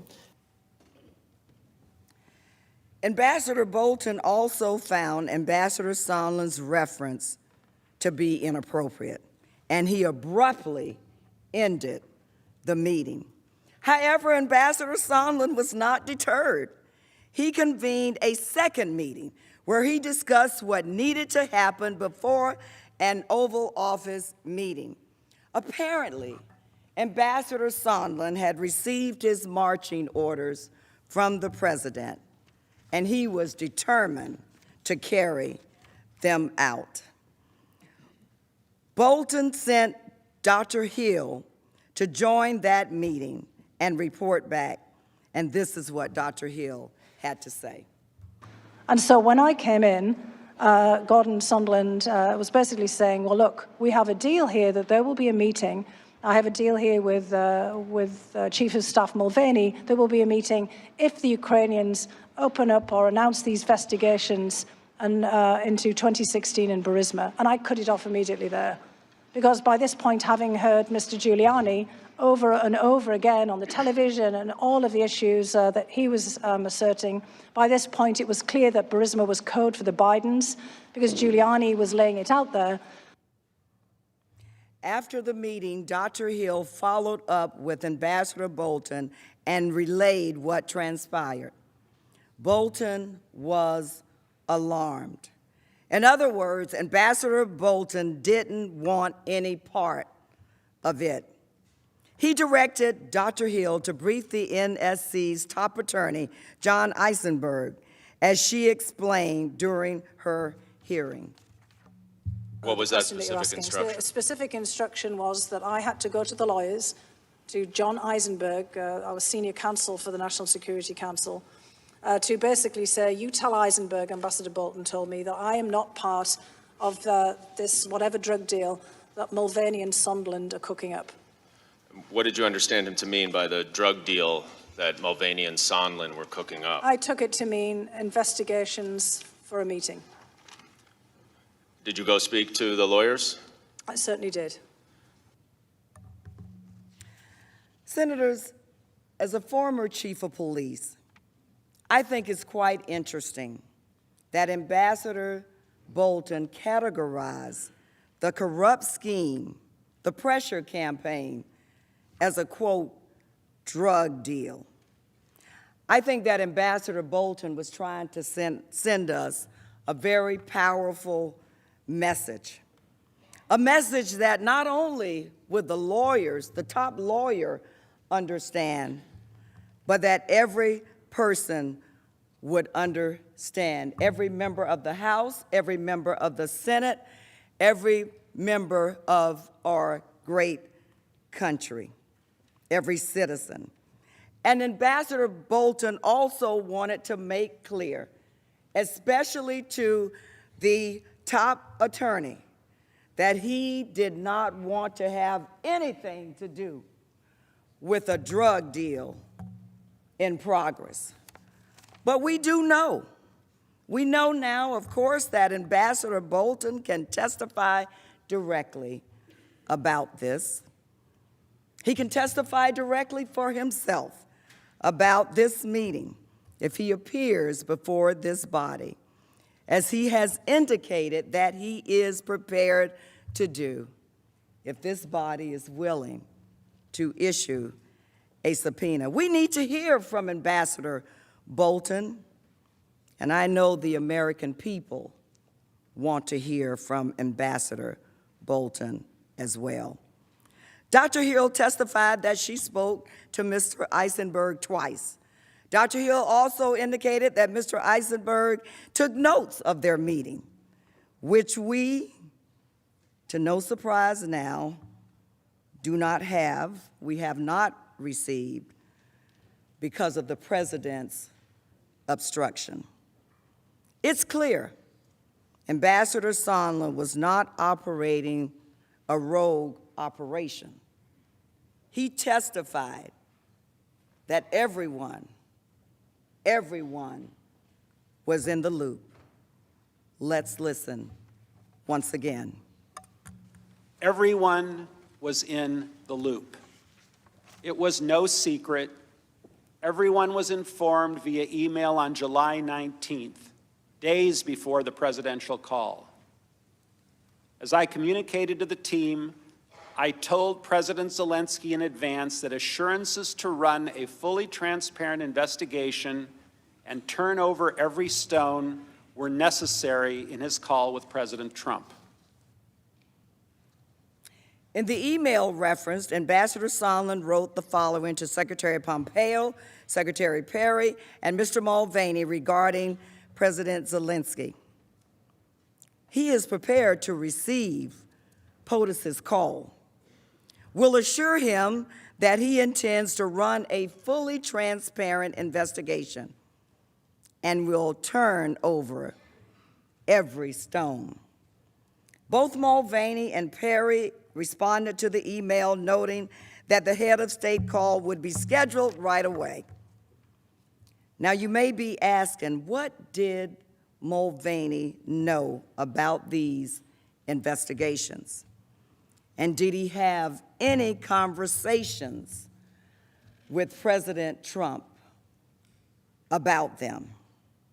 Senators, this body is entitled to see all of the evidence. And you know what? The American people are entitled to hear all of the evidence. And while the nature of the drug deal we've talked about was uncontested, it is important for the country to know that everyone was involved. Because we've heard it, everyone was in the loop. Now, later that day, July 19th, Ambassador Sondland texted Ambassadors Volker and Taylor about the upcoming head of state telephone call. And the text said, looks like POTUS call tomorrow. I spoke directly to Zelensky and gave him a full briefing. He's got it. Ambassador Volker replied to Sondland's text, "Most important is for Zelensky to say that he will help investigations." The evidence shows that the Ukrainians understood what they needed to do to earn a White House meeting with the president. On July 20th, the day after Ambassador Sondland's phone call with President Zelensky, Ambassador Taylor spoke with the Ukrainian National Security Advisor. Ukraine's National Security Advisor conveyed that the Ukrainian president did not want to become an instrument in U.S. politics. Here is how Ambassador Taylor explained that concern. What did you understand it to mean when that Zelensky had concerns about being an instrument in Washington domestic re-election politics? Mr. Daniluk understood that these investigations were pursuant to Mr. Giuliani's request to develop information, to find information about Burisma and the Bidens. This was very well known in public. Mr. Giuliani had made this point clear in several instances in the beginning, in the springtime. And Mr. Daniluk was aware that that was a problem. And would you agree that because President Zelensky is worried about this, they understood at least that there was some pressure for them to pursue these investigations? Is that fair? Mr. Daniluk indicated that President Zelensky certainly understood it, that he did not want to get involved in these type of activities. The next day, Ambassador Taylor relayed the Ukrainian leaders' concerns to Volker and Sondland. But Ambassador Sondland did not back down.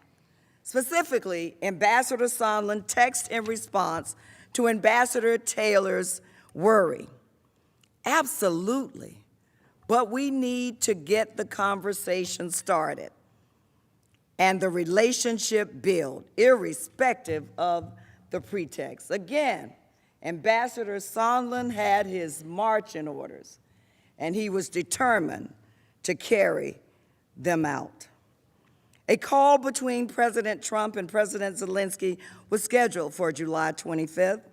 Before the call, President Trump spoke to Sondland and reiterated his expectation that the Ukrainian leader would commit to the investigations.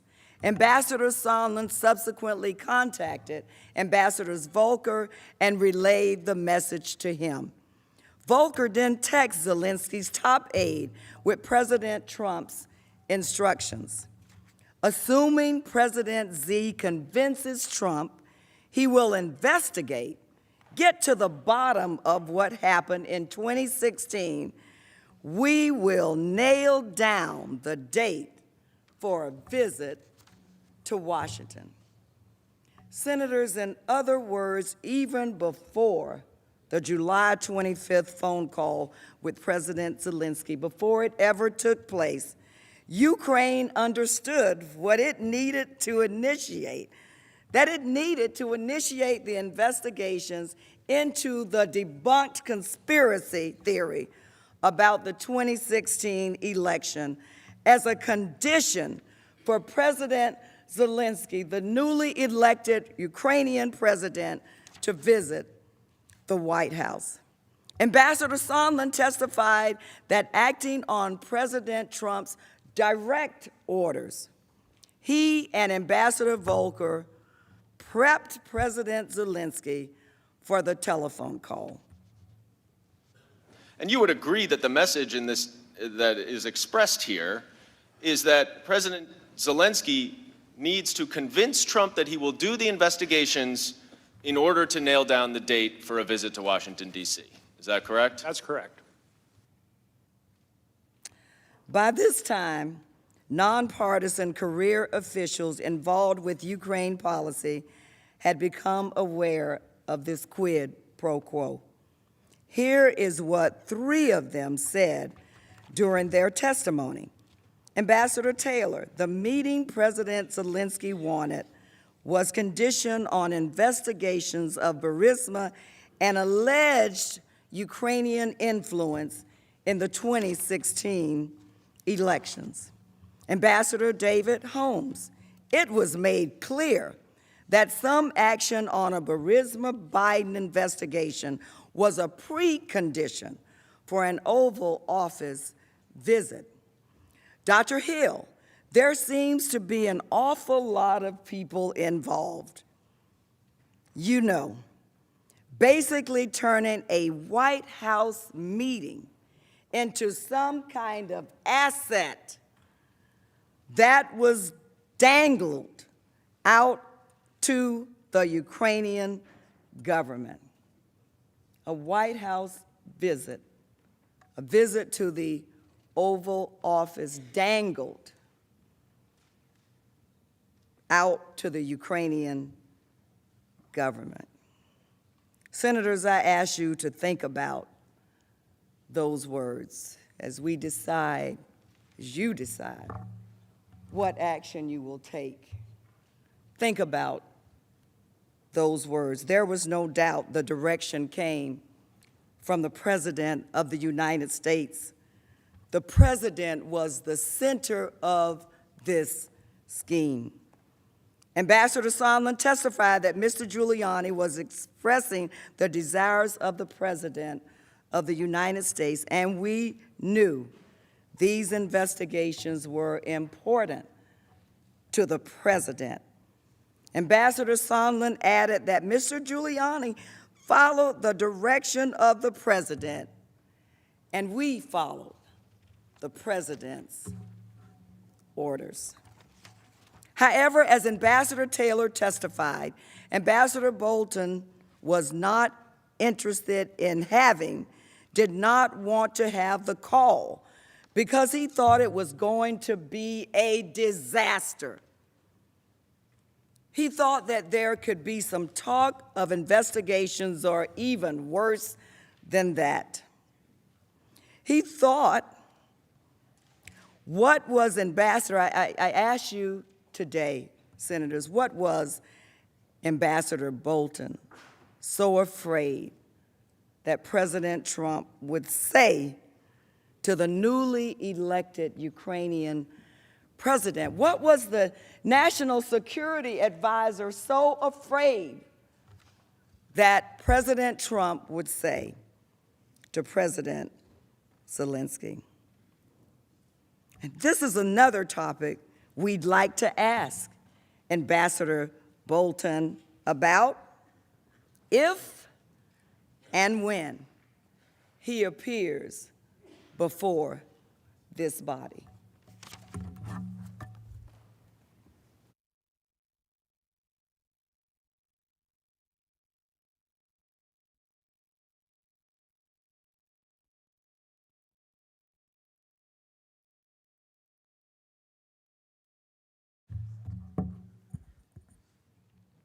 Mr. Chief Justice, distinguished members of the Senate, I thank you once again for your indulgence and for your courtesy as we all undertake our solemn constitutional responsibilities during this Senate trial. George Washington once observed in his farewell address to the nation that the Constitution is sacredly obligatory upon all.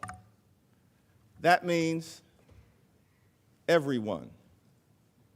And in fact, that is what makes our great country so distinct from authoritarian regimes and enemies of democracy. Vladimir Putin is above the law in Russia. Erdogan is above the law in Turkey. Kim Jong-un is above the law in North Korea. But in the United States of America, no one is above the law, not even the President of the United States. That is what this moment is all about. As we all know, Congress is a separate and co-equal branch of government. We don't work for this president or any president. We, of course, work for the American people. We have a constitutional responsibility to serve as a check and balance on an out-of-control executive branch. That is not the Democratic Party playbook. That is not the Republican Party playbook. That is the playbook in a democratic republic. James Madison once observed in Federalist 51 that the Congress should serve as a rival to the executive branch. In my humble opinion, why would Madison use the word rival? It's because the framers of the Constitution, I think, did not want a king.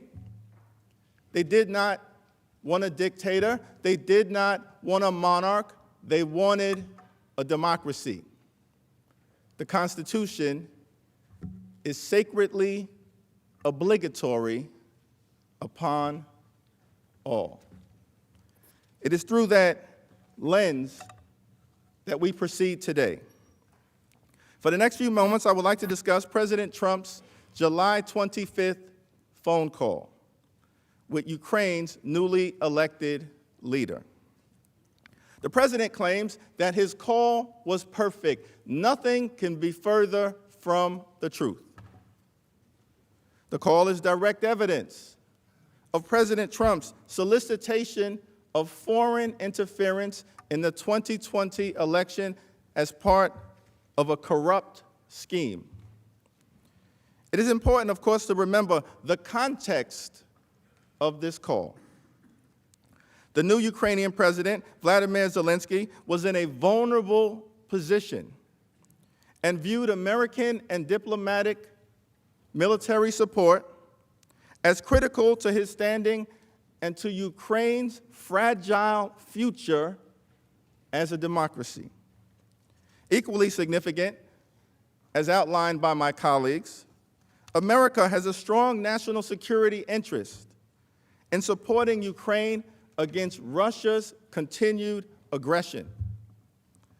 William Taylor, West Point graduate, Vietnam War hero, ambassador to Ukraine, appointed by Donald Trump, testified, Ukraine is a strategic partner of the United States, important for the security of our country as well as Europe. Lieutenant Colonel Alexander Vindman, National Security Council officer, Trump appointee, Purple Heart recipient, Iraq War veteran, testified a strong and independent Ukraine is critical to our national security interests.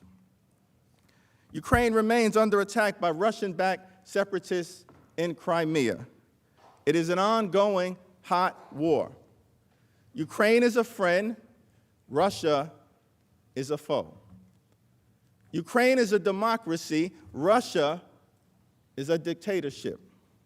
The United States may very well be one of the only things standing between Russia and Ukraine being completely overrun as part of Vladimir Putin's continued aggression against the free world. That is why this Congress allocated $391 million in military and security aid to a vulnerable Ukraine on a bipartisan basis, because it is in America's national security interests. On the July 25th call, Mr. Trump could have endeavored to strengthen the relationship with this new Ukrainian leader. Instead, President Trump focused on securing a personal favor. He wanted Ukraine to conduct phony investigations designed to enhance his political standing and solicit foreign interference in the 2020 election. On a July 25th call, President Trump maligned a highly respected American ambassador, known as an anti-corruption crusader. At the same time, he praised a corrupt former Ukrainian prosecutor. And on multiple occasions, President Trump directed Ukraine's new leader to speak with his personal lawyer, Rudolph Giuliani, on an official call. Mr. Giuliani is not a member of the Trump administration. For these and other reasons, the July 25th call warrants our close scrutiny.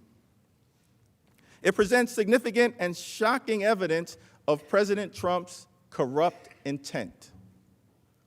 The call lays bare the president's willingness to do whatever it takes to get what he wants, even if his behavior undermines the national security interests of the United States of America.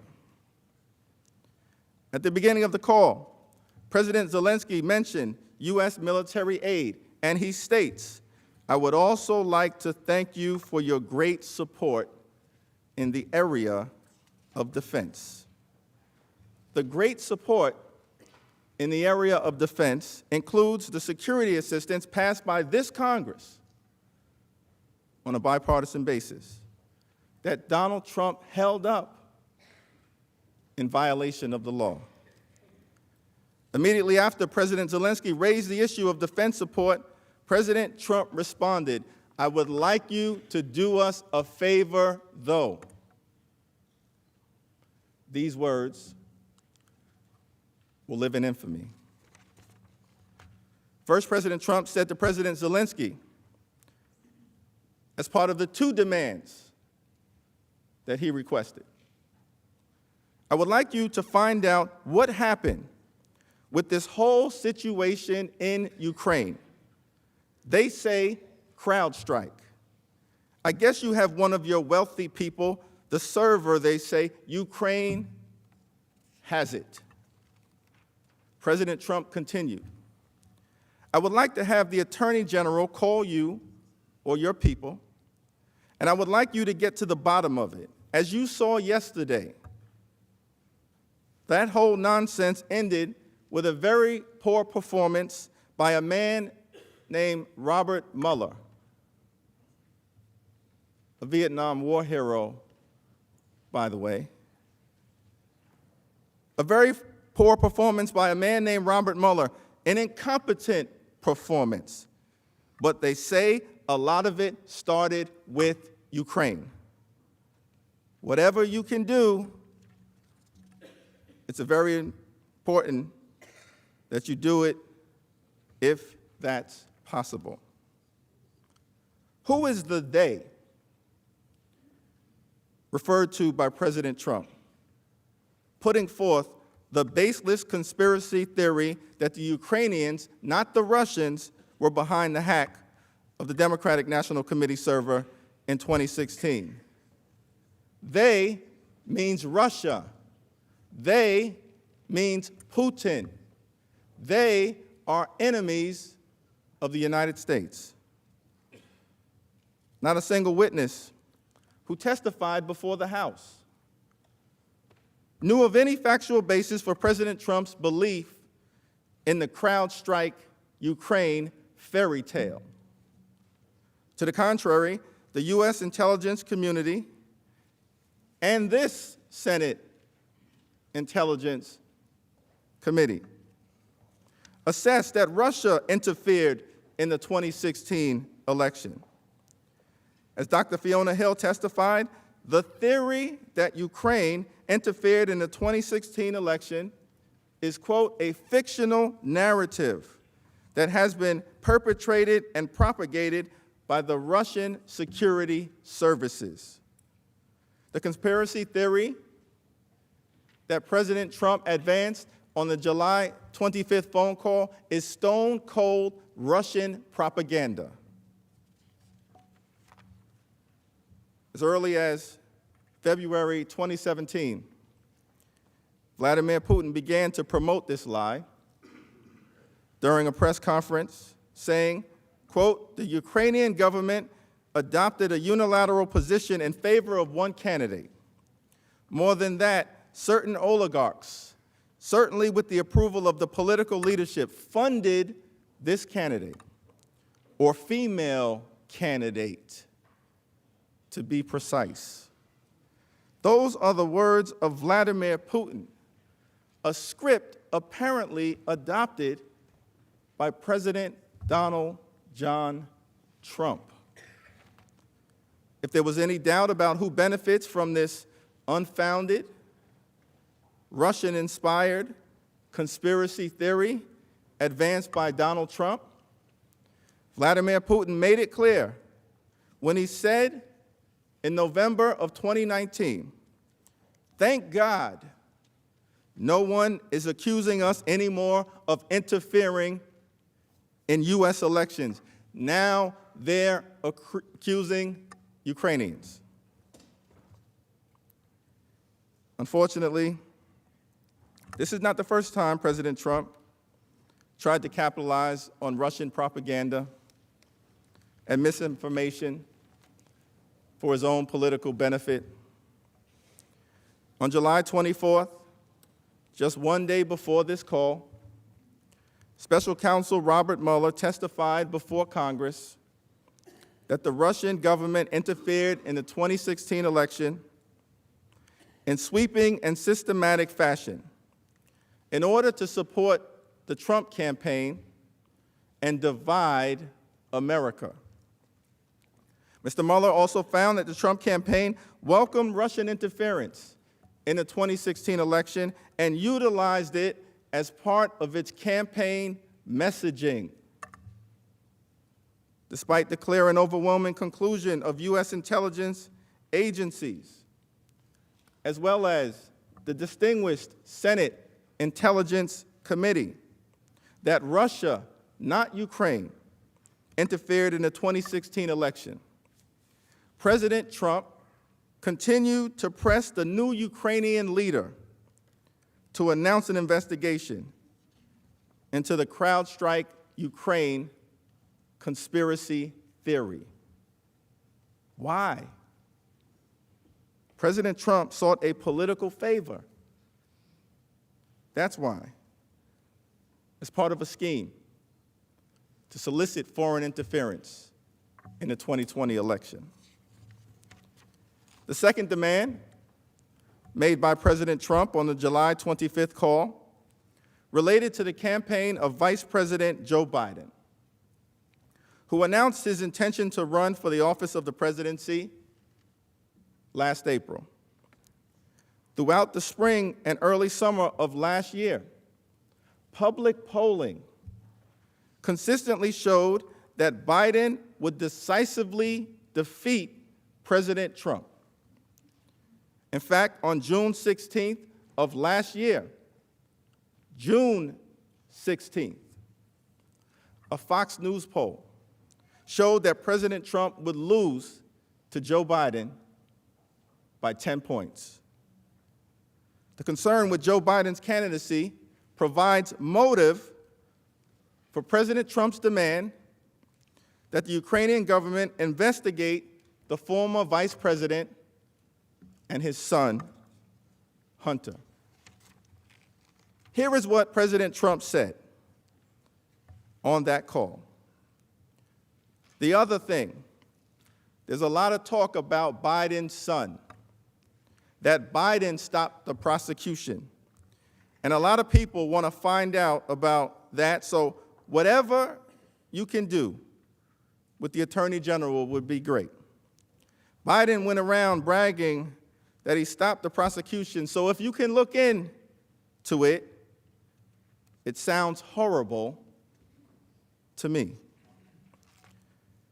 Now, the Trump administration officials who participated in the impeachment inquiry unanimously testified that there was no factual support for the allegation that Vice President Biden did anything wrong or misused his authority when he pressed for the removal of Ukraine's corrupt former prosecutor general. Joe Biden did nothing wrong. The witnesses testified that Vice President Biden was in fact carrying out official U.S. policy to clean up the Prosecutor General's office in Ukraine. This policy, of course, aligned with the perspective of many in this very distinguished body, as well as our European allies throughout the world, as well as the International Monetary Fund. Vice President Biden did not remove Yuri Lutsenko, the corrupt prosecutor. The Ukrainian government did, with the support of the free world. Nonetheless, on October 3rd, 2019, when a reporter asked President Trump, "What exactly did you hope Zelensky would do about the Bidens after your phone call?" President Trump responded as follows. What exactly did you hope Zelensky would do about the Bidens after your phone call? Exactly. Well, I would think that if they were honest about it, they'd start a major investigation into the Bidens. It's a very simple answer. Start a major investigation into the Bidens. The evidence of wrongdoing by President Trump is hiding in plain sight. During the July 25th call, President Trump also repeatedly pressed the Ukrainian president to coordinate with his personal attorney, Rudolph Giuliani. Why was Rudolph Giuliani's name mentioned multiple times during the July 25th phone call? Giuliani is not the Secretary of State. He's not an ambassador.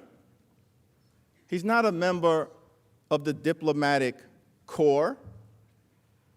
Rudolph Giuliani is a cold-blooded political operative for President Trump's re-election campaign. That is why he was referenced multiple times on that July 25th phone call.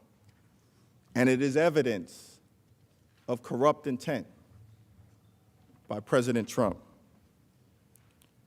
By the time the call took place, President Zelensky understood Giuliani's connection to the shakedown scheme. He recognized Giuliani's role as the president's political operative as matters related to Ukraine. Zelensky informed President Trump that one of his aides spoke with Mr. Giuliani just recently, and we are hoping very much that Mr. Giuliani will be able to travel to Ukraine and we will meet once he comes. The Ukrainian leader knew Giuliani represented President Trump's political interest in his country and could help unlock the long sought-after Oval Office meeting that President Zelensky desired. The phony investigations sought by President Trump on the July 25th call were not designed to bolster the national security interests of the United States of America. Quite the contrary, President Trump sought to benefit himself and his own re-election prospects. On the July 25th call, President Trump also suggested that President Zelensky speak with the Attorney General, William Barr, about the two fake investigations that the president sought. This is important to keep in mind. At no time during this entire sordid scheme was there an ongoing American law enforcement investigation into the phony slander related to Joe Biden or the conspiracy theory related to Ukrainian interference in the 2016 election. At no time was there an ongoing American law enforcement investigation. America is the leader of the free world. We do not urge other sovereign countries to target American citizens, absent any legitimate basis whatsoever, absent any scintilla of evidence. Apparently, President Trump does not play by those rules. During the July 25th call, President Trump didn't raise legitimate corruption concerns as it relates to Ukraine. President Trump did not mention the word corruption once. The president did, however, viciously malign former U.S. Ambassador to Ukraine, Marie Yovanovitch, a distinguished anti-corruption advocate whom he abruptly removed because she was seen as an obstacle to his geopolitical shakedown. Ambassador Yovanovitch joined the diplomatic corps under President Ronald Reagan and subsequently served 3 other Republican presidents. She is a highly respected diplomat and foreign service professional.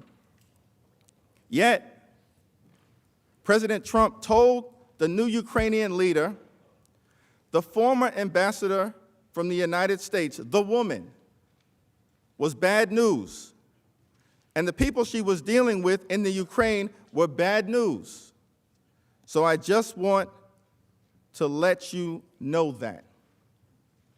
He didn't stop there. Later in the call, President Trump ominously added, well, she's going to go through some things.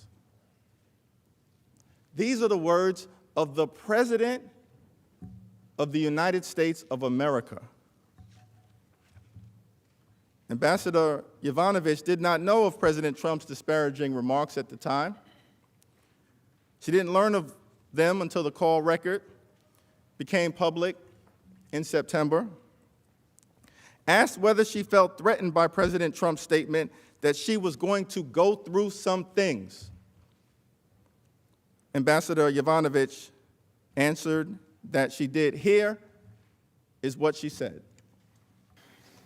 The next excerpt, when the president references you, was a short one, but he said, well, she's going to go through some things. What did you think when President Trump told President Zelensky, and you read, that you were going to go through some things? I didn't know what to think, but I was very concerned. What were you concerned about? She's going to go through some things. It didn't sound good. It sounded like a threat. Did you feel threatened? I did. During that same call, President Trump also took the opportunity to praise Yuri Lutsenko. Mr. Lutsenko is the former Ukrainian prosecutor general who was widely regarded by the entire free world, including our European allies and the International Monetary Fund, to be corrupt and incompetent. But Donald John Trump, our president, praised him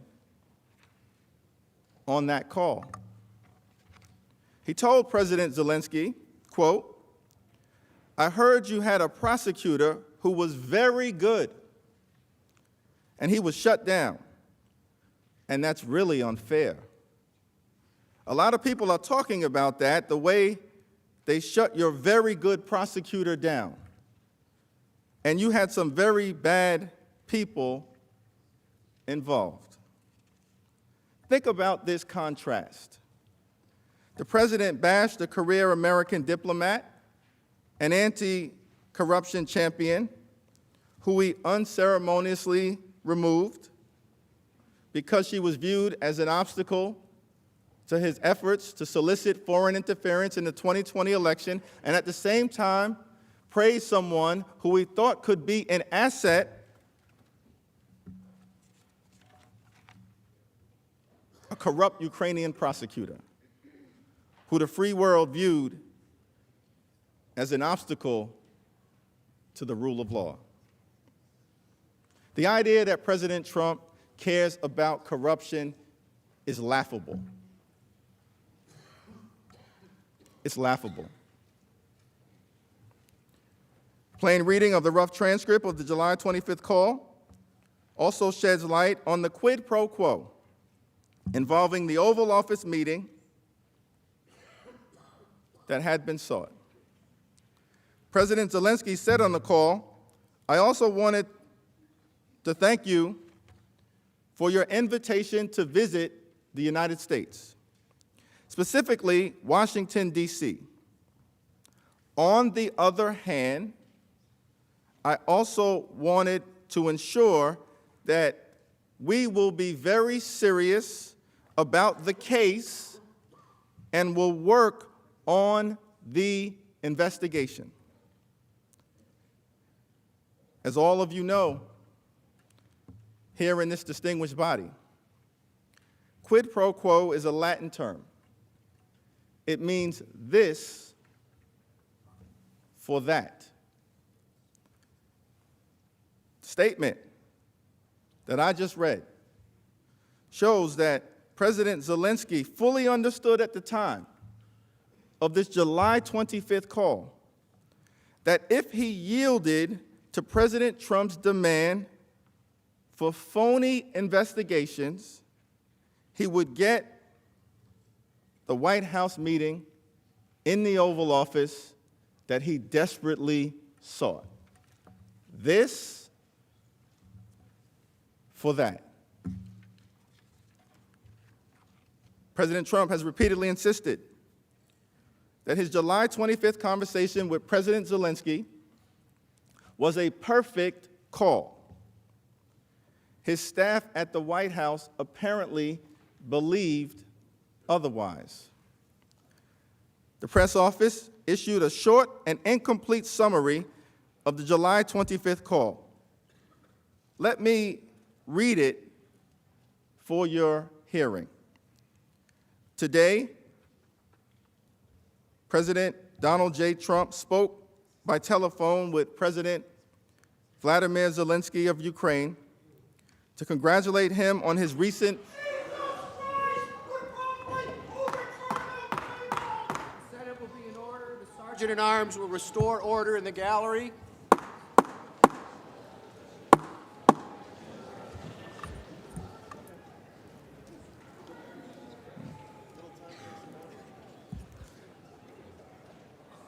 And the scripture says, "For the Lord loves justice and will not abandon his faithful ones." Official White House call readout, July 25th, 2019. Today, President Donald J. Trump spoke by telephone with President Vladimir Zelensky of Ukraine to congratulate him on his recent election. President Trump and President Zelensky discussed ways to strengthen the relationship between the United States and Ukraine, including energy and economic cooperation. Both leaders also expressed that they look forward to the opportunity to meet. That is the official White House call readout dated July 25th, 2019. The official readout provided to the American people omitted key elements of the president's conversation. Let's review. The official readout did not mention the phony investigations requested by President Trump. The official readout did not mention the Oval Office meeting sought by President Zelensky. The official readout did not mention President Trump's elevation of a debunked conspiracy theory promoted by Vladimir Putin about 2016 election interference. The official readout did not mention President Trump's demand that Ukraine investigate his domestic political rival, Joe Biden. The official readout did not mention that President Trump maligned and threatened Ambassador Yovanovitch. And the official readout did not mention that President Trump praised a corrupt former Ukrainian prosecutor. The complete conversation, however, between President Trump and President Zelensky that we just outlined offers powerful evidence that President Trump abused his power and solicited foreign interference in the 2016 election, the 2020 election.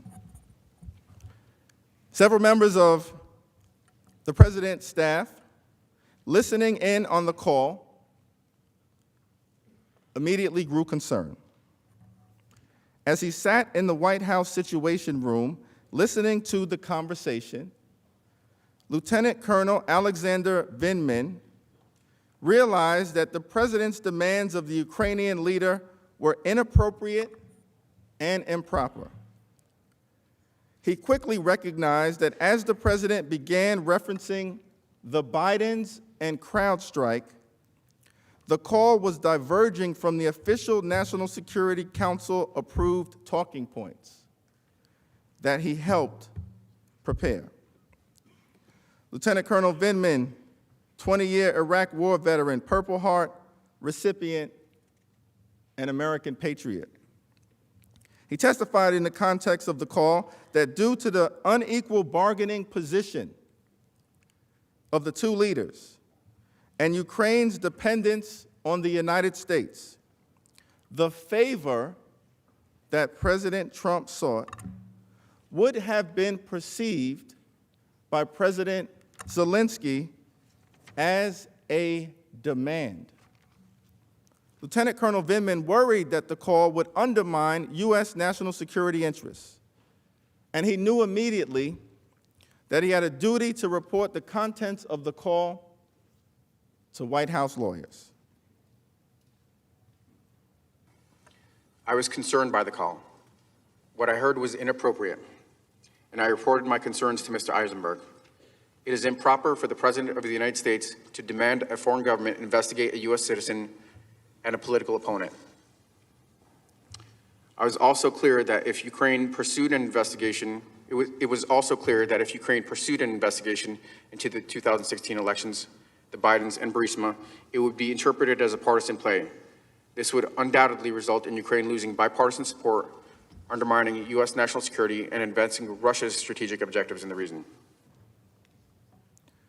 Recounting the content of the call based on his detailed handwritten notes, Lieutenant Colonel Vindman told the lawyers that he believed it was wrong for President Trump to ask President Zelensky to investigate Vice President Biden. Other witnesses were also troubled by what they heard. Vice President Pence's advisor, Jennifer Williams, expressed concern that President Trump raised a domestic political matter on an official call with a foreign leader. She testified that the mention of investigations struck her as unusual and possibly political in nature. She said, "I guess for me, it shed some light on possible other motives behind a security assistance hold." Timothy Morrison, a former Republican congressional staffer who replaced Dr. Fiona Hill in July of 2019, also reported the call to National Security Council lawyers. After the call, President Trump continued to push the scheme forward. On July 26, the very next day, Ambassador Sondland and Ambassador Taylor met with President Zelensky and other Ukrainian officials in Kyiv. According to David Holmes, the Ukraine-based U.S. diplomat who served as the note taker, the Ukrainian leader mentioned that President Trump had brought up some very sensitive issues during the July 25th call. Very sensitive issues. Ambassador Sondland then had a private meeting with Andrei Yermak, President Zelensky's top aide. The two men insisted that the meeting be one-on-one with no note taker, perhaps due to the sensitive issues that might come up. Ambassador Sondland testified that he and President Zelensky's aide probably discussed the issue of investigations. After these key moments in Ukraine, Ambassador Sondland went to lunch with David Holmes and two other American officials. Mr. Holmes sat directly across from Ambassador Sondland, close enough to hear the details of an extraordinary telephone call between Mr. Sondland and President Trump.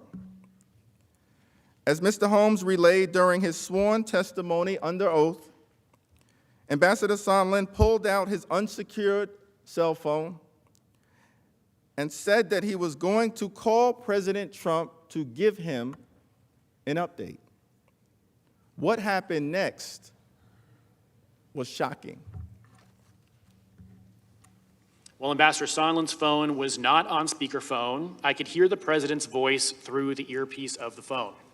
The president's voice was loud and recognizable. And Ambassador Sondland held the phone away from his ear for a period of time, presumably because of the loud volume. I heard Ambassador Sondland greet the president and explain he was calling from Kyiv. I heard President Trump then clarify that Ambassador Sondland was in Ukraine.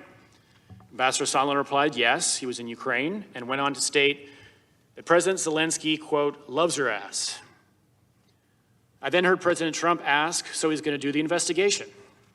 Ambassador Sondland replied that he's going to do it, adding that President Zelensky will do anything you ask him to do. He's going to do it. He will do anything you ask him to do. Immediately after this call with President Trump, Mr. Holmes followed up with Ambassador Sondland. After the call ended, Ambassador Sondland remarked that the president was in a bad mood. As Ambassador Sondland stated, it was often the case early in the morning. I then took the opportunity to ask Ambassador Sondland for his candid impression of the president's views on Ukraine. In particular, I asked Ambassador Sondland if it was true that the president did not give an expletive about Ukraine. Ambassador Sondland agreed that the president did not give an expletive about Ukraine. I asked why not, and Ambassador Sondland stated that the president only cares about big stuff. I noted there was big stuff going on in Ukraine, like a war with Russia. And Ambassador Sondland replied that he meant big stuff that benefits the president, like the Biden investigation that Mr. Giuliani was pushing. The conversation then moved on to other topics. During the July 25th call, President Trump asked for the favor of these two phony political investigations immediately after the Ukrainian president brought up defense assistance for Ukraine. And the following day, Ambassador Sondland confirmed to President Trump that Ukraine would indeed initiate the investigations discussed on the call, which was the only thing President cared about with respect to Ukraine.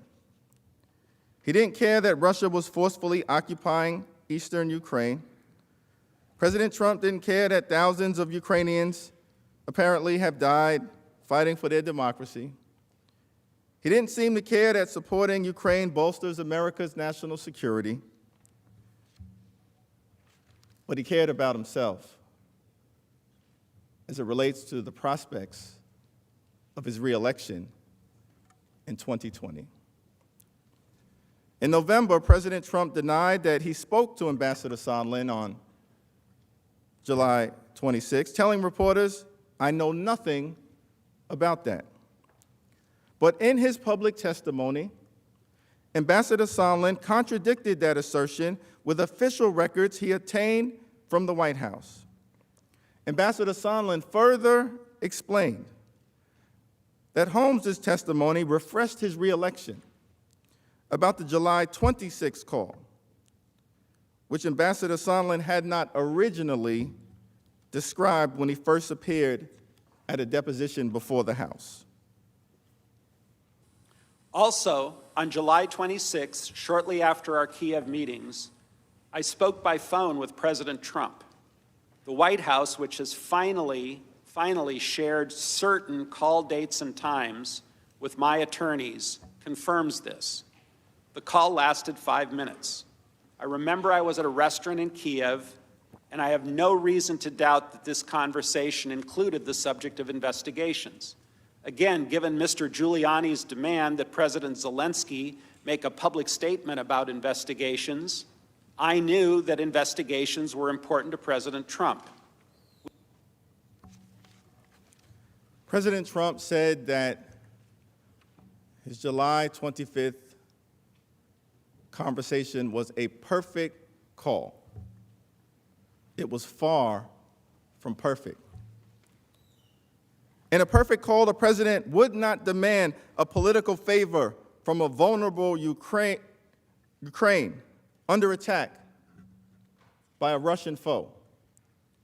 In a perfect call, the president would not demand that a foreign leader investigate a Russian-inspired conspiracy about the 2016 election.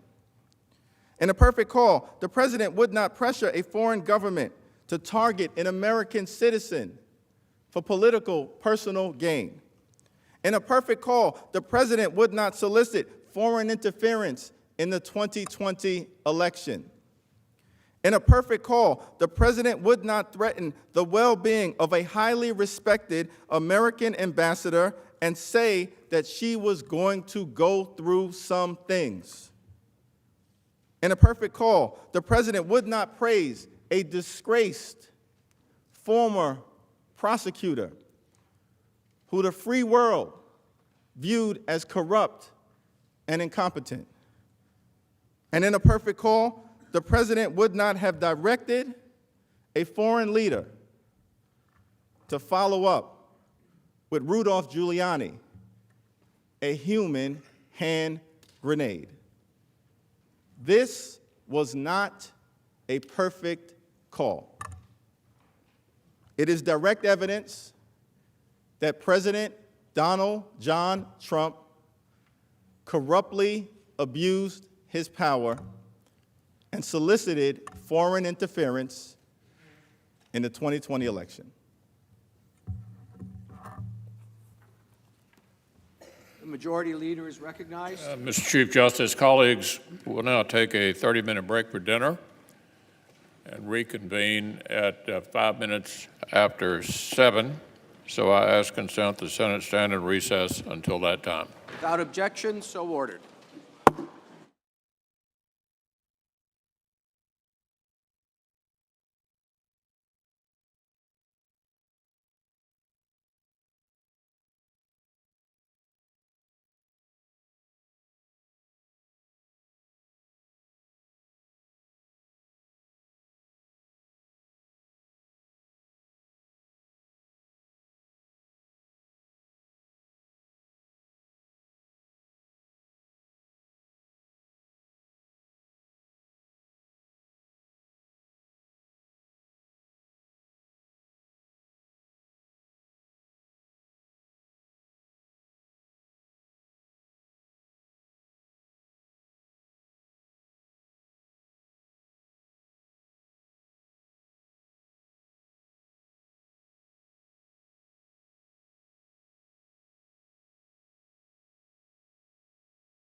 Mr. Schiff.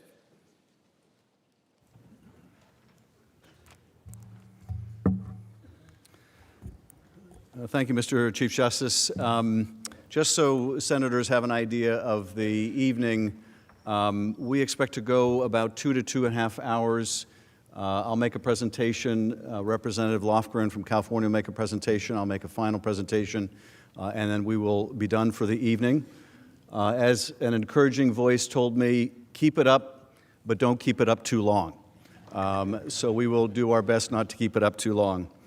I'm going to turn now to the part of the chronology that picks up right after that July 25th call and walk through the increasingly explicit pressure campaign waged on Ukraine in order to get President Trump's deliverable, the investigations meant to tarnish his opponent and help his reelection. Now remember, by the end of July, Ukraine was aware of President Trump's requests for investigation to help his political efforts and had come to know that President Trump put a freeze on security assistance. So this is by the end of July. They also clearly understood that President Trump was withholding an Oval Office meeting until those investigations were announced. Both were very critical to Ukraine as a sign of U.S. support and as a matter of their national security. And their national security, of course, implicates our national security. In the weeks after the July 25th call, President Trump's hand-picked representatives escalated their efforts to get the public announcement of the investigations from Ukraine. So let's go through this step by step, because the 3 weeks following the July 25th call tell so much about this pressure scheme. Let's start with July 26. On July 26, so this is the day after the call, Ambassador Volker sends a text message to Giuliani. And that text message says, "Hi, Mr. Mayor. You may have heard the President had a great call with Ukrainian President yesterday. Exactly the right messages as we discussed. Please send dates when you will be in Madrid. I am seeing Yermak tomorrow morning. He will come to you in Madrid. Thanks for your help, Kurt." So here we are the day after that call. As my colleague demonstrates, this same day, so July 26th, the date of that second infamous call between President Trump this time and Gordon Sondland that you heard the diplomat David Holmes describe. So that's same day, July 26th, that we're talking about right now, where there's this text message. Now, of course, in that July 25th call, the President wants to connect Rudy Giuliani with the President of Ukraine and his people. And so this is a follow-up where Ambassador Volker is saying to Giuliani, it was a great call with Ukraine President, exactly the right messages as we discussed. And we know, of course, those messages were the need to do this political investigation. Please send dates when you'll be in Madrid. I'm seeing Yermak tomorrow morning. He will come to you in Madrid. So here is Ambassador Volker, one of the three amigos, following up, arranging this meeting between Giuliani and the Ukrainians. Giuliani replied, setting a meeting in Europe with President Zelensky's top aide for the very next week. Quote, "I will arrive on August 1 and until 5, he wrote. Now remember, on July 22nd, so a few days before this and before the call, Ambassador Volker had connected Giuliani originally with Yermak, and they agreed to meet. So this is a follow-up. You have that arrangement being made by Volker and Giuliani before the call, then you have the call, and now you have the follow-up to arrange the meeting in Madrid. And so they do meet in Madrid. This is August 2nd.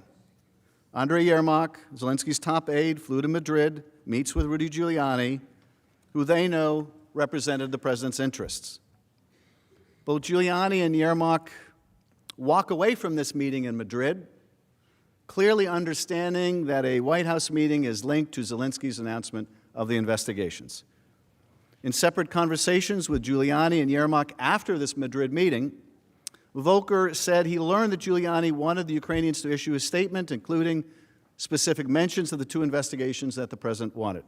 According to Ambassador Volker's testimony, Yermak told him that his meeting with Giuliani was very good and immediately added that the Ukrainians asked for a White House meeting during the week of September 16th. Yermak presses Volker on the White House meeting date, saying that he was waiting for confirmation. Maybe you know the date. And this is a recurrent theme that we've seen through the text messages and other documents, and that is the recurrent request for this meeting, the pressing for this meeting by the Ukrainians because it was so important to them. Giuliani's objective was clear to Ambassadors Volker and Sondland, who took over communications with Yermak. Here's Ambassador Sondland.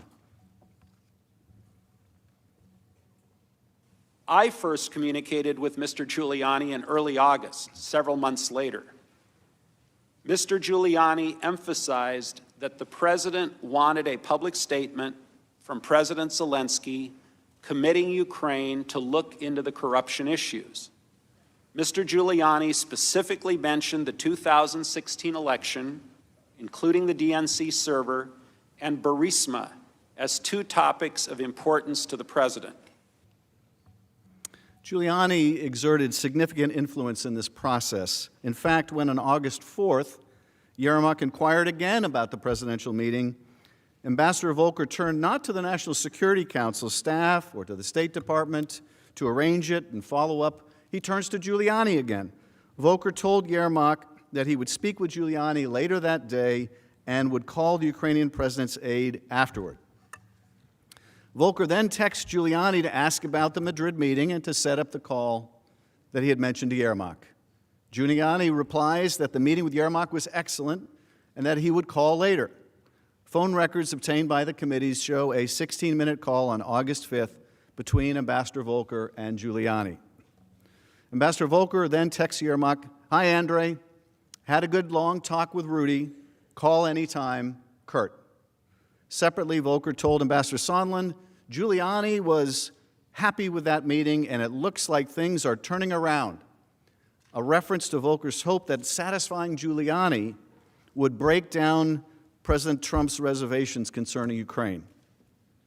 But things had not turned around by the end of that first week of August, by August 7th. The aid was still on hold, and there had been no movement on setting a date for the White House meeting. Ambassador Volker then reaches out to Giuliani to try to get things moving. Ambassador Volker texts Giuliani to recommend that he report to the boss, meaning President Trump, about his meeting with Yermak in Madrid. Specifically, he wrote, this is Volker writing to Giuliani, "Hi, Rudy. Hope you made it back safely. Let's meet if you're coming to D.C., and would be good if you could convey results of your meeting in Madrid to the boss so we can get a firm date for the visit." So this is Ambassador Volker following up Giuliani. Giuliani's met with the top aide to the President of Ukraine in Madrid, and he wants Giuliani to convey to the boss, to Trump, how good that meeting in Madrid was about the investigations so they can get the President of Ukraine in the door at the White House. Now, think about how unusual this is. This is the President's personal lawyer who's on this personal mission on behalf of his client to get these investigations in Ukraine. The President of Ukraine can't get in the door of the Oval Office. And who are they going to? Are they going to the Security Council? No. Are they going to the State Department? No. They tried all that. They're going to the President's personal lawyer. Does that sound like an official policy to try to fight corruption? Why would you go outside of the normal channel to do that? You wouldn't. No, you go to your personal attorney who's on a personal mission that he admits is not foreign policy when your objective has nothing to do with policy. When your objective is a corrupt one. Now, what does that mean, to have a corrupt objective? Well, it means an illicit one. It means an impermissible one. It means one that furthers your own interest at the cost of the national interest. The willingness to break the law, like the Impoundment Control Act, by withholding aid, is indicative of that corrupt purpose, the lengths the President would go, not in furtherance of U.S. policy, but against U.S. policy. Not even a difference on policy at all. The mere pursuit of personal interest, the pursuit of an illegal effort to get foreign interference is the very embodiment of a corrupt intent. So here we are, August 7th. And Volker is saying, Rudy, if you're coming to D.C., let's get together. It'd be good if you can talk to the boss, because we can't get a meeting other way. Around that time, Ambassador Volker received a text message from Yermak, who asked him, and this is Yermak asking Volker, "Hi, Kurt, how are you? Do you have some news about the White House meeting date?" And Volker responds, "Not yet. I texted Rudy earlier to make sure he weighs in following your meeting. Gordon," meaning Sondland, "should be speaking with the president on Friday. We are pressing this." So there is, Gordon Sondland is pressing this. This is the man you've heard from already, Gordon Sondland, the man who says there was absolutely a quid pro quo. You've asked about a quid pro quo. There was a quid pro quo about this White House meeting. This is what they're talking about right here. Gordon will be speaking with the president on Friday. We are pressing this. Ambassador Volker's contact with Giuliani spurred a flurry of communications. The patterns of calls from August 8th strongly suggest Giuliani's attempting to call the White House to speak to a senior White House official, left a message, then had a 4-minute call with that official later that night.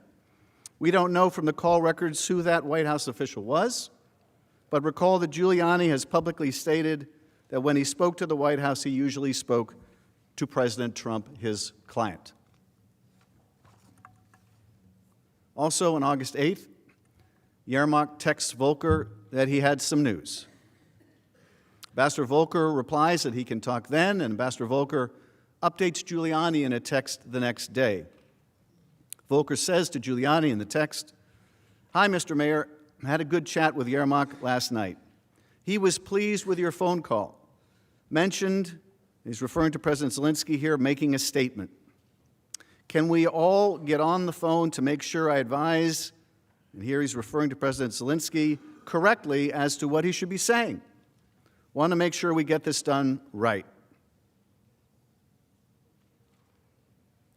So here, August 9th,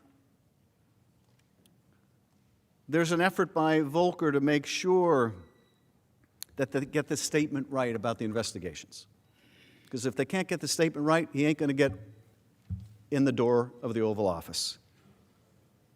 It also makes clear who is exactly in charge of this, and that's Rudy Giuliani.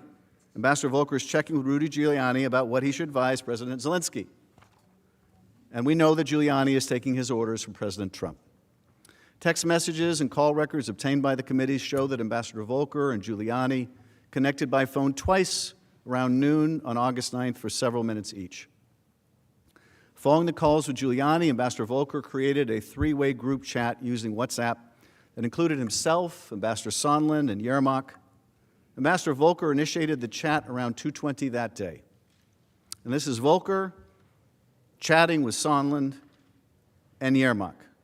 It's a 3-way chat. And Volker says, "Hi, Andre," meaning Yermak. "We have all consulted here, including with Rudy. Could you do a call later today or tomorrow, your afternoon time?" And Sondland says, "I have a call scheduled at 3 p.m. Eastern for the 3 of us. Ops will call." Call records obtained by the committee show that on August 9th, Ambassador Sondland twice connected with phone lines associated with the White House. Once in the early afternoon for about 18 minutes and once in the late afternoon for about 2 minutes. We know that Ambassador Sondland had direct access to President Trump. After all this activity, Ambassador Sondland and Volker thought they had a breakthrough. Finally, a breakthrough.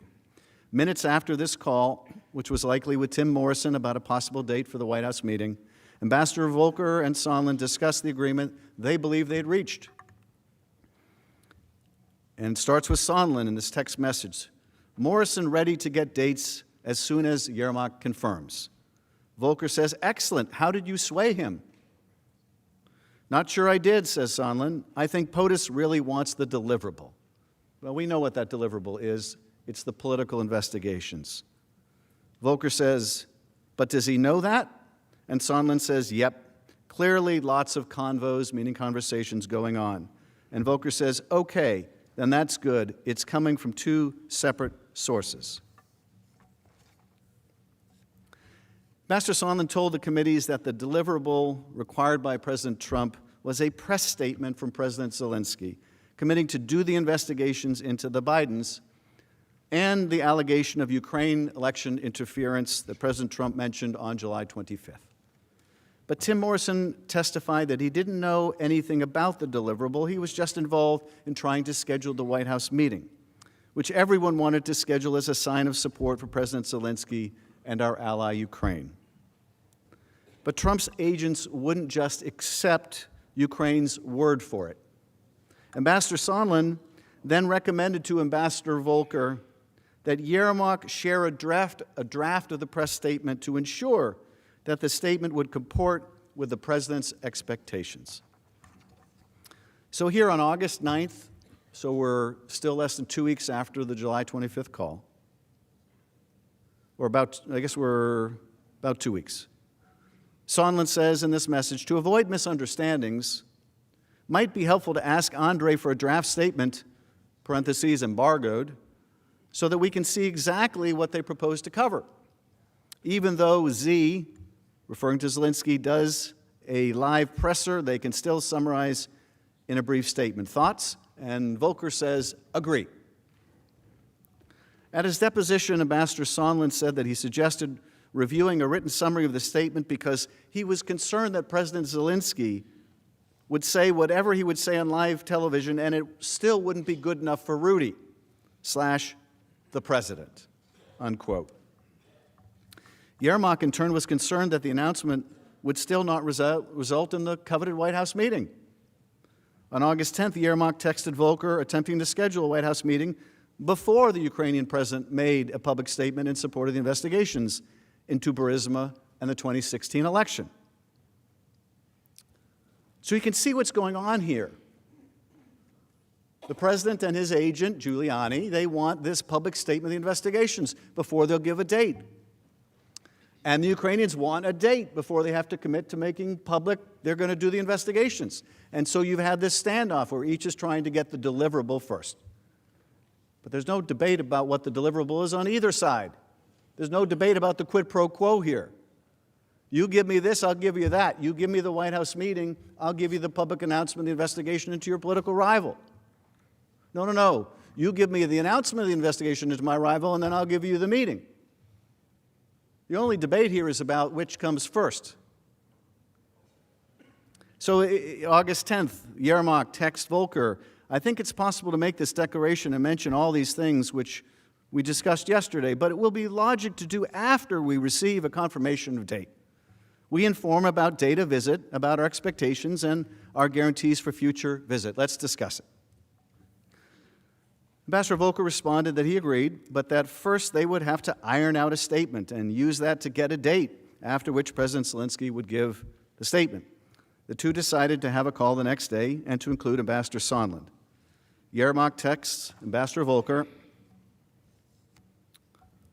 excellent. Once we have a date, we will call for a press briefing announcing upcoming visit and outlining vision for the reboot of U.S.-Ukraine relationship, including, among other things, Burisma and election meddling in the investigations. Yermak was also in direct contact with Ambassador Sondland regarding this revised approach. In fact, he sent Ambassador Sondland the same text message. Ambassador Sondland kept the leadership of the State Department in the loop. On August 10th, he told Ambassador Volker that he had reported to T. Ulrich Brechtbull, counselor of the Department of State, who Sondland testified frequently consulted with Secretary Pompeo. Sondland wrote to Volker, I briefed Ulrich, all good. So Ulrich is in the loop. Sondland and Volker continued to pursue the statement from Zelensky on the investigations. The next day, Ambassador Sondland emails Brechtbull and Lisa Kenna, the State Department's executive secretary, about efforts to secure a public statement and a big presser from President Zelensky. Sondland hoped it might, quote, make the boss happy enough to authorize an invitation. After first being evasive on the topic, Secretary Pompeo has subsequently acknowledged that he listened in on the July 25th call. Now, since he was on the call, Pompeo must have understood what would make the boss, that is the president, happy enough to schedule a White House meeting. Again, everyone was in the loop. On August 11th, Ambassador Volker sent Giuliani a text message. This is Volker to Giuliani. Hi, Rudy. We have heard back from Andre again. They are writing the statement now and will send it to us. Can you talk for 5 minutes before noon today? And Giuliani says, yes, just call. That's August 11th. On the next day, August 12th, Yermak sent Ambassador Volker an initial version of the draft statement by text. Notably, as we saw earlier, this statement from the Ukrainians doesn't explicitly mention Burisma, Biden, or 2016. Election investigations that the president has been seeking. So you can see what's going on here now. There was this game of chicken. You go first. No, we'll go first. You give us the date, we'll give you the statement. No, you give us the statement, we'll give you the date. And now, realizing, okay, they've got to give the statement first, Ukraine tries to give them a generic statement that doesn't really go into specifics about these investigations. And why? You can imagine why. Ukrainians don't want to have to go out in public and say they're going to do these investigations. Because they're not stupid. Because they understood this would pull them right into U.S. presidential politics. Because it was intended to. Which isn't in Ukraine's interest, it's not in our interest either. And Ukraine understood that. And so they resisted. First they resisted having to do the public statement, and then they wanted to make sure they'd get the deliverable. And then when they had to make the statement, they didn't want to be specific for one thing, for another thing. This is what Zelensky campaigned on. He was going to fight corruption. He was going to end political investigations. So he didn't want to be specific. So he sends the statement that doesn't have the specific references. And Ambassador Volker explained during his testimony that was not what Giuliani was requesting, and it would not satisfy Giuliani or Donald Trump. Now, presumably, if the president was interested in corruption, that statement would have been enough. But all he was interested in was an investigation or an announcement of an investigation into his rival and this debunked theory about 2016. Now, the conversation that Volker referred to in his earlier testimony took place on the morning of August 13th, when Giuliani made clear that the specific investigations related to Burisma, Code for Biden's, and the 2016 election had to be included in order to get the White House meeting. So the Americans sent back to the Ukrainian top aide a revised draft that includes now the two investigations, and you've seen the side-by-side. This was then the essence of the quid pro quo regarding the meeting, and this direction came from President Trump. Here is how Ambassador Sondland put it. Mr. Giuliani's requests were a quid pro quo for arranging a White House visit for President Zelensky. Mr. Giuliani demanded that Ukraine make a public statement announcing the investigations of the 2016 election, DNC server, and Burisma. Mr. Giuliani was expressing the desires of the President of the United States, and we knew these investigations were important to the President. Now, according to witness testimony, as you might imagine, Ukrainian officials were very uncomfortable with the draft that Giuliani, Volker, and Sondland were negotiated. They understood that the statement was the deliverable that President Trump wanted. But yielding to President Trump's demands would, in essence, force President Zelensky to break his promise to the Ukrainian people to root out corruption, because politically motivated investigations are a hallmark of the kind of corruption that Ukraine has been plagued with in the past. Mr. Yermak tried to get some confirmation that the requested investigations were legitimate. In response to the draft statement, Yermak asks Volker, quote, whether any request had ever been made by the U.S. to investigate election interference in 2016. In other words, whether any request had been made by any official U.S. law enforcement agency through formal channels, as you would expect if it were a legitimate request. Ambassador Volker tried to find a satisfactory answer. On August 15th, Volker's assistant asked Deputy Assistant Secretary George Kent whether there was any precedent for such a request for investigations. At his deposition, Kent testified that, if you're asking me, have we ever gone to the Ukrainians and asked them to investigate or prosecute individuals for political reasons? The answer is, I hope we haven't, and we shouldn't, because that goes against everything that we are trying to promote in the post-Soviet states for the last 28 years, which is the promotion of the rule of law. The next day, we're now on August 16th. In a conversation with Ambassador Bill Taylor, the U.S. ambassador in Kyiv, and Ambassador Taylor stepped in when Ambassador Yovanovitch was pushed out, Taylor, quote, amplified the same theme and told Kent that, quote, Yermak was very uncomfortable with the idea of investigations and suggested it should be done officially and put in writing. As a result, it became clear to Kent in mid-August that Ukraine was being pressured to conduct politically motivated investigations. Kent told Ambassador Taylor, that's wrong, and we shouldn't be doing it as a matter of U.S. policy. Ambassador Volker claimed that he stopped pursuing the statement from the Ukrainians around this time because of the concerns raised by Zelensky's aide. At his deposition, and despite all of his efforts to secure a statement announcing these very specific political investigations desired by the President, Ambassador Volker testified that he agreed with Yermak's concerns and advised him that making those specific references was not a good idea because making those statements might look like it would play into our domestic politics.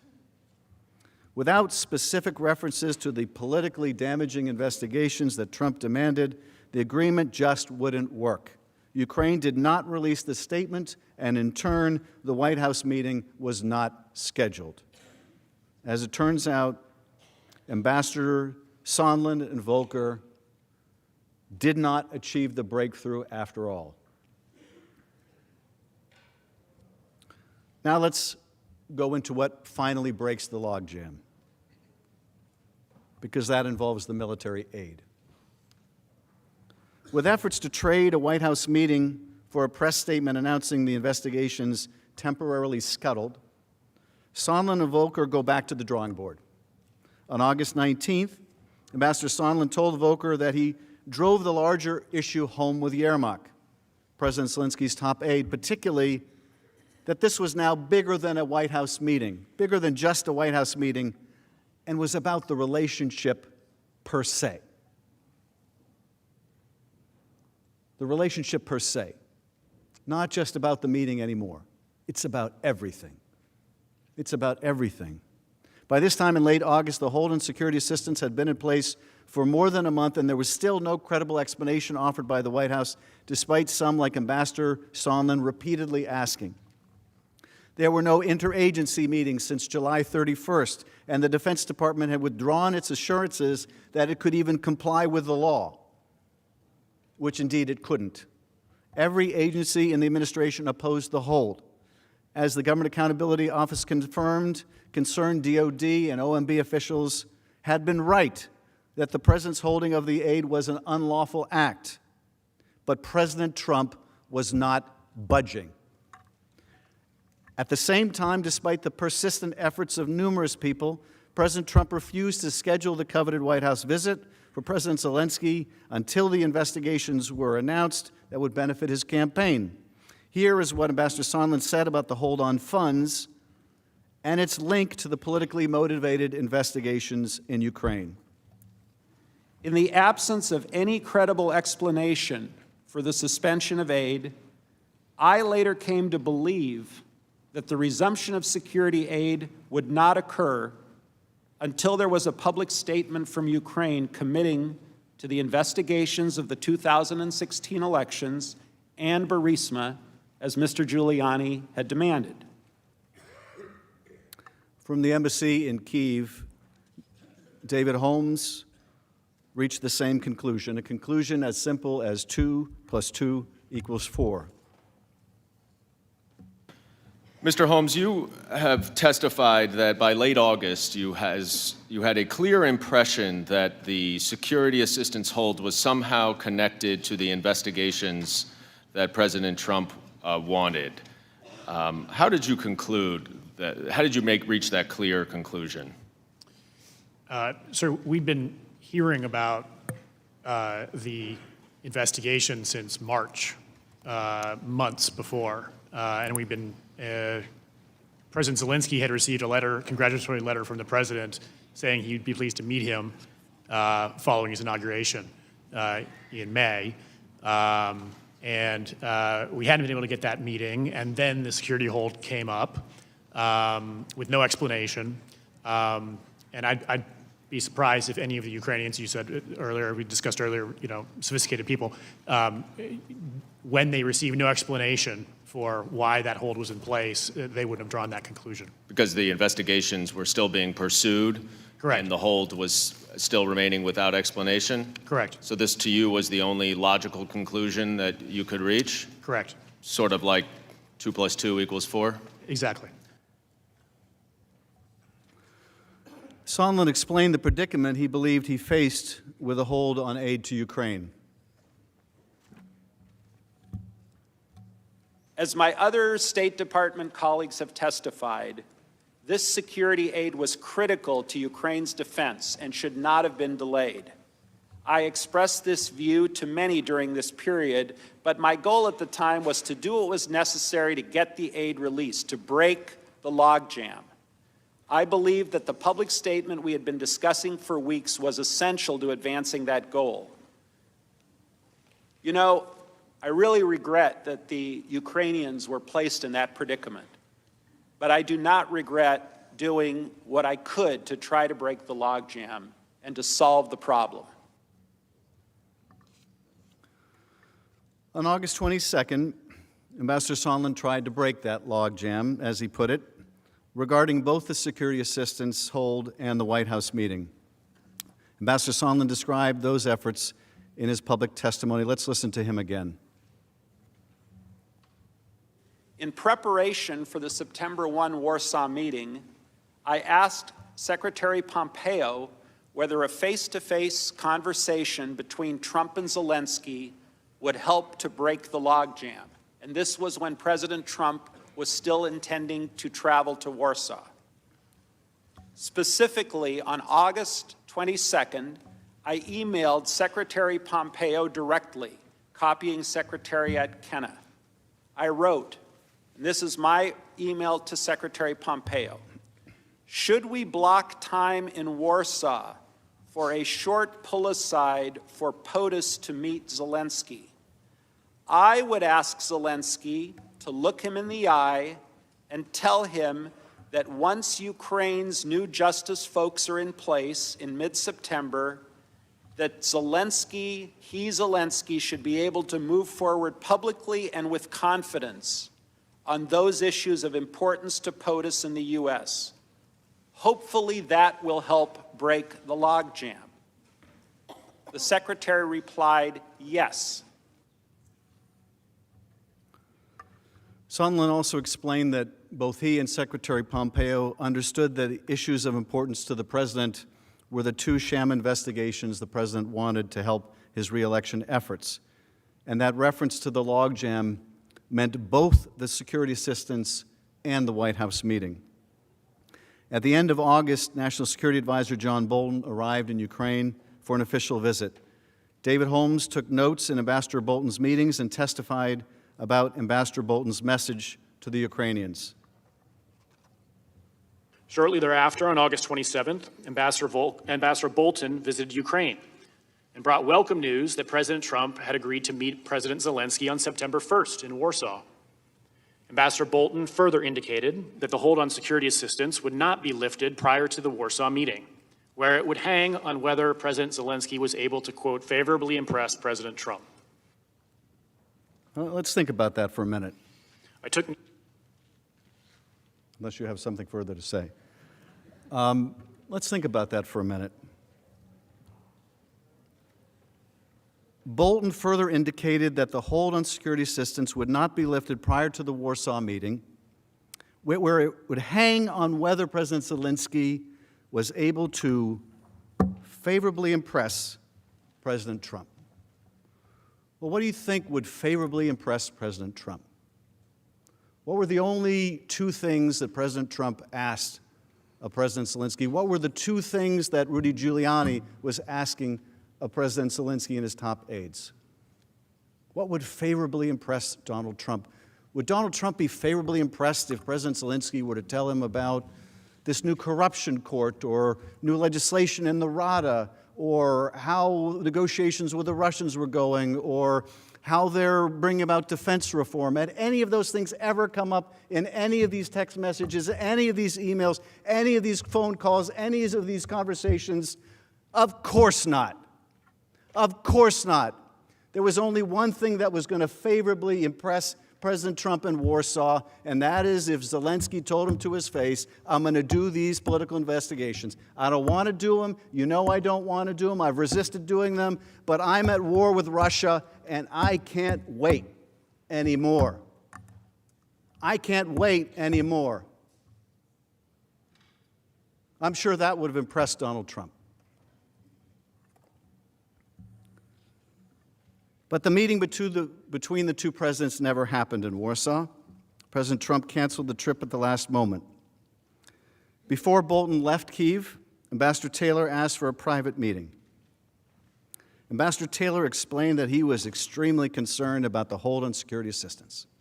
He described the meeting to us during his testimony. Near the end of Ambassador Bolton's visit, I asked to meet him privately, during which I expressed to him my serious concern about the withholding of military assistance to Ukraine while the Ukrainians were defending their country from Russian aggression. Ambassador Bolton recommended that I send a first-person cable to Secretary Pompeo directly, relaying my concerns. Now, in the State Department, sending a first-person cable is an extraordinary step. State Department cables are ordinarily written in the third person. As Ambassador Taylor testified at his deposition, sending a first-person cable gets attention because there are not many first-person cables that come in. In fact, in his decades of service in the diplomatic corps, he had never written a single one until now. Taylor sent that cable on August 29th. Would you like me to read that to you right now? I would like to read it to you right now, except I don't have it, because the State Department wouldn't provide it. But if you'd like me to read it to you, we can do something about that. We can insist on getting that from the State Department. If you'd like to know what John Bolton had in mind when he thought that Zelensky could favorably impress the president in Warsaw, we can find that out too, just for the asking, and a document called a subpoena. So Taylor sends that cable August 29th. The State Department did not provide that cable to us in response to the subpoena. But witnesses who reviewed it described it as a powerful message that described the folly of withholding military aid from Ukraine at a time when it was facing incursion from Russian forces in eastern Ukraine. That cable also sought to explain that U.S. assistance to Ukraine was vital to U.S. national security as well. Now, why don't they want us to see that cable? Why don't they want us to see that cable? Maybe they don't want you to see that cable because that cable from a Vietnam veteran describes just how essential that military assistance was, not just to Ukraine. Maybe they don't want you to see that cable because it describes just how important that military assistance is to us. To us. President's Council would love you to believe this is just about Ukraine. You don't need to care about Ukraine. Who cares about Ukraine? How many people can find Ukraine on a map? Why should we care about Ukraine? Well, we should care about Ukraine. They're an ally of ours. If it matters to us, we should care about the fact that in 1994, when we asked them to give up their nuclear weapons that they had inherited from the Soviet Union, and they didn't want to give them up, and we were worried about proliferation, We said, hey, if you give them up, which you don't want to do because you're worried the Russians might invade, if you give them up, we will help assure your territorial integrity. We made that commitment. I hope we care about that. I hope we care about that because they did give them up. And you know what?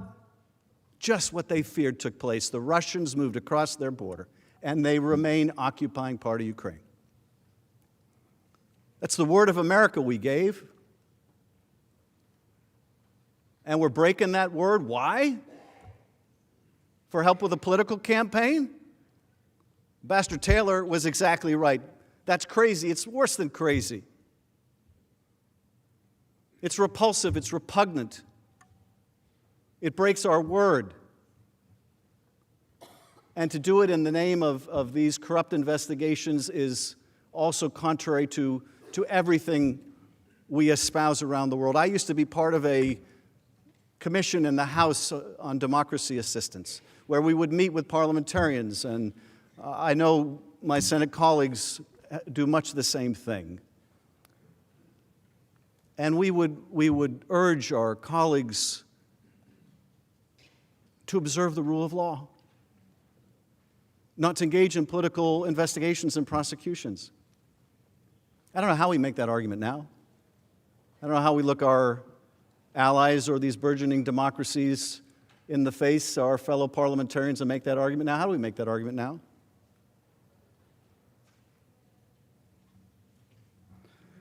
Now, testimony indicated that Secretary Pompeo eventually carried that cable into the White House.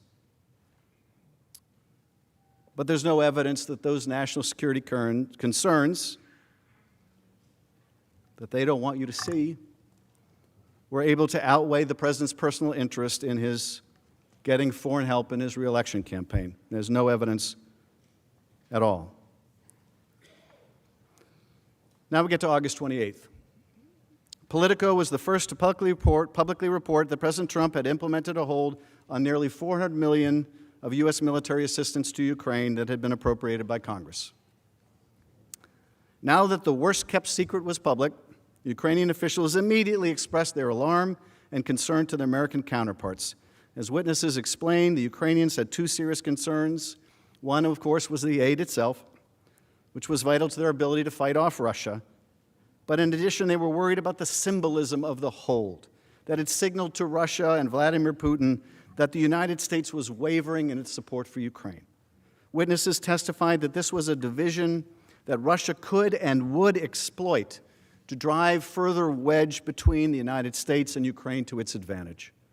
This second concern was likely why Ukrainian officials had wanted the hold to remain a secret in the first place, because it would add to the negative impact to Ukraine if the hold itself became public. It was bad enough that the President of the United States put a hold on their aid. It was going to be far worse if it became public, as indeed it did.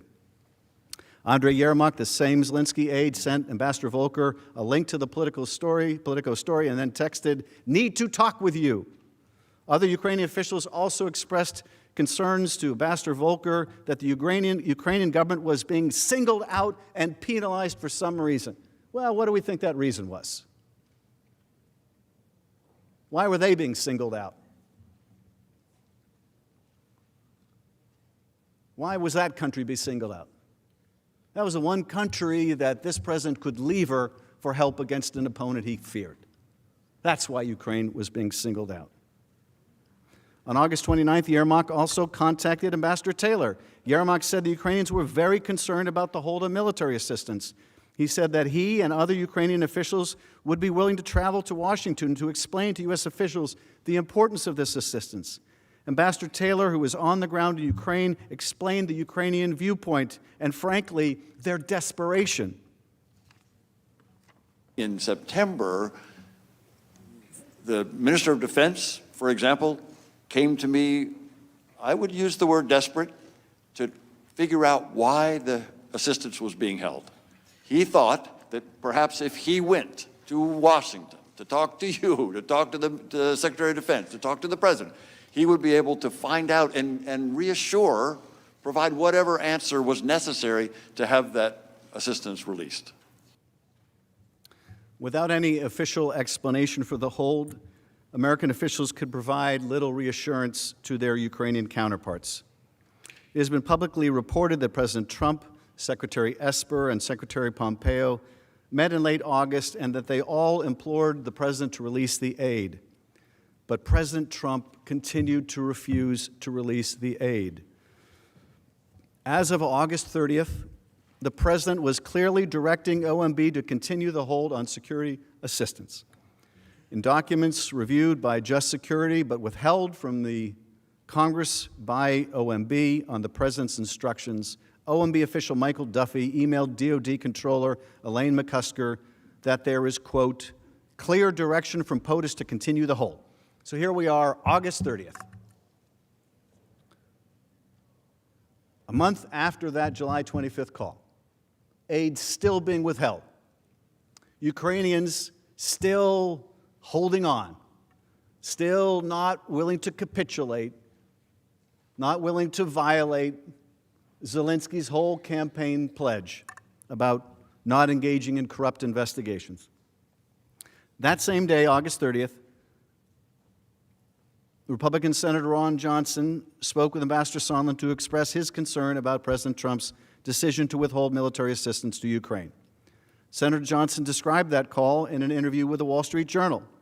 According to Senator Johnson, Ambassador Sondland told him that if Ukraine would commit to, quote, get to the bottom of what happened in 2016, if President Trump has that confidence, then he'll release the military spending.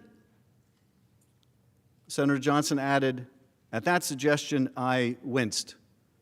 My reaction was, oh God, I don't want to see those two things combined. The next day, August 31st, Senator Johnson spoke by phone with President Trump regarding the decision to withhold aid to Ukraine.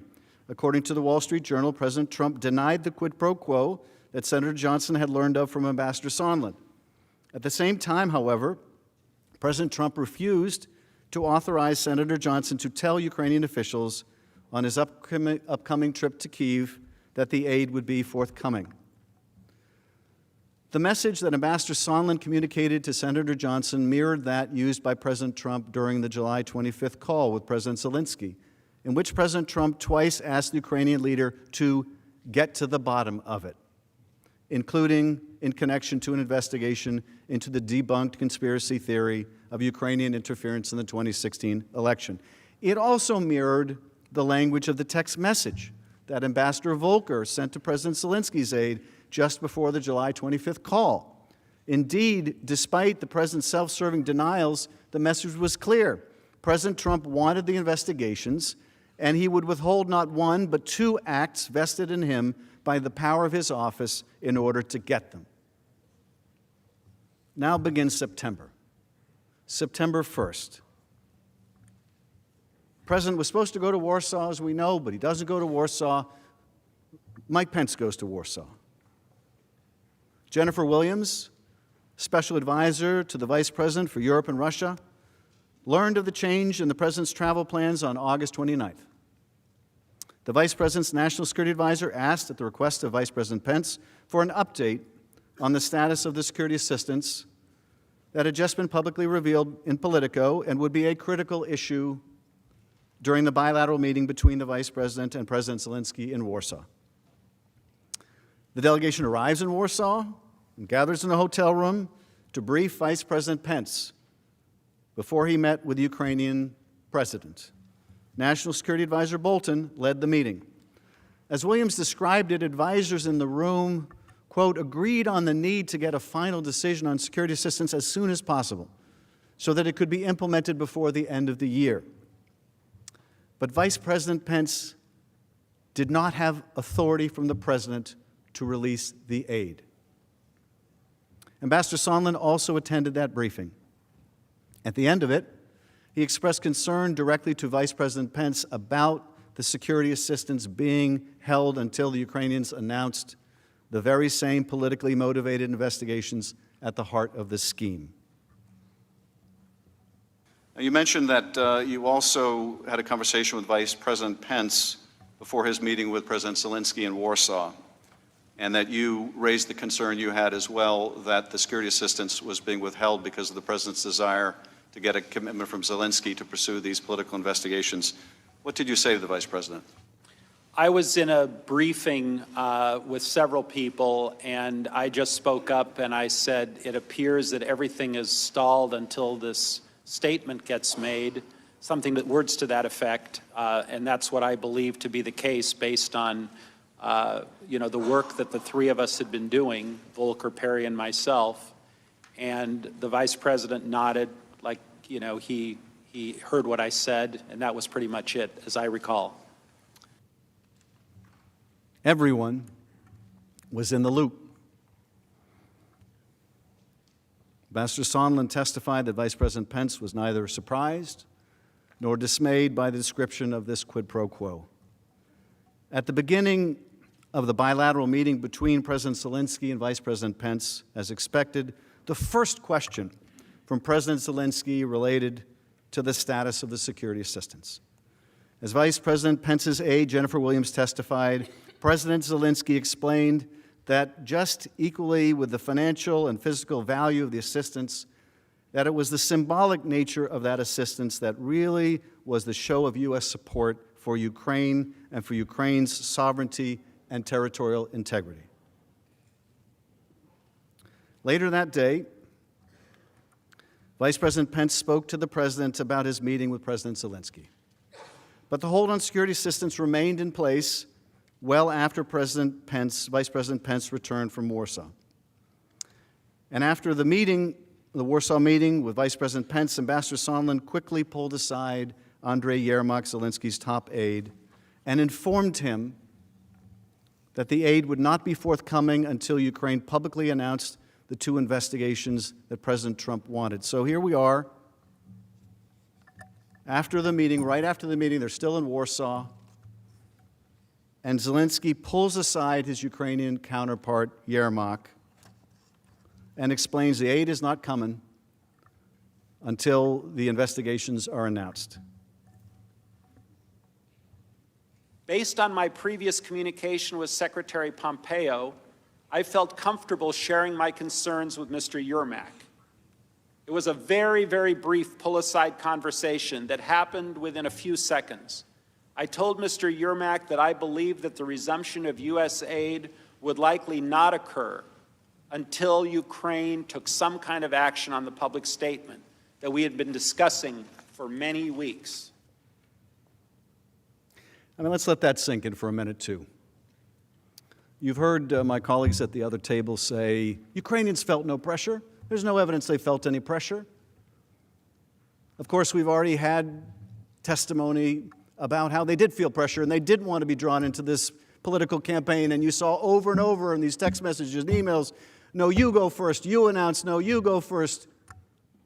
And we're supposed to believe they felt no pressure.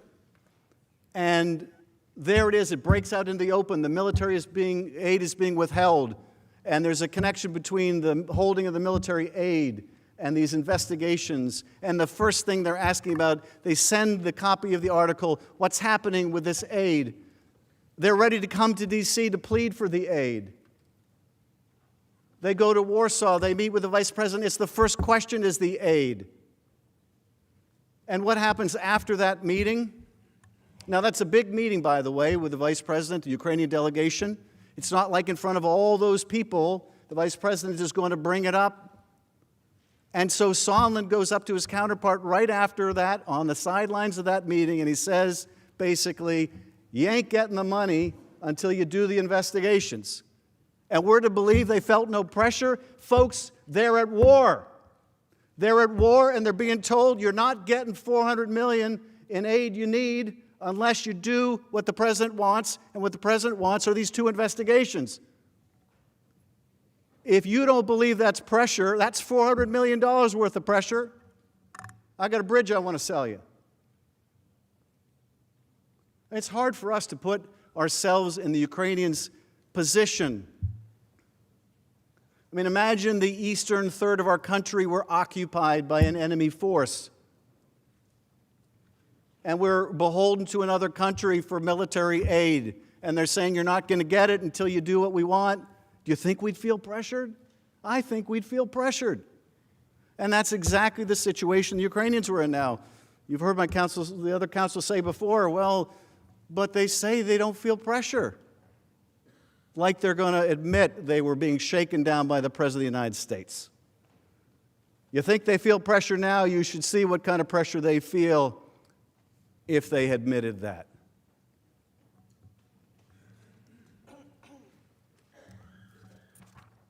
Tim Morrison, the NSC official, witnessed the conversation between Sondland and Yermak from across the room, and immediately thereafter received a summary from Ambassador Sondland. He reported the substance of that conversation to his boss, Ambassador Bolton, who told Morrison to consult with the lawyers. Go talk to the lawyers. You know, if you keep getting told you got to go talk to the lawyers, there's a problem. If things are perfect, you don't get told, go talk to the lawyers time and time again. Morrison confirmed that he did talk to the lawyers, in part to ensure there was a record of what Ambassador Sondland was doing. That record exists within the White House. Would you like me to read you that record? I'd be happy to read you that record. It's there for your asking. Of course, the President has refused to provide that record. Precisely why did Ambassador Bolton direct Morrison to tell the lawyers, to talk to the lawyers? Would you like Ambassador Bolton to tell you why he said that? He'd be happy to tell you why he said that. He's there for your asking.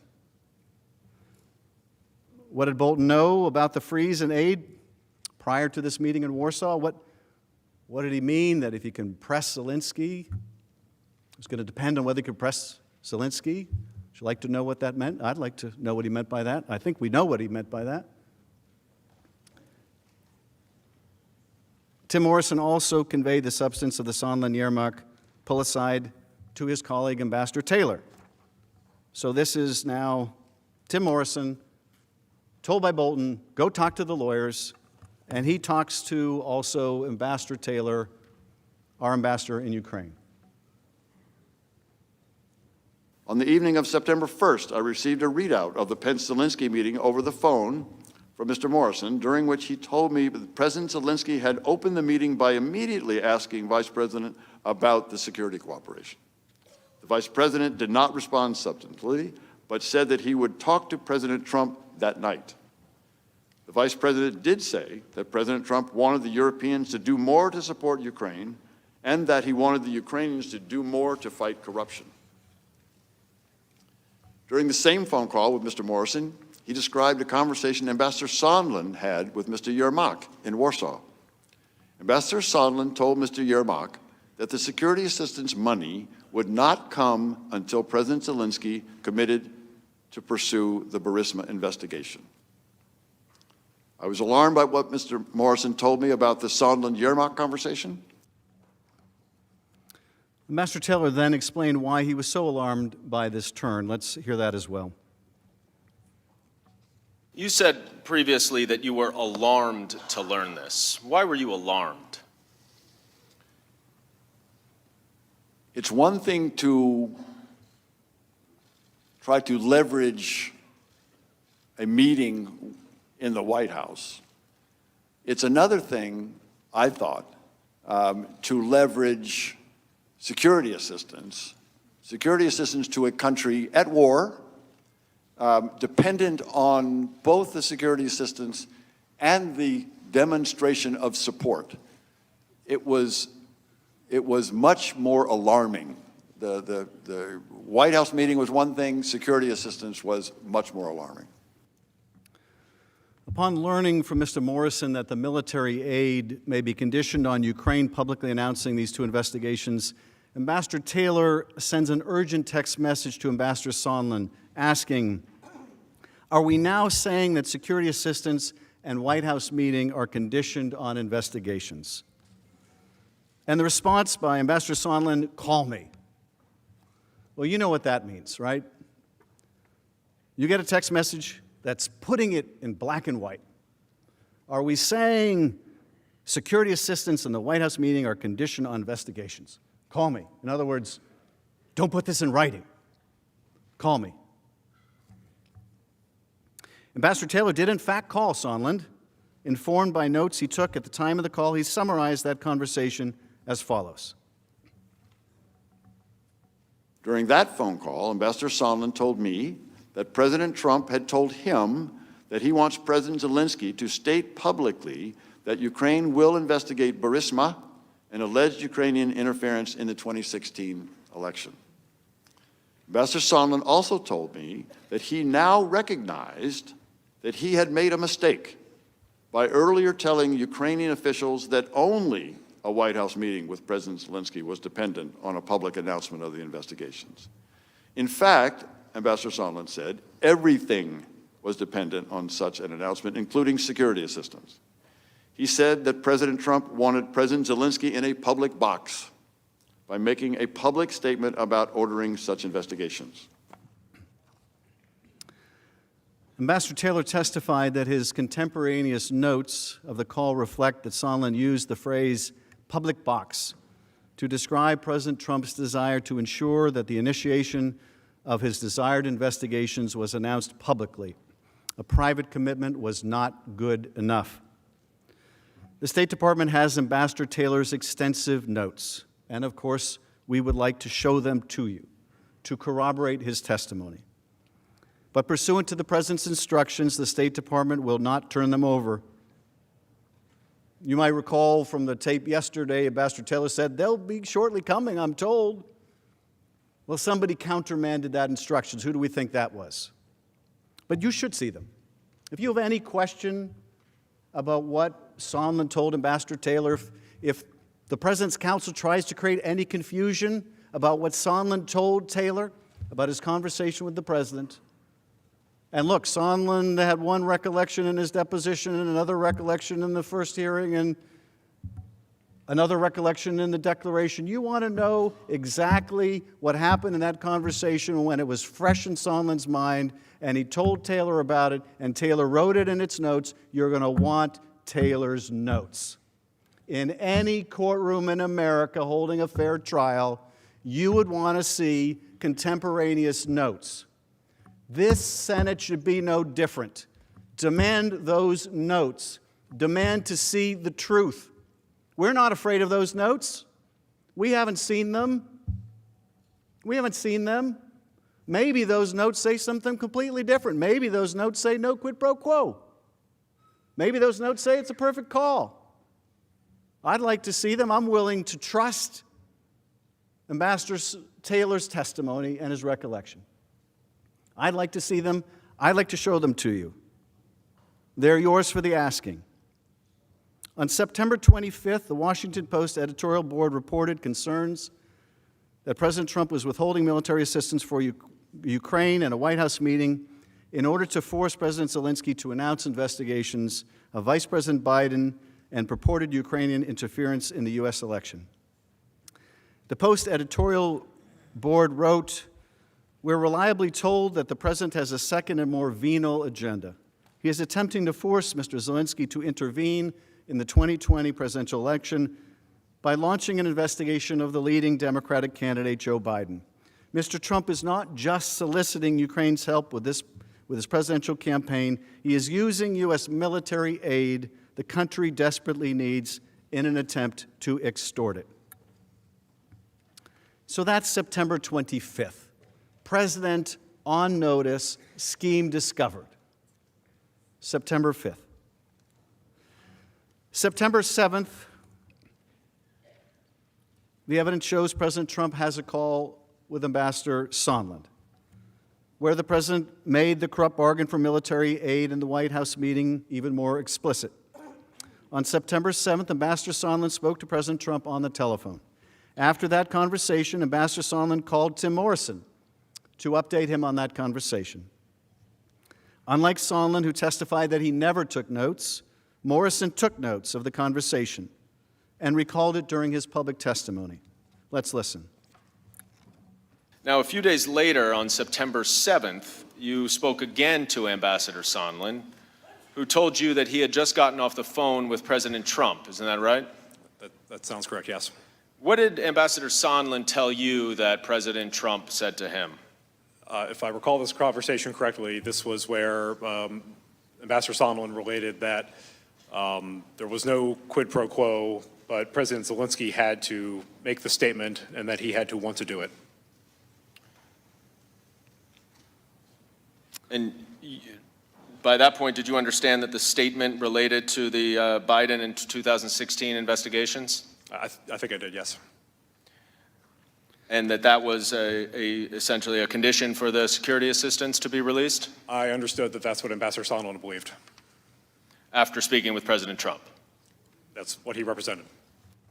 Now, you should bear in mind when Mr. Morrison says that's what he represented, that we asked Mr. Morrison about the president's calls with Ambassador Sondland, and he testified that every time he checked to see did Ambassador Sondland in fact talk with the president, when he said that he did, that yes, in fact, he talked with the president.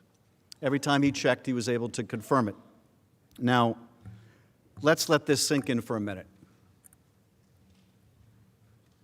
According to Mr. Morrison's testimony, former Republican staffer on the Armed Services Committee, he speaks with Sondland on September 7th, and Sondland says he's just gotten off the phone with Trump. Okay, so this is contemporaneous. Just got off the phone. Call is fresh in everybody's mind.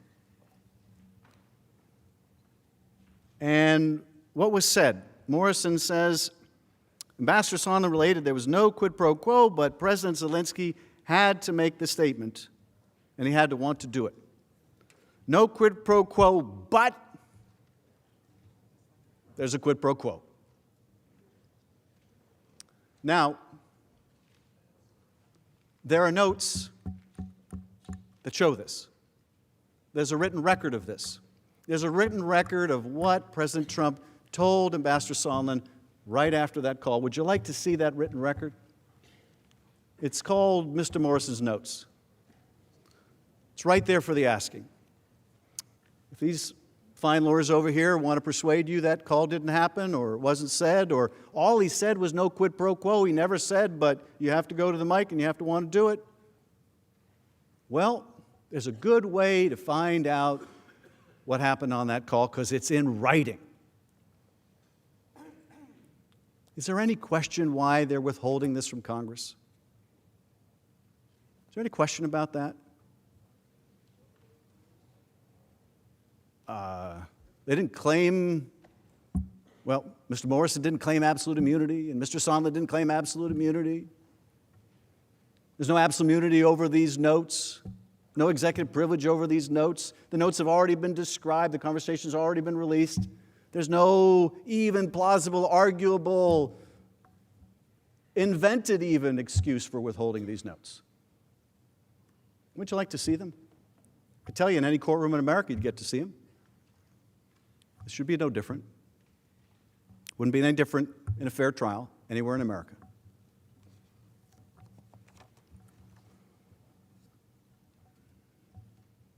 Morrison again informed Ambassador Bolton of this September 7th conversation, and guess what Ambassador Bolton said? I think you could probably figure this out by now. Go talk to the lawyers.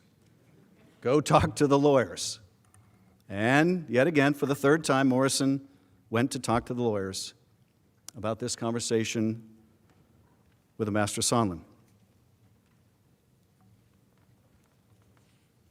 Morrison also called Ambassador Taylor to inform him about the conversation, and we have the testimony from Ambassador Taylor about their conversation, which is also based on his contemporaneous notes. Let's look at the conversation now between Mr. Morrison and Ambassador Taylor.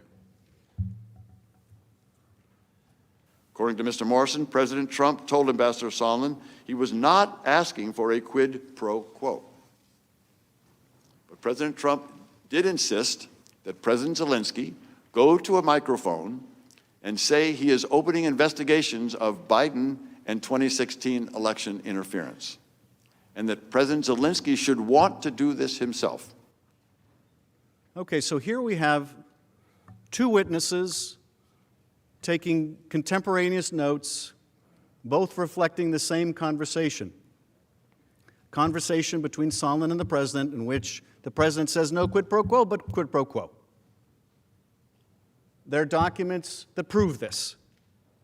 Documents that prove this, that are yours for the asking. The following day, September 8th, Sondland texts Taylor and Volker to bring them up to speed on the conversations with President Trump and subsequently President Zelensky, whom he spoke to after President Trump. Guys, multiple conversations with Z, meaning Zelensky, POTUS, let's talk.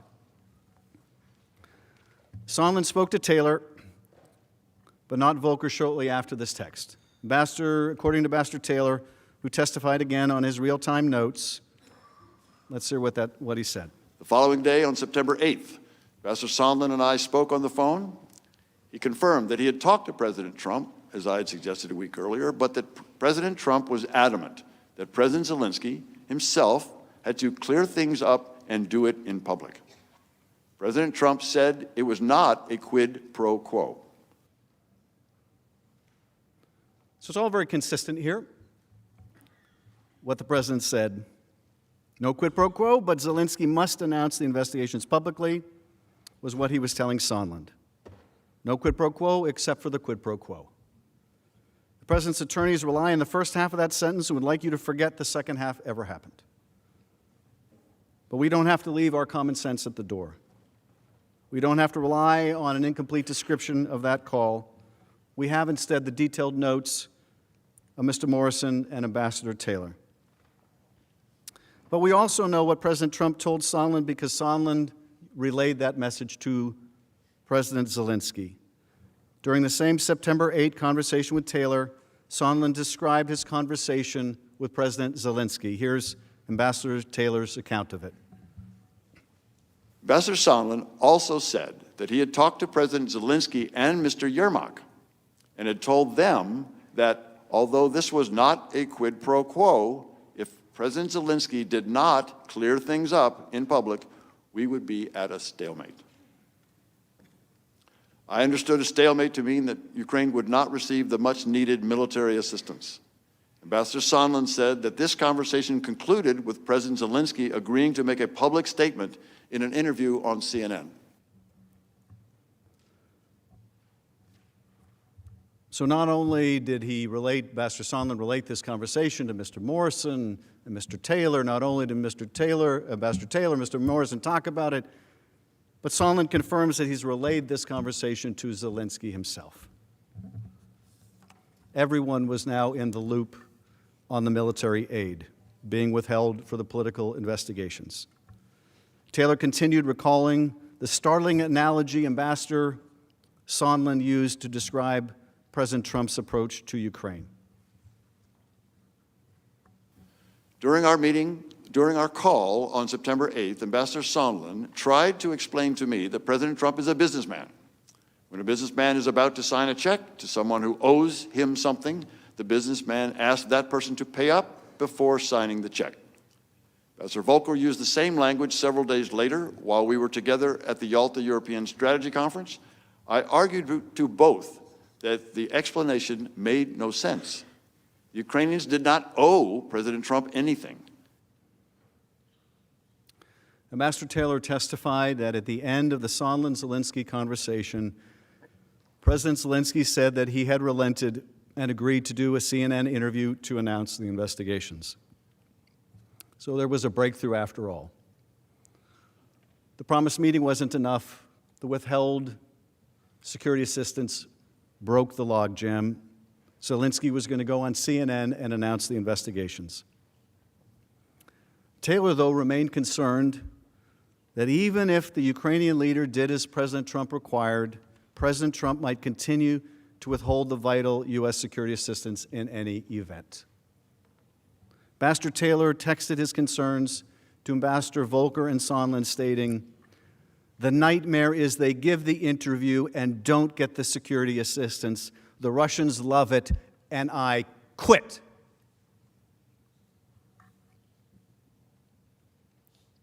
I mean, that's quite telling, too. What's Ambassador Taylor worried about? He's worried the Ukrainians are finally going to agree to do it. They're going to make the announcement, and they're still going to get stiffed on the aid. At his deposition, Ambassador Taylor elaborated, the nightmare is the scenario where President Zelensky goes out in public, makes an announcement that he's going to investigate Burisma and the interference in the 2016 election. Maybe, among other things, he might put that in some series of investigations, but the nightmare was he would mention those two, take all the heat from that, get himself in big trouble in this country, meaning Ukraine, or this country, meaning the United States, and probably in this country as well, meaning both, I guess, and the security assistance would not be released. That was the nightmare. If it were to happen, Taylor's testified he would quit. Early in the morning in Europe on September 9th, which was 12:47 a.m. in Washington, D.C., Ambassador Taylor reiterated his concerns about the president's quid pro quo for security assistance in another series of text messages with Ambassadors Volker and Sondland. So here are the September 9th text messages. Taylor texts to Sondland, the message to the Ukrainians, parentheses, and Russians, we send with a decision on security assistance is key. With the hold, we have already shaken their faith in us. Thus, my nightmare scenario. And Taylor goes on and says, counting on you to be right about this interview, Gordon, meaning if they do it, you darn well better come through with the military aid. And Sondland says, Bill, I never said I was right. I said we are where we are and believe we have identified the best pathway forward. Let's hope it works. And Taylor said, as I said on the phone, I think it's crazy to withhold security assistance for help with a political campaign. Ambassador Taylor testified about what he meant. He said that to withhold that assistance for no good reason other than help with a political campaign made no sense. It was counterproductive to all of what we've been trying to do. It was illogical. It could not be explained. It was crazy. In response to Ambassador Taylor's text message, Sondland replies at about 5 a.m. in Washington. So the message from Taylor goes out at 12:47 a.m. The message back from Sondland comes at 5 a.m., so it looks like it may be 5 hours later. So Taylor has texted at 12:47 a.m., as I said on the phone, I think it's crazy to withhold security assistance for help with a political campaign. There he is again, putting it in writing for crying out loud. Hadn't Sondland said to call him about this stuff? And so 5 hours later, you get this really interesting message from Sondland. Bill, I believe you're incorrect about President Trump's intentions. The president has been crystal clear. No quid pro quos of any kind.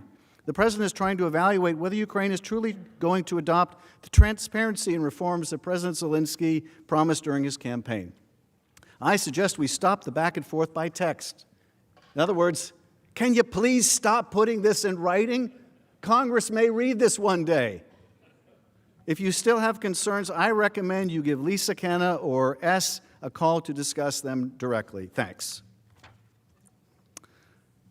Now, as you can see, Ambassador Sondland's subsequent testimony revealed that this text and other denials of a quid pro quo were intentionally false and simply designed to provide a written record of a false explanation that could later be used to conceal wrongdoing. The text message says there were no quid pro quos of any kind. But you've seen his testimony. He swore under oath. He was crystal clear when he said there was a quid pro quo for the White House meeting, and he subsequently testified there was a quid pro quo for the security assistance as well, as confirmed by President Trump's direction to him on September 7th.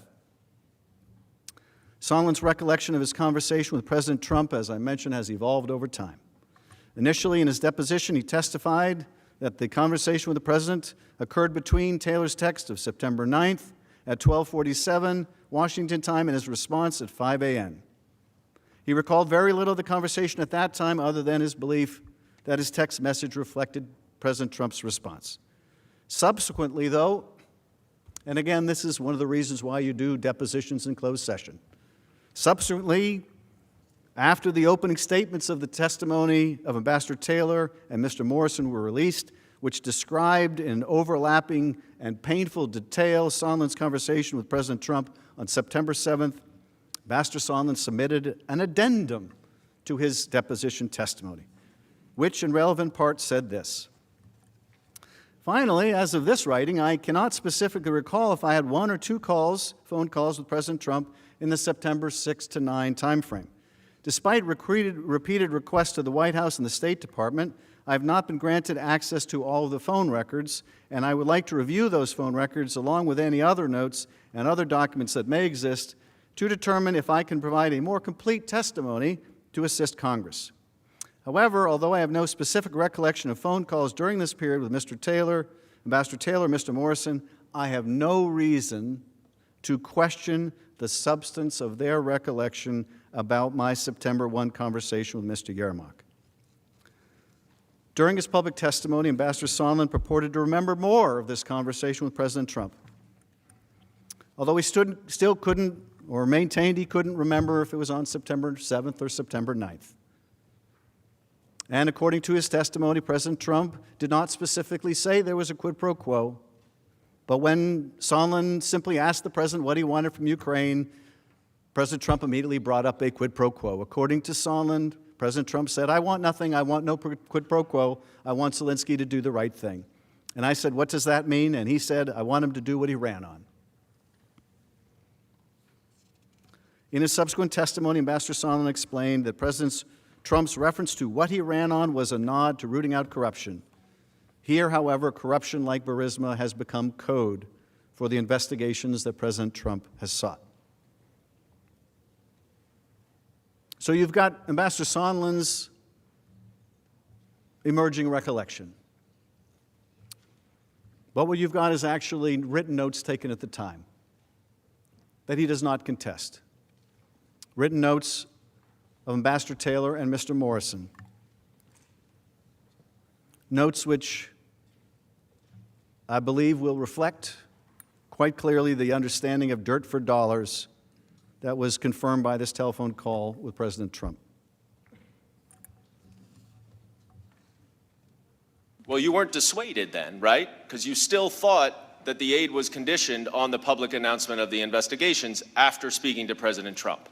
By September 8th, I was absolutely convinced it was. And President Trump did not dissuade you of that in the conversation that you acknowledge you had with him. I don't ever recall, because that would have changed my entire calculus. If President Trump had told me directly, I'm not That's not what I'm asking, Ambassador Sondland. I'm just saying, you still believed that the security assistance was conditioned on the investigation after you spoke to President Trump.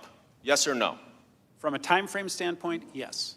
Okay, so here we have Sondland saying that whatever his recollection may be about that call, he was still very clear what the president wanted, and he was very clear there was a quid pro quo.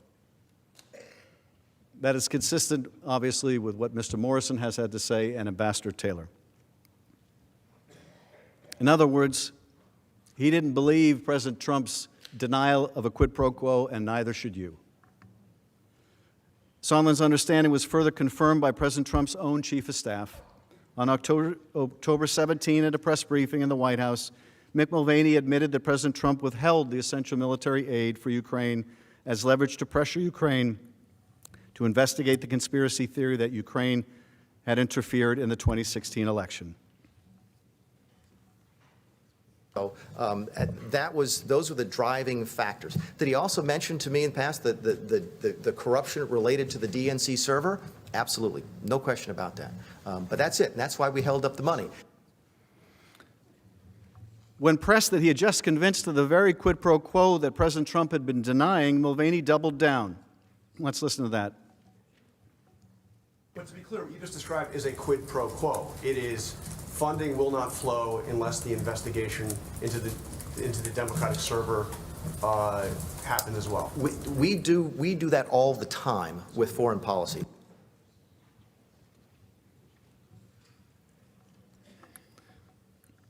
This evidence demonstrates that President Trump withheld the security assistance and the White House meeting with President Zelensky until Ukraine made a public statement announcing the two investigations targeted to help his political re-election efforts. But as you will learn next, he got caught, and the cover-up ensued.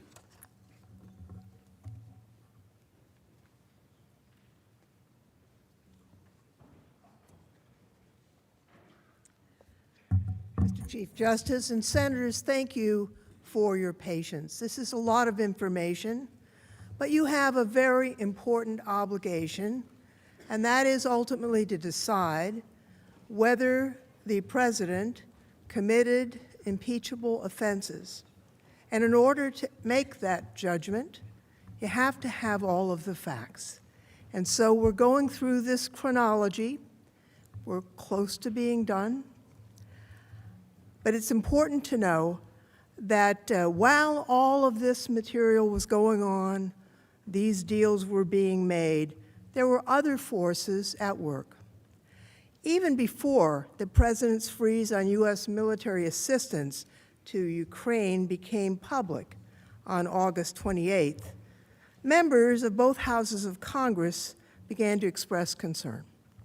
On August 9th, the Democratic leadership of the House and Senate Appropriations Committee wrote to the OMB and the White House warning that a hold on assistance might constitute an illegal impoundment of funds.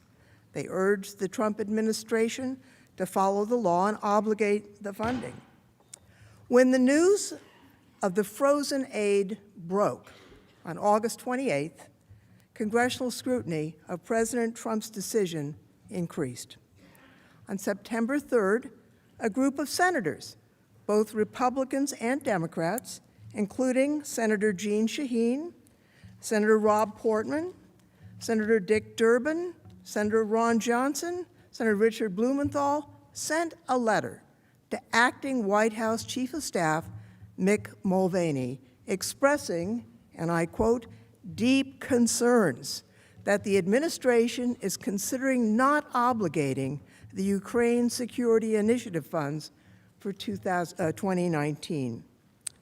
2 days later, as has been mentioned, on September 5th, a Washington Post editorial expressed concern that President Trump was withholding military assistance to Ukraine in order to pressure President Zelensky to announce these investigations.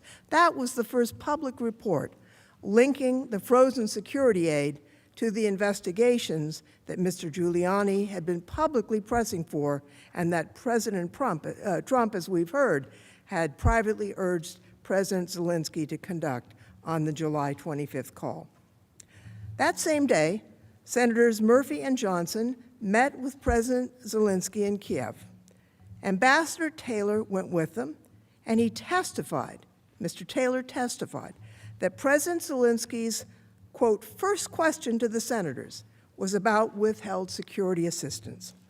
Ambassador Taylor testified that both senators, quote, stressed that bipartisan support for Ukraine and Washington was Ukraine's most important strategic asset, and that President Zelensky should not jeopardize that bipartisan support by getting drawn into U.S. domestic politics. Now, Senator Johnson and Senator Murphy later submitted letters where they explained that they sought to reassure President Zelensky that there was bipartisan support in Congress for providing Ukraine with military assistance, and that they would continue to urge President Trump to lift the hold. Here is what they said in that letter. Senator Murphy said, Senator Johnson and I assured Zelensky that Congress wanted to continue this funding and would press Trump to release it immediately. And Senator Johnson in the letter said, I explained that I'd tried to persuade the president to authorize me to announce the hold was released, but that I was unsuccessful. Now, as news of the president's hold on military assistance to Ukraine became public at the end of August, Congress, the press, the public started to pay more attention to President Trump's activities with Ukraine. This risked exposing the scheme that you've heard so much about today. By now, the White House had learned that the Inspector General of the intelligence community had found that a whistleblower complaint related to the same Ukraine matter was, quote, credible and, quote, an urgent concern, and was therefore, that they were therefore required to send that complaint to Congress.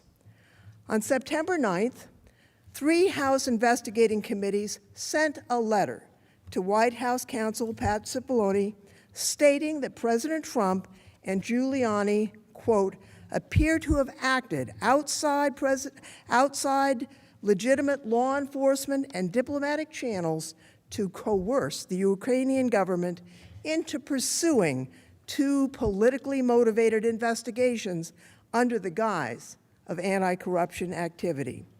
The letter also said this: if the president is trying to pressure Ukraine into choosing between defending itself from a Russian aggression without U.S. assistance or leveraging its judicial system to serve the ends of the Trump campaign, this would represent a staggering abuse of power, a boon to Moscow, and a betrayal of the public trust.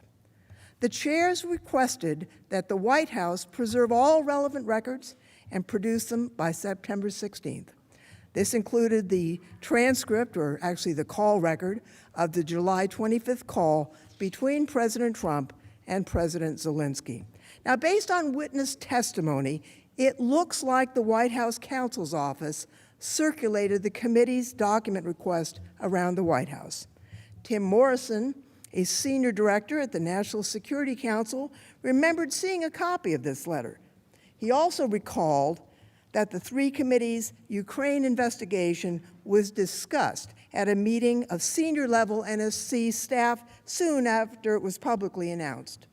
Lieutenant Colonel Vindman recalled discussions among the NSC staff members that the investigation, and here's a quote, might have the effect of releasing the hold on Ukraine military assistance because it would be, quote, potentially politically challenging for the administration to justify that hold to Congress.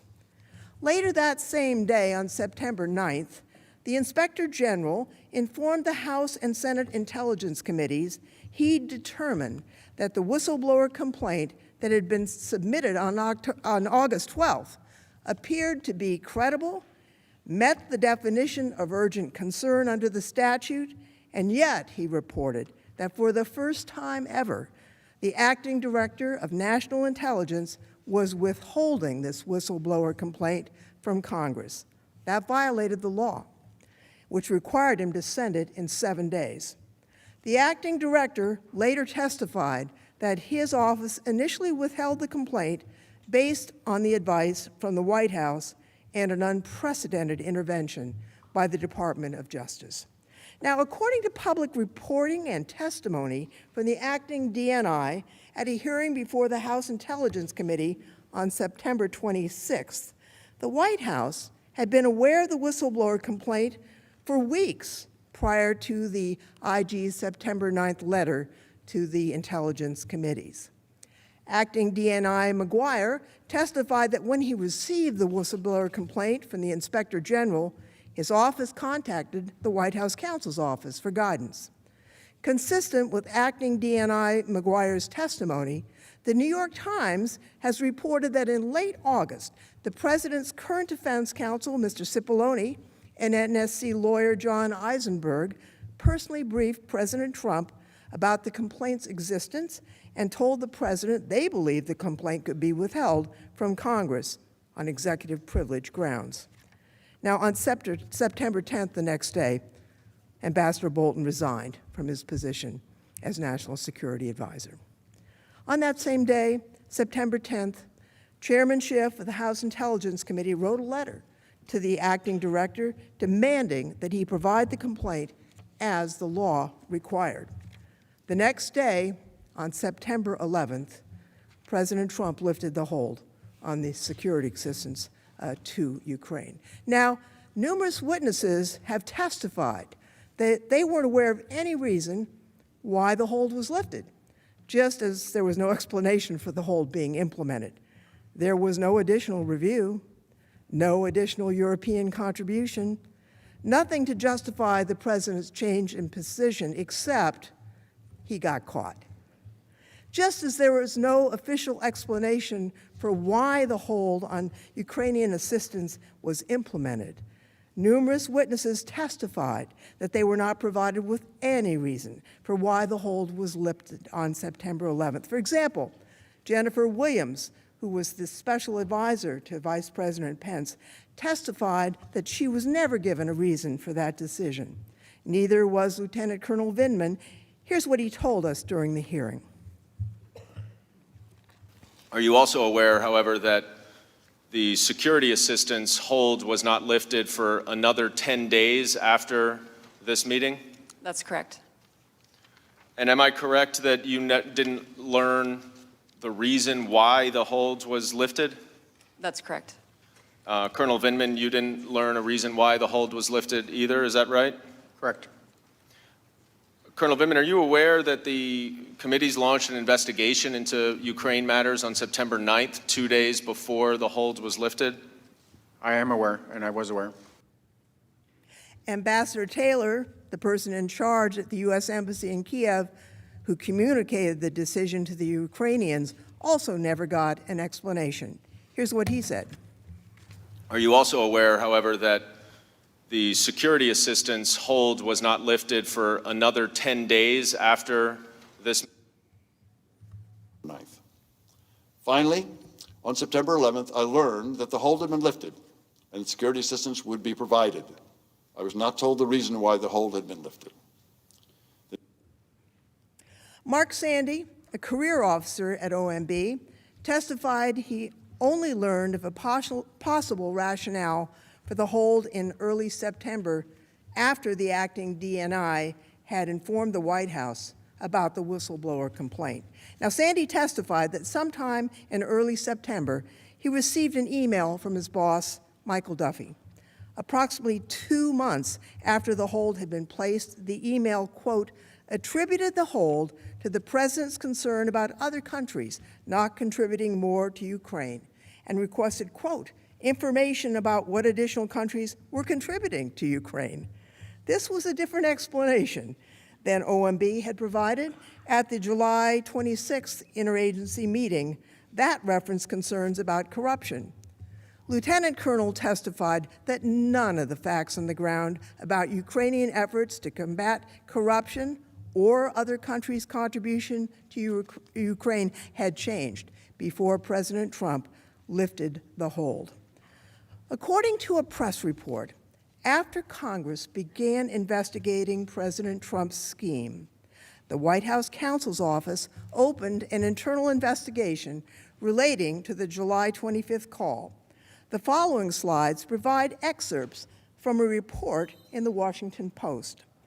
As part of that internal investigation, White House lawyers reportedly gathered and reviewed hundreds of documents that reveal extensive efforts to generate an after-the-fact justification for the hold on military assistance for Ukraine that had been ordered by the president. These documents reportedly include, quote, early August email exchanges between Acting Chief of Staff Mick Mulvaney and White House budget officials seeking to provide an explanation for withholding the funds after the president had already ordered a hold in mid-July on the nearly $400 million in security assistance. The Washington Post article also reported that, and this is a quote, emails show OMB Director Vaught and OMB staffers arguing that withholding the aid was legal while officials at the National Security Council and State Department protested. OMB lawyers said that it was legal to withhold the aid as long as they deemed it a temporary hold. You should be able to see these documents, but the White House has withheld them from Congress.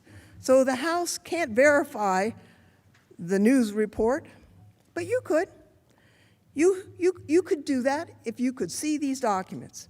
You should subpoena them, and there's no reason not to see all the relevant documents. Now, the lengthy delay created by President Trump's hold prevented the Department of Defense from spending all congressionally appropriated funds by the end of the fiscal year, as we've mentioned before. That meant the funds were going to expire on September 30th because, as we know, unused funds do not roll over to the next fiscal year. This confirmed the fears expressed by Cooper, Sandy, and others, concerns that were discussed within the relevant agencies in late July and throughout August. Ultimately, $35 million of Ukraine military assistance, that's 14% of the DoD funds, remained unspent by the end of the fiscal year in order to make sure that Ukraine did not permanently lose the $35 million of critical military assistance that had been frozen by the White House. Congress had to pass a provision on September 27th, 3 days before the funds were to expire, to ensure that the remaining $35 million could be sent to Ukraine. Now, George Kent is an anti-corruption and rule of law expert. He told us that American anti-corruption efforts prioritize building institutional capacity, support for the rule of law, not the pursuit of individual investigations, particularly of political rivals. Here's how he explained their approach. U.S. efforts to counter corruption in Ukraine focus on building institutional capacity so that the Ukrainian government has the ability to go after corruption and effectively investigate, prosecute, and judge alleged criminal activities using appropriate institutional mechanisms. That is, to create and follow the rule of law. That means that if there are criminal nexuses for activity in the United States, U.S. law enforcement should pursue the case. If we think there's been a criminal act overseas that violates U.S. law, we have the institutional mechanisms to address that. It could be through the Justice Department and FBI agents assigned overseas, or through treaty mechanisms, such as the Mutual Legal Assistance Treaty. As a general principle, I do not believe the United States should ask other countries to engage in selective, politically associated investigations or prosecutions against opponents of those in power, because such selective actions undermine the rule of law, regardless of the country. Now, David Holmes concurred during his testimony. Holmes also compared the official approach that we believe in, that we promulgate across the world, with what the president and Mr. Giuliani actually were doing. So our longstanding policy is to encourage them to establish and build rule of law institutions that are capable and that are independent and that can actually pursue credible allegations. That's our policy. We've been doing that for quite some time with some success. So focusing on particular cases, including particular cases where there is a interest of the president's, it's just not part of what we've done. It's hard to explain why we would do that. Unfortunately, we do know the explanation. We know why President Trump wanted President Zelensky to announce investigations, because it would help him in his election. Now, on September 18th, approximately a week before he was supposed to meet with President Trump at the United Nations General Assembly in New York, President Zelensky spoke by telephone with Vice President Pence. During her deposition, Jennifer Williams testified, and she was Vice President Pence's assistant. She testified that Vice President Pence basically reiterated that the hold on aid had been lifted and asked a bit more about how Zelensky's efforts were going. Now, following her deposition and while preparing for her testimony at the open hearing on November 19th, Williams reviewed the documents. They've not been produced to us by the White House, and those documents refreshed her recollection of Vice President Pence's call with President Zelensky. Now, the White House blocked Williams from testifying about her refreshed recollections of the Vice President's call when she appeared at the open public hearing. They claimed that certain portions of the September 18th call, including the information that Williams wanted to tell us about, were classified. On November 26th, she submitted a classified addition to her hearing testimony, where she provided additional information about the Vice President's September 18th telephone call with President Zelensky. The Intelligence Committee provided this classified addition to the Judiciary Committee. It has been sent to the Senate for your review. Now, I've read that testimony. I'll just say that a cover-up is not a proper reason to classify a document. Vice President Pence has repeatedly said publicly that he has no objection to the White House releasing the actual transcript of his calls with President Zelensky, and yet his office has refused many requests by the committee to declassify Williams' addendum so the American people could also see the additional evidence about this call. We urge the senators to review it, and we ask again that the White House declassify it.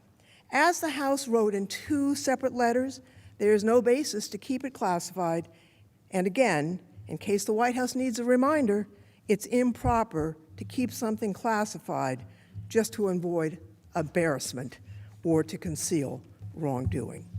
Now, we've been through a lot of facts today. We've seen the president's scheme, a shakedown of Ukraine for his personal benefit, was, I believe, an obvious abuse of his power. But this misconduct, the scheme, became exposed. Congress asked questions. The press reported. Non-political officers in the government expressed concern. The whistleblower laws were activated. As this happened, there was an effort to create an after-the-fact, misleading record to avoid responsibility for what the president had actually been doing. These were not the only efforts to hide misconduct, and the misconduct continued. Congressman Schiff will review some of those items.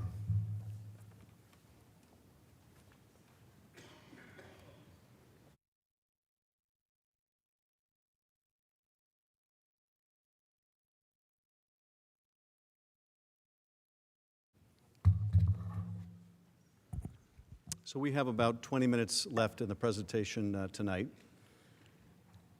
I'd like to now go through with you the President's efforts to hide this corrupt scheme, even as it continued well into the fall of last year.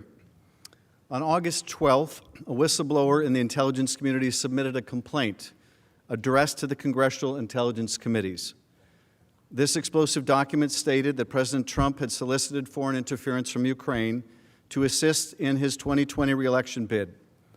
The complaint alleged a scheme by President Trump to, quote, use the power of his office to solicit interference from a foreign country in the 2020 U.S. election. The complaint stated that the president had applied pressure on Ukraine to investigate one of the president's main domestic political rivals and detailed the involvement of the president's personal lawyer, Rudy Giuliani. The complaint also stated that the whistleblower believed that the president's activities, quote, pose risk to U.S. national security and undermine the U.S. government's efforts to deter and counter foreign interference in U.S. elections. Under the law, the whistleblower was required to file the complaint with the Inspector General of the intelligence community, which was then required to vet and assess the complaint and determine if it warranted reporting to the intelligence committees. The law gives the Inspector General 14 days to conduct an initial review and then inform the Director of National Intelligence about his findings. On August 26, the Inspector General sent the whistleblower complaint and the Inspector General's preliminary determination to the Acting Director of National Intelligence. The Inspector General wrote that based on his review of the complaint, its allegations constituted an urgent concern and appeared credible under the statute. The Inspector General confirmed that the whistleblower acted lawfully in bringing the complaint and credibly raised a legitimate concern that should be communicated to the intelligence committees of Congress. The Director of National Intelligence quickly informed the White House about the complaint. Under the law, the Acting Director of National Intelligence was required to forward the complaint and the Inspector General's determination to the Congressional Intelligence Committees no later than 7 days after he received it. The legal requirement is extremely clear. Upon receipt of the transmittal from the ICIG, that is the Inspector General of the Intelligence Community, the Director shall, within 7 calendar days of such receipt, forward such transmittal to the Congressional Intelligence Committees together with any comments the Director considers appropriate.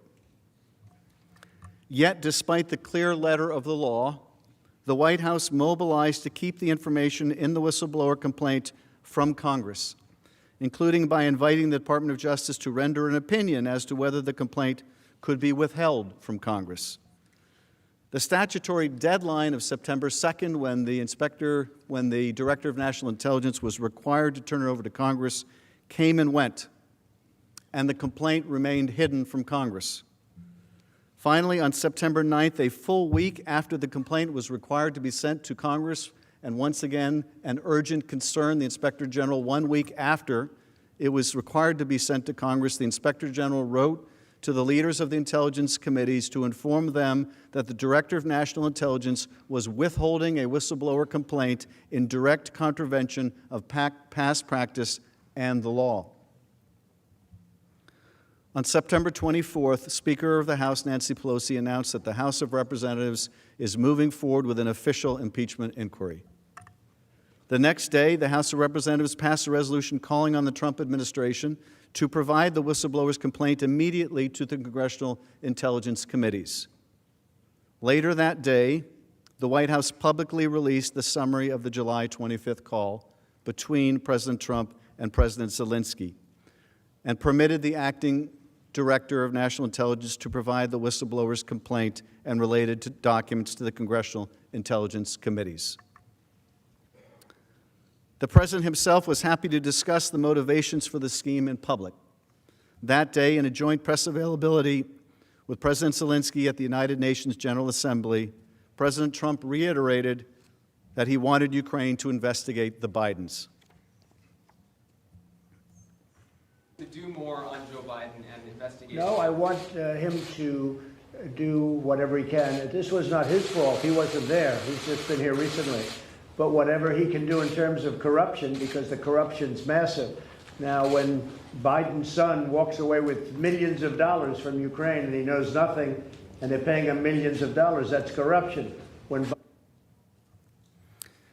Finally, the day after President Trump explained to the public that he wanted Ukraine to investigate former Vice President Biden, on the morning of September 26th, the Intelligence Committee publicly released declassified redactions of 2 documents, the whistleblower's August 12th complaint and the Inspector General's August 26th transmittal to the Acting Director of National Intelligence. Even after the impeachment inquiry into the Ukraine matter began, President Trump and his proxy, Rudy Giuliani, have continued to publicly urge President Zelensky to launch an investigation of Vice President Biden and alleged 2016 election interference by Ukraine. On September 30, during his remarks at the swearing-in of the new Labor Secretary, President Trump stated, Now, the new president of Ukraine ran on the basis of no corruption. That's how he got elected. And I believe that he really means it. But there was a lot of corruption having to do with the 2016 election against us. And we want to get to the bottom of it, and it's very important that we do. Thank you very much. So here he is, this meeting at the United Nations, September 30, and he's still pursuing this bogus CrowdStrike conspiracy theory with the president of Ukraine. On October 2nd, in a public press availability, President Trump discussed the July 25th call with President Zelensky and stated the conversation was perfect, it couldn't have been nicer. He then linked his notion of corruption with the Biden investigation. On October 3rd, in remarks before he departed on Marine One, President Trump expressed his hope that Ukraine would investigate Vice President Biden and his son. President Trump actually escalated his rhetoric, urging not only Ukraine to investigate the Bidens, but China too. Mr. President, what exactly did you hope Zelensky would do about the Bidens after your phone call? Exactly. Well, I would think that if they were honest about it, they'd start a major investigation into the Bidens. It's a very simple answer. They should investigate the Bidens, because how does a company that's newly formed, and all these companies, if you look at, and by the way, likewise, China should start an investigation into the Bidens, because what happened in China is just about as bad as what happened with Ukraine. So I would say that President Zelensky, if it were me, I would recommend that they start an investigation into the Bidens. The same day, President Trump tweeted that he has an absolute right to investigate corruption. That really means is he feels he has an absolute right to investigate or get foreign countries to investigate his political opponents. The president sent a similar tweet the next day, once again linking corruption with the Biden investigation.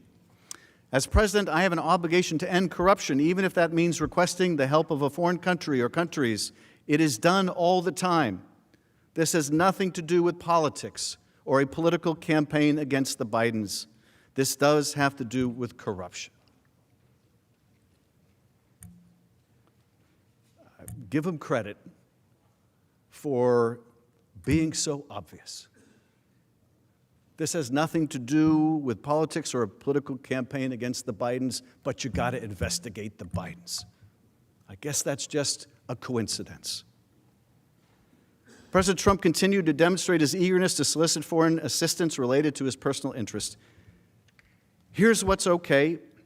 He said, if we feel there's corruption, like I feel there was in the 2016 campaign, there was tremendous corruption against me. If we feel there's corruption, we have a right to go to a foreign country. President Trump added that asking President Xi of China to investigate the Bidens is certainly something we can start thinking about. Even last month, the president and Giuliani's scheme continued. During the first week of December, Giuliani traveled to Budapest, Kyiv, and Vienna to meet with the former Ukrainian government officials as part of a continuing effort to dig up political dirt on Vice President Biden and advance the theory that Ukraine interfered in the 2016 election. Asked about his interviews of foreign Ukrainian prosecutors, Giuliani told the New York Times that he was acting on behalf of his client, President Trump. Quote, like a good lawyer, I am gathering evidence to defend my client against the false charges being leveled against him. Indeed, evidence obtained by the House from Giuliani's associate confirms that he had been representing himself in as early as May 2019 as President Trump's personal lawyer, doing Donald J. Trump's personal bidding in his dealings with Ukraine. This letter, May 10th, 2019, from Giuliani to Zelensky, says, among other things, however, I have a more specific request.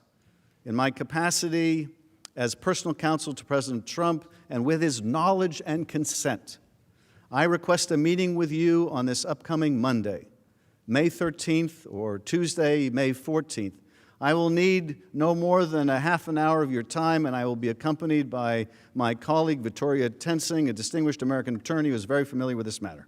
Please have your office let me know what time or times are convenient for you, and Victoria and I will be there. Well, this is evidence recently obtained showing his effort to get that meeting in May with Zelensky. Giuliani told the Wall Street Journal that when he returned to New York from this most recent trip on December 7th, President Trump called him as his plane was still taxiing down the runway. What did you get? He said, President Trump asked. More than you can imagine, Giuliani replied.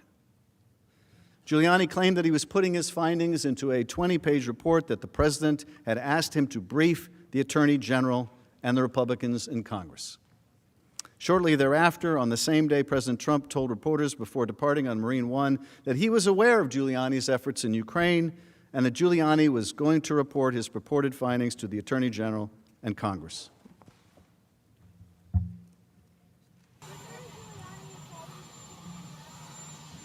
Well, I just know he came back from someplace and he's going to make a report, I think, to the Attorney General and to Congress. He says he has a lot of good information. I have not spoken to him about that information, but Rudy, as you know, has been one of the great crime fighters of the last 50 years.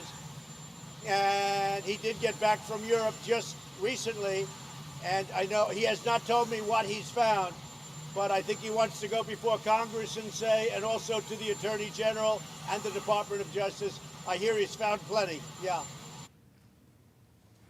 3 days after that, those remarks, on December 10th, Giuliani confirmed to the Washington Post that President Trump had asked him to brief the Justice Department and Republican senators on his, quote, findings, unquote, from his trip to Ukraine.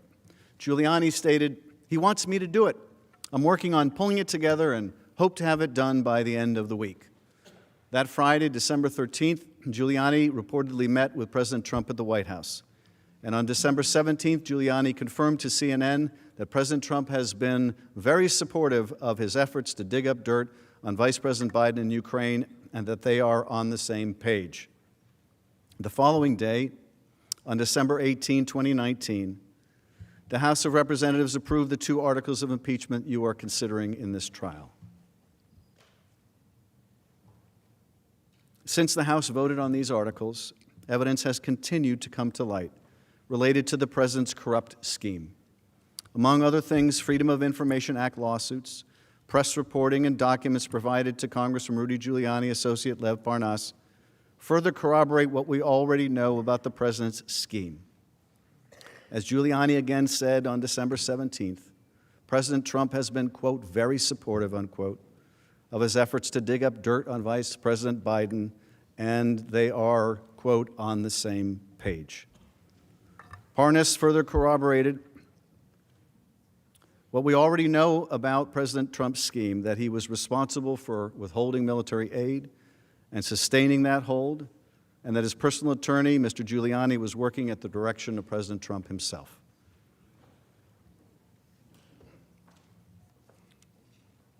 On December 20th, new emails were released showing that 91 minutes after President Trump's call with Ukrainian President Zelensky, a top Office of Management and Budget aide asked the Department of Defense to hold off on sending military aid to Ukraine. So those were new documents that came on December 20th. On December 29th, revelations emerged from OMB Director and Acting Chief of Staff Mick Mulvaney's role about that role in the delay of aid, and efforts by lawyers at OMB, the Department of Justice, and the White House to justify the delay and the alarm that the delay caused within the administration. Those records just became available on December 29th. On January 2nd, newly unredacted Pentagon emails which raised serious concerns by Trump administration officials about the legality of the president's hold on aid became available. On January 6th, former Trump National Security Advisor John Bolton announced that he would comply with a Senate subpoena compelling his testimony. His lawyers stated that he has new relevant information. On January 13th, reports emerged that the Russian government hacked the Ukrainian gas company Burisma, almost certainly in an effort to find information about Vice President Joe Biden's son in order to weaponize that information against Mr. Biden and in favor of Mr. Trump, just as Russia did against Secretary Clinton in favor of then-candidate Trump in 2016. That brings us up to January 13th of this year. Last week, House committees received new evidence from Lev Parnas that further demonstrates that the president was a central player in this scheme to pressure Ukraine for his political gain. And also last week, the Government Accountability Office found that President Trump violated the law when he withheld that aid. Last night, we had a further development when more redacted emails from the Office of Management and Budget were produced. I think Representative Crow showed you these. These are among the documents that were just released. I'm sure that if we could read under those redactions, it would be a very perfect email. But you have to ask, what is being redacted here? What is so important to keep confidential during the course of an impeachment inquiry? As you can see, right up until last night, evidence continues to be produced. The truth is going to come out. Indeed, the truth has already come out, but more and more of it will. More emails are going to come out. More witnesses are going to come forward. They're going to have more relevant information to share. And the only question is, do you want to hear it now? Do you want to know the full truth now? Do you want to know just who was in the loop? Sounds like everyone was in the loop. You want to know how broad this scheme was? We have the evidence to prove that President Trump ordered the aid withheld. He did so to coerce Ukraine to help his reelection campaign. He withheld a White House meeting to coerce the same sham investigations.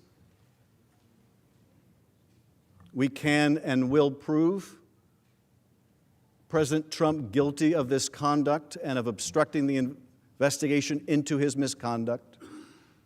But you and the American people should know who else was involved in this scheme. You should want the whole truth to come out. You should want to know about every player in this sordid business. It isn't within your power to do so. And I would urge you, even if you're prepared to vote to convict and impeach and remove this president, to find out the full truth about how far this corruption goes.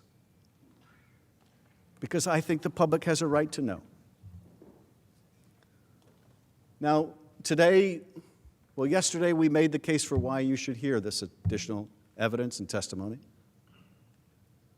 This morning I introduced you to the broad sweep of the president's conduct. And then during the course of today, we walked you through a factual chronology in real time about how this plot unfolded. And during that factual chronology today, you saw that in March of this year, Giuliani began that smear campaign against Ambassador Yovanovitch in order to get her fired by President Trump, something he would later admit was necessary to get her out of the way because she was going to be in the way of these two investigations. This is the supposed anti-corruption effort by the president to get rid of a woman who has dedicated her career to representing the United States, often in dangerous parts of the world, to fighting corruption and to promoting the rule of law. This plot begins with getting her out of the way, with the president saying that she's going to go through some things. This anti-corruption reformer, this U.S. patriot, this plot begins with getting her out of the way. And tellingly, and this says so much about the administration, tellingly, it wasn't enough just to recall her or fire her. The president could have done that any time. No, they wanted to destroy her because she had the audacity to stand in their way. So we heard in March about the effort to get rid of her, and it succeeded. And guess what message that sent to the Ukrainians? About the power the president's lawyer has. The Ukrainians were watching this whole saga. They were hearing his interviews. They were seeing the smears that he was putting out.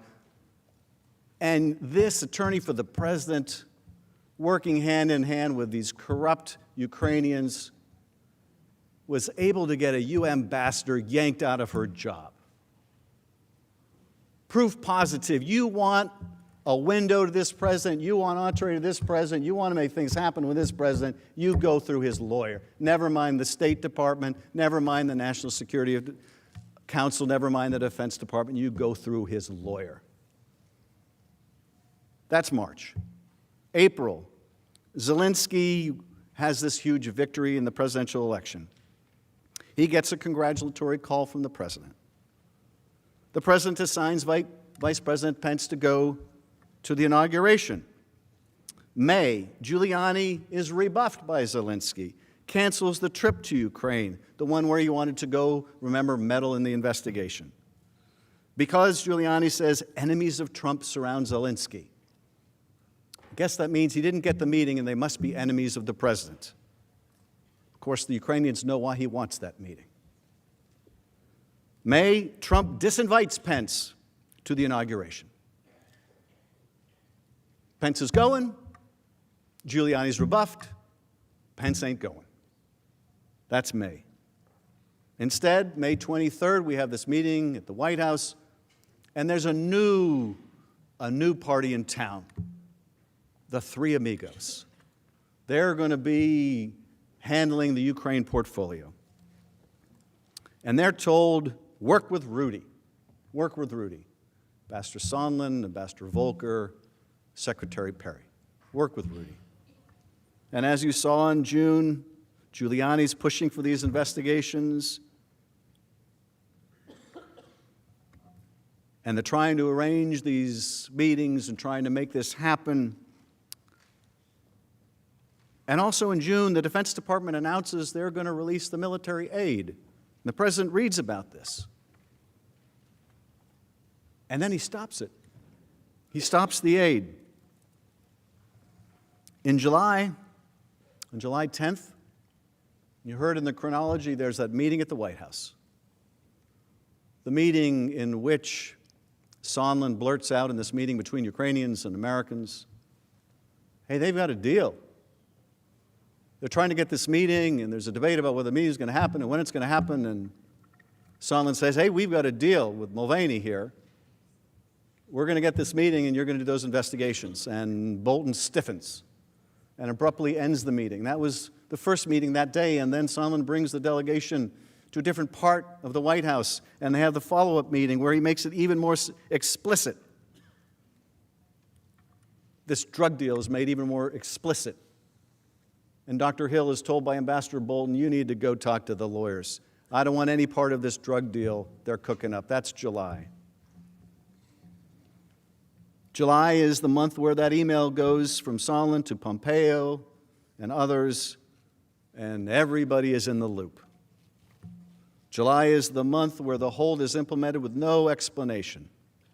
July is the month where Mueller testifies about Russia's systemic interference in our affairs. July is the month after Mueller testifies that the president believes he has escaped accountability.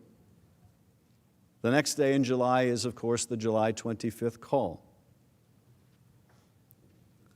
in which the president asks for his favor. And July is the month, July 26th is the date of the call between President Trump and Ambassador Sondland. You know the one. Zelensky loves your ass. He'll do anything you want.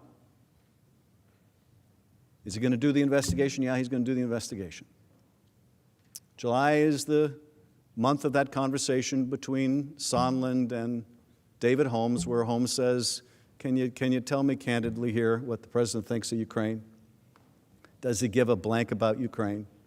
No, he doesn't give a blank about Ukraine. He only cares about the big stuff. Well, there's kind of big stuff here in Ukraine, like a war with the Russians. No.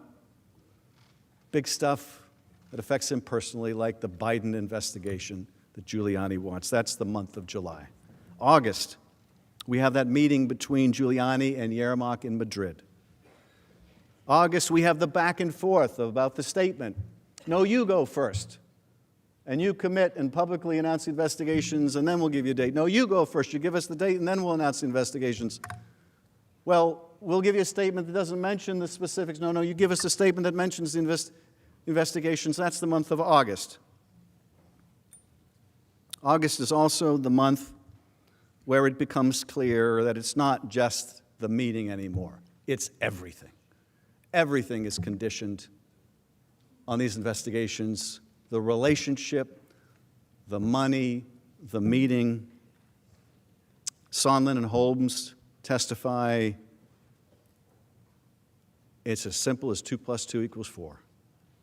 That's August. September, Sondland says to Yermak, everything is conditioned on public announcements. So, message delivered, no ambiguity. The Ukrainians are told, quid pro quo. Taylor texts, this is crazy to withhold aid. September's the month, September 7th in particular, Trump and Sondland talk on the phone, and the president has that conversation where he says, no quid pro quo, except here's the quid pro quo. Zelensky's got to go to the mic, and what's more, he should want to do it. September is also the month where the investigations begin in Congress. September's the month where after those investigations begin, after the president knows he's been caught, the aid is finally released. And September is the month where Pence and Zelensky are on the phone, and Jennifer Williams has classified information to share with you that I hope you will take a look at because it is relevant to these issues. That's September. October, Trump admits, yes, if it wasn't obvious enough, he wants Ukraine to investigate his political opponent. October is the month where he invites another nation, China, to investigate his opponent.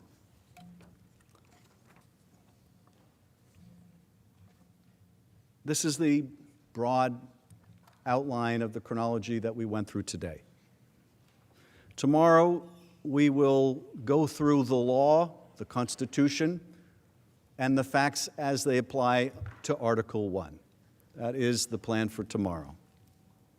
We've introduced the case, we've gone through the chronology, and tomorrow we will apply the facts to the law as it pertains to the president's abuse of power.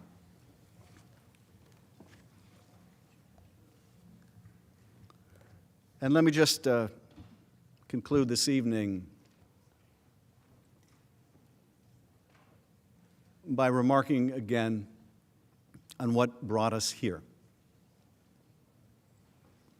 What brought us here is that some courageous people came forward. Courageous people that risked their entire careers. And one of the things that's been so striking to me about that as I watch these witnesses like Maria Yovanovitch and Ambassador Taylor and David Holmes and others, Dr. Hill, is how much these dedicated officials were willing to risk their career, the beginning of their career, or the middle of their career, or late in their career, when they had everything to lose. But people senior to them who have every advantage, who sit in positions of power, lack that same basic commitment, lack that same basic willingness to put their country first and expose wrongdoing. Why is it that Colonel Vindman, who worked for Fiona Hill, who worked for John Bolton and Dr. Kupperman, why is it that they were willing to stick their neck out and answer lawful subpoenas when their bosses wouldn't? I don't know that I can answer that question, but I just can tell you I have such admiration for the fact they did. I think, and I think this is some form of cosmic justice, that this ambassador that was so ruthlessly smeared is now a hero for her courage. There is justice in that. But what will really vindicate that leap of faith that she took is if we show the same courage. They risked everything, their careers. And yes, I know what you're asked to decide may risk yours too. But if they could show the courage, so can we. I yield back.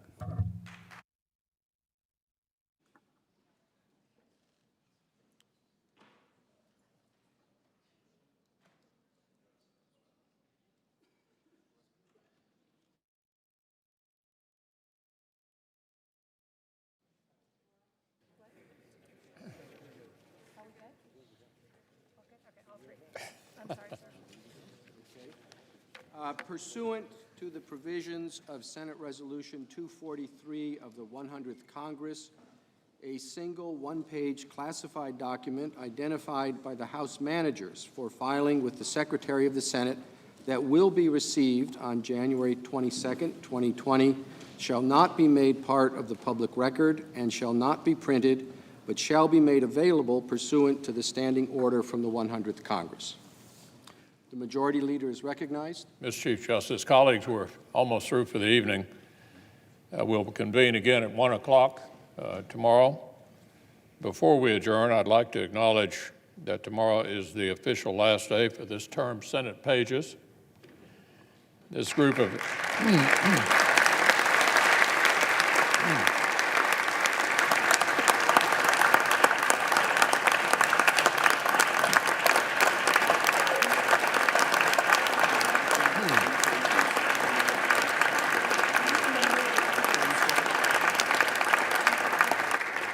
in addition to witnessing this unusual event that we're all experiencing, they're studying for their final exams as well, and we wish them well as they head off back to boring normal high school.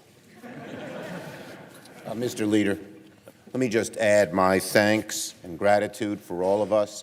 It is rare, particularly these days, when 100 senators from both sides of the aisle of every political persuasion get up and give someone a standing ovation.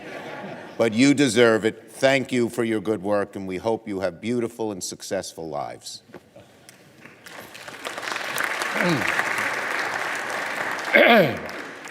So, Mr.